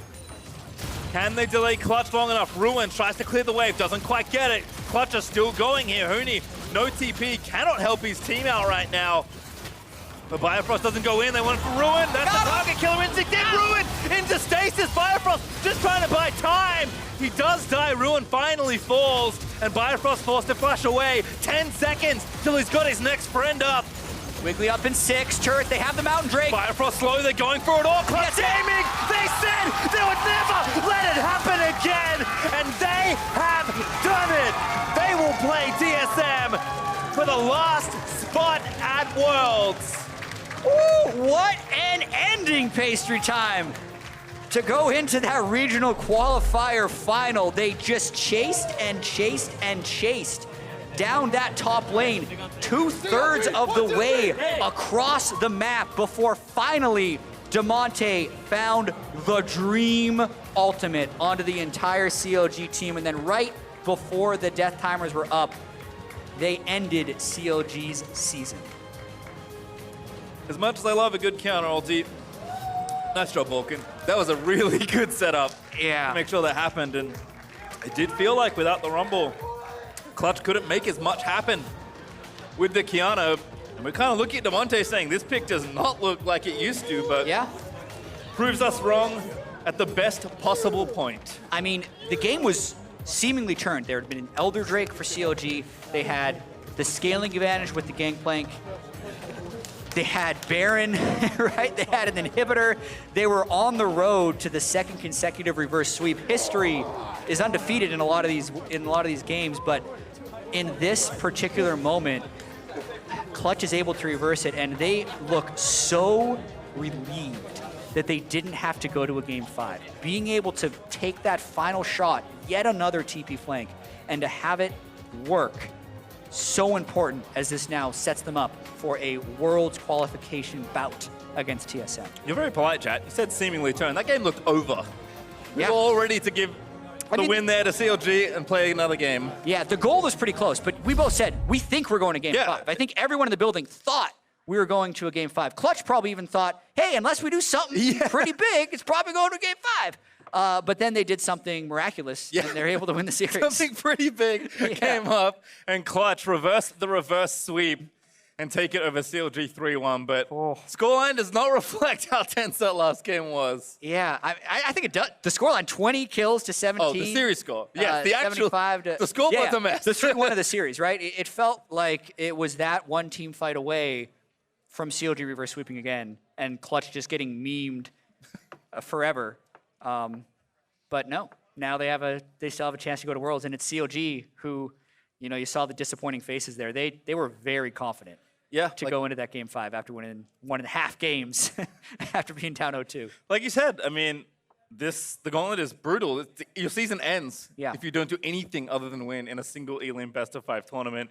But I kind of like that Clutch, again, going from the team that couldn't beat anyone unless they were below them, to almost reversing the script completely, where they will take a pretty large revenge tour, it feels like, through almost everyone they have played. Now just TSM left. Yeah, and they have beaten TSM 4 weeks ago at the quarterfinals. They won in fairly convincing fashion. They're going to be pretty confident. I mean, they said they were actually happy that they ended up losing to Counterlogic Gaming in the 3rd place match, and we got to see why here, right? They were actually able to stop the reverse sweep, and now they're 1 series away from Worlds. Well, to hear about how they got their revenge, let's throw it down to hear from the Clutch solo laners. Thanks, guys. Huni, DeMonte, congratulations on that win. Now, the first thing I have to ask you is run me through that final play, because you were just running across the map trying to catch out CLG. Yeah, I mean, it was pretty wild. Like, I think it was like almost a full map that we chased him, and Vulcan ended up getting an insane engage, and, maybe I looked cool pressing R flash, but that was all Vulcan. Oh, Vulcan, well, Huni, then let's ask you. A lot of Clutch fans were definitely worried after seeing Game 3, and they were worried that the potential reverse sweep was going to happen. So were you? Yeah, definitely that also hurt it. The 34th match at the Detroit, pretty sure the reverse sweep is like everyone was like really hurt it, and that's why after the practice was actually not insanely good. It could have been better, but actually we just tried all the best thing we can do, and we actually experienced it. It could be reverse swap. We nearly talked about before it could happen again. So we should just learn from what happened before and make sure we just don't happen ever again. And this is I think we proved that we actually improved on. Well, how do you mentally prepare for that? How do you say, okay, here comes we're up 2-0. How do we not get reverse swept? After 2, actually, we were talking about the same thing. 2-0 is not gonna make us 3-0. And as soon as it happened 2-1, is anyone we were asking just each other, is anyone tilted? Is anyone good? Just make sure, just double check to confirm that everyone has the same attitude that we're gonna just smash this guy again, with a 3-0, a 3-1. Yeah, actually, I would say our coach Artemis, he told us after the CLG game and after Game 3 today, he said getting reverse swept only happens one time in your career. It's something you got to learn from when it happens, and that's what we did. So then with all of that being said, how does it feel to be standing up here, the victor over CLG? Well, it definitely feels good to get our revenge. I think we're definitely the better team, and we showed it today. Now we're just coming in tomorrow, and we're gonna play against TSM again. We already beat them once, and they're gonna want. True. They're gonna want their revenge now. So it's kind of the opposite. So definitely we're ready, and TSM might pull off something that we don't expect. So I definitely want to talk about TSM, but first I want to praise you guys for your series, starting with you, Huni, because in Game 2 you had that phenomenal Irelia where you were just commanding pressure all over the game and almost forcing them to send all 5 after you. So what's it like being in that kind of a position? It's kind of sucks, honestly. My team diff? Oh, no, just kidding. It was definitely just a top diff that I draw the pressures, and the team were doing actually was good things, and it was feel pretty good. They were trying to kill me 5 people putting, and then I burned 45 seconds to do it, and then we nearly got more than 4 turret. That happens a lot. Because they know they need to kill the Huni to win, but but I mean I got proof. Even though you guys kill it, it's not gonna happen, dude. Well, you have 2 Hunis. You have Huni and then Huni number 2. So does the same go for you? We saw you break out your Lux in Game 1. So I wanted to find out, is this Clutch Gaming at full force, or do you guys still have a couple tricks hidden up your sleeve? I mean, definitely we've showed over the last 2 days that we're not just Rumble Kiana, and I mean, we did win a game on Kiana today, but Yeah, I mean, we have just infinite champion pool. All 5 players can play every champion in the game, and we're all willing to sacrifice for each other, so who knows what we're going to play next. All right, well then let's talk your next opponent, TSM, tomorrow. CLG came into this saying that Clutch Gaming is going to be the toughest opponent of the gauntlet. So do you share that same sentiment, or do you see TSM as that final boss? Well, TSM is definitely better than everyone thinks, I would say. I think they have players like Bjergsen, players like Sven. These are huge veterans, and they're not going to spend this month and a half that they had practicing just messing around, like going into Gauntlet just to lose. They're going to come and they're going to try to win. They're going to probably have a lot of new strategies, and now they've actually had time to play with Spica, so definitely not a match we're taking lightly. I don't know if they're better than CLG, but we'll find out tomorrow. All right, and then the final thing that I want to ask you guys, I asked Vulcan and Cody Sun the same thing yesterday. What would qualifying for Worlds really mean to you? Hooney, it's been 2 years since your last appearance there. I mean, first of all, I never missed the Worlds. 2015, 2017, 2019, so this is the year that I need to prove every single couple of years that I'm going worse. And Demonte, for you? Well, I'm a pretty new player still, so going to Worlds pretty surreal, so I really, really hope I'm going to make it, and I hope I don't cry if I do make it. Well, I'll be right here to catch that action. But both of you, congratulations once again, and best of luck to you moving into tomorrow. That is it for us here. Back to you guys at the State Farm Analyst Desk. Thank you very much, Avali. Clutch has done it in 3-1 fashion. They make a statement here in the rematch against CLG to book themselves one more best-of-5 tomorrow in order to make it as the 3rd seed to the World Championship representing North America. They were sweating. They were sweating. Yeah, I was sweating. They were very cheery on stage there, but we were this close to going to a 5th game. I thought that was going to go to Game 5 for sure. When I was seeing those team fights and I saw Stoneplate on Aatrox for the first time, I was just like... I mean, this was a crazy back-and-forth game. A lot of action really early on was good to see. CLG actually getting the better of this early trade here in the mid lane. And, you know, this continues the trend of Clutch Gaming finding wins with Kiana and the Skarner again. It was the only one. The other two, though, were unique. And I mean, this was just a dangerous pick for Kiana. They was really pressured all early game. They're trying to make this gank happen when he only has boots and a no magic mantle. Yeah, so you saw him lacking the damage to 100 to 0 out the Syndra through the combo, and that started having this kind of like mid spillover effect, but I mean, Clutch did what it did best. They forced these fights around the Rift Herald and in the jungles. Right, really scrappy fights with kills being traded back and forth. This one was very close. We were even looking at it from a mechanics, decision-making point of view. If that Syndra ult actually didn't go on to Cody and on to the Rakan instead, maybe could have avoided some of the CC and allowed them to chase more kills out, but that's getting into the weeds of it all. Here, the Infernal Drake given up by Clutch. I think this is about the point in the game where things started to get a little shaky for a Clutch team that had gotten their Aatrox off to a phenomenal start. I was calling it since CLG was doing Dragon. Clutch could burn this Dragon down, or the Baron down. One of the perks of having Tyson. You just melt objectives so much, and so they get a little bit late, and yeah, you clean up the party, but you still had it. Oh no, this is where we thought we were going to Game 5. I think we're seeing a lot of this from Hooney on Aatrox, is where he's just going way too far forward, and like he has the stone plate, but why would you want a stone plate on Aatrox? You want to get more healing, you don't want to get more durability through just 50% reduced damage. Gargoyle because he doesn't have Merc traits too, so he's just stunned in place and like, here I am. It is just an overall baffling item choice because, as you alluded to there, the kind of inherent tankiness of Aatrox comes from his ability to heal by dealing damage. Yeah. And then by virtue of building a stone plate, you nerf your own damage for tankiness. Okay. Yeah, just forfeit your own I want to defend innate tankiness. I think you want to attack it. I want to defend. Okay. All right, go. All right, let's hear it. You don't have to prop the active, and you still get bonus resistances when that is true. If you don't use the active, build a Spirit Visage. Still a better choice, but I can see why he was build a GA and a Spirit Visage. Nice defense. Don't build the Randuin's Omen. The GP didn't have any crit yet when you built the Randuin's Omen. It was only. Anyway, they won the game. Yeah, I know.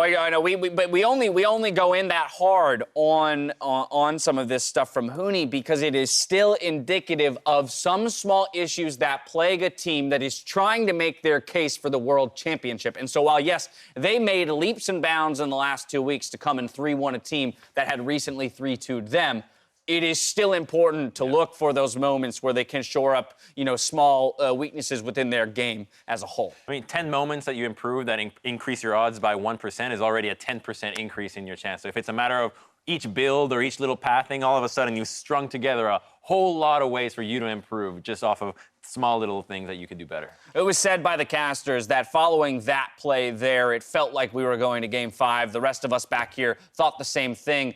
Something, no short of a miracle would have to occur in order for Clutch to take it. And that's what they found up there in the top lane, chasing down Messiah, using everything they can. And this play started 30 seconds earlier outside their inhib turret, TPing and trying to force a fight. And this is why people are excited about Clutch potentially going to Worlds. They are relentless. When they want to make a play, they're going to make a play happen. And they just kept forcing it until they finally broke CLG's back against that wall. I really wanted CLG to win the series, but watching that play, I actually got some chills. That was freaking insane. And then I was like, oh, CLG's still in it, Rune's still there. And then I saw the play at the next and my heart broke a little bit because, I mean, that's, and I'm sure you can attest to you've been in many high pressure moments. You've been in many base races where that kind of decision making, there's not a ton of thought to it. It's probably all instinct and gut at that point. You kind of see as the series goes on that play kind of deteriorates. And like Clutch, they're playing best of fives back to back to back. Like, the games are going to get more messy as we're going, and that's what I'm kind of seeing with Clutch's play. They're getting a little looser, and especially with Huni, he's crushing his lane, right? He just needs to, like, shore up a little bit in the mid game and not go for these random frontline plays, especially with the champions he's playing like Aatrox, and I think Clutch is looking like a great team. I really want them to be one of the teams that goes to Worlds, but they really need to, like, not go too overconfident. I think we're seeing a lot of that overconfidence. Without a doubt. And I think they are aware of it, as has been showcased in a number of our interviews. But you mentioned Huni. Clutch have picked up another match. And today, the honor of player of the series is going to Huni up there in the top lane. He had his fair share of great plays and blunders, but the good outweighed the bad. Yeah, the first two Aurelia games were amazing. He absolutely hard carried them in those 2 games, setting up huge plays. And then even in this game, the solo kill into the turret, the fact that he was winning the GP matchup, which Darshan was talking about, is a very skill-heavy matchup. Yeah, I mean, he is a player that I think inspires the rest of the squad. We know he inspires the Monte. The Monte really has a drive to kind of give back to Huni, like the championship form. Look at that forward percentage in Game 4. 54%. That's actually near unheard of in a forward percentage. It's very rare to get up that high, just because of the number of times you base in the earlier portions of the game. So stellar work by Huni. We'll have to give an honorable mention to Cody Sun, where Huni may have had more of the high highs. Cody Sun felt like kind of the consistent factor for the team throughout the 4 games. So another nod to him following a great series yesterday. But now we've arrived at the place where they've got one more to get through. And we've already talked about fatigue factor. We've talked about prep for the teams that have gotten an opportunity to look at Clutch. But the fact that Clutch hasn't had many opportunities to look at FlyQuest or TSM, 2 of their opponents. And it's so fitting that we started playoffs with TSM against Clutch Gaming in a completely different mindset of what TSM was and what Clutch was, and we're going to end it the same way. However, I think that time has allowed Clutch Gaming to now be the favorites going into this. I think undoubtedly they would be considered the favorites. I think, the real question, as with FlyQuest, is what has TSM really been working on in this last month? Where is it that they are going to find their wins? If we think back to Spring Split finals against TL, what jumps to my brain is players like Broken Blade, who actually stepped up phenomenally in that series with some, like carry performances on Vladimir's and things like that. A lot of that identity has seemed to slip away, and to be fair, the meta is very different. So my question then becomes, what should they have spent this last month doing? Where should they be looking for victories? I think TSM, they need to hone in on specific champions strategies, like the Zillion strategy that they had before with the Kindred. Get 3 of those and just play only those. Beat Clutch, then think about getting better when you're boot camping in Europe. They really should have just focused on how do you win 3 games against this last opponent and then figure the rest out. I think just even like some of the other things Clutch does, they limited their champion pool earlier on this season where they were just starting to play Rumble every game. I think as well as just like have one team play that you're really good at. Clutch just goes for the Rift Herald. Every game, you see it coming a mile away. It's like, oh, they took the Dragon and forced a recall. They're going top in a minute. And then it happens every single time. And that does a really good job of getting everyone on the same page, whether it's a bot lane 4-minute. You're always going to dive. Yeah, or when they go for their blue, we're always forcing a dragon fight. Like, there's a couple plays that you can pretty much 100% force. They will be contested and you need to execute on, but there are team plays in League of Legends that you can just do every single game. And I think something like that would be good to get TSM all on the same page with their young jungler. Maybe not TSM specific, But Darshan, like you're given a month, and you've been in many postseasons, so you've had a week or two to workshop even between splits. How do you identify, or what do you think is the most crucial part, of a team's success when looking towards best-of-5 series, and something that can be done in a short period of time? Maybe the easiest thing to attack. I think there's a lot of factors to it, and I think I was talking to Mark about this earlier. Clutch has literally played almost 18 games, something like that, in the past few weeks. You have 18 games of stats to look at, and I think TSM has a pretty huge coaching staff. You have so many things you can build to just beat Clutch in these 3 games, right? You don't necessarily need to be a great team, but you can be a good enough team to beat Clutch, especially with everything that you have. So I'm really hoping TSM saw all the drafts, saw how Clutch plays. 10-minute Rift Herald. They're going to look to swap every single time. How they're playing in these mid-game teamfights. What champions Huni looks great on, like Aurelia, and what champions he doesn't look so good on, like the Aatrox.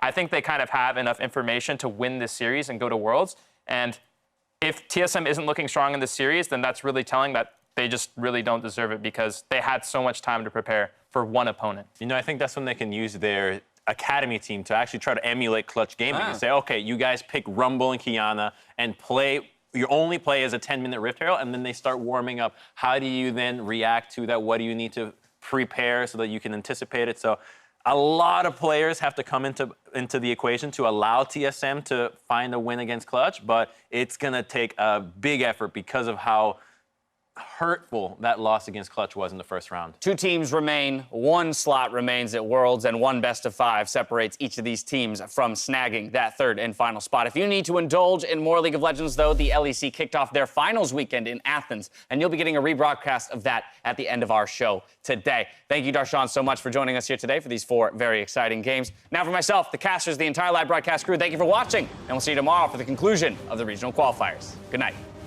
Thank you, dude. Welcome to what should be quite the best of 5 here. CLG and Clutch again, but this time there's a shot at Worlds on the line. Oh, no, no, battle by dead to Cody's son. Engage. Still on the flash. Slowly. Still on the flash. We kill everyone here. Still on the flash. They're ending so hard. Frost on the backside, they pull back Wiggly, take him down. Stick State will be left for dead. Cody dominating, and that's just the story for Clutch in this game. Clutch just take over and dominate for a Game 1 win. Ruin cannot stay. But he almost gets knocked back. The Monte grabs the first kill. Vulcan now going to chase the rest of them. Vulcan gets the first kill. Frost goes down as well, and CLG thought they'd set it up so well, but Clutch strike back. We can go. I'm 10 seconds away. Go on. I can look at Aurelia. What is Aurelia? He has flash. No, he has. No flash. He has flash. Nice. Huni, pretty with the ulti, plays it! Massive ult as Ruin gonna go down. Clutch gonna take over the fight. I'm coming to. We can I can come. Play mid. Yeah. Kill everyone, Baron. Baron. Run to Baron. Up there, here. Look mid, I can all mid. No, Nestor's free. Clutch, once again, will find themselves up 2-0 over CLG. Lucian. Can we someone? Yeah. Lucian. Kill these guys. No flashes. Kill everyone. Go Baron after. Onto Lyra he goes. Plenty of damage to the Azir. Great ult there. Power of Evil. Gonna try and make the outplay. Shuts down Huni. Chases Lyra. PoE's feeling it. Stun. Can we kill him? I got him. Okay. I'm Zonus. Kiana. Go, Kiana. Huni finds it. 16 gonna burn the ulti. Now's the time to go in. Stick State needs to be the target, but he's moving back towards the team.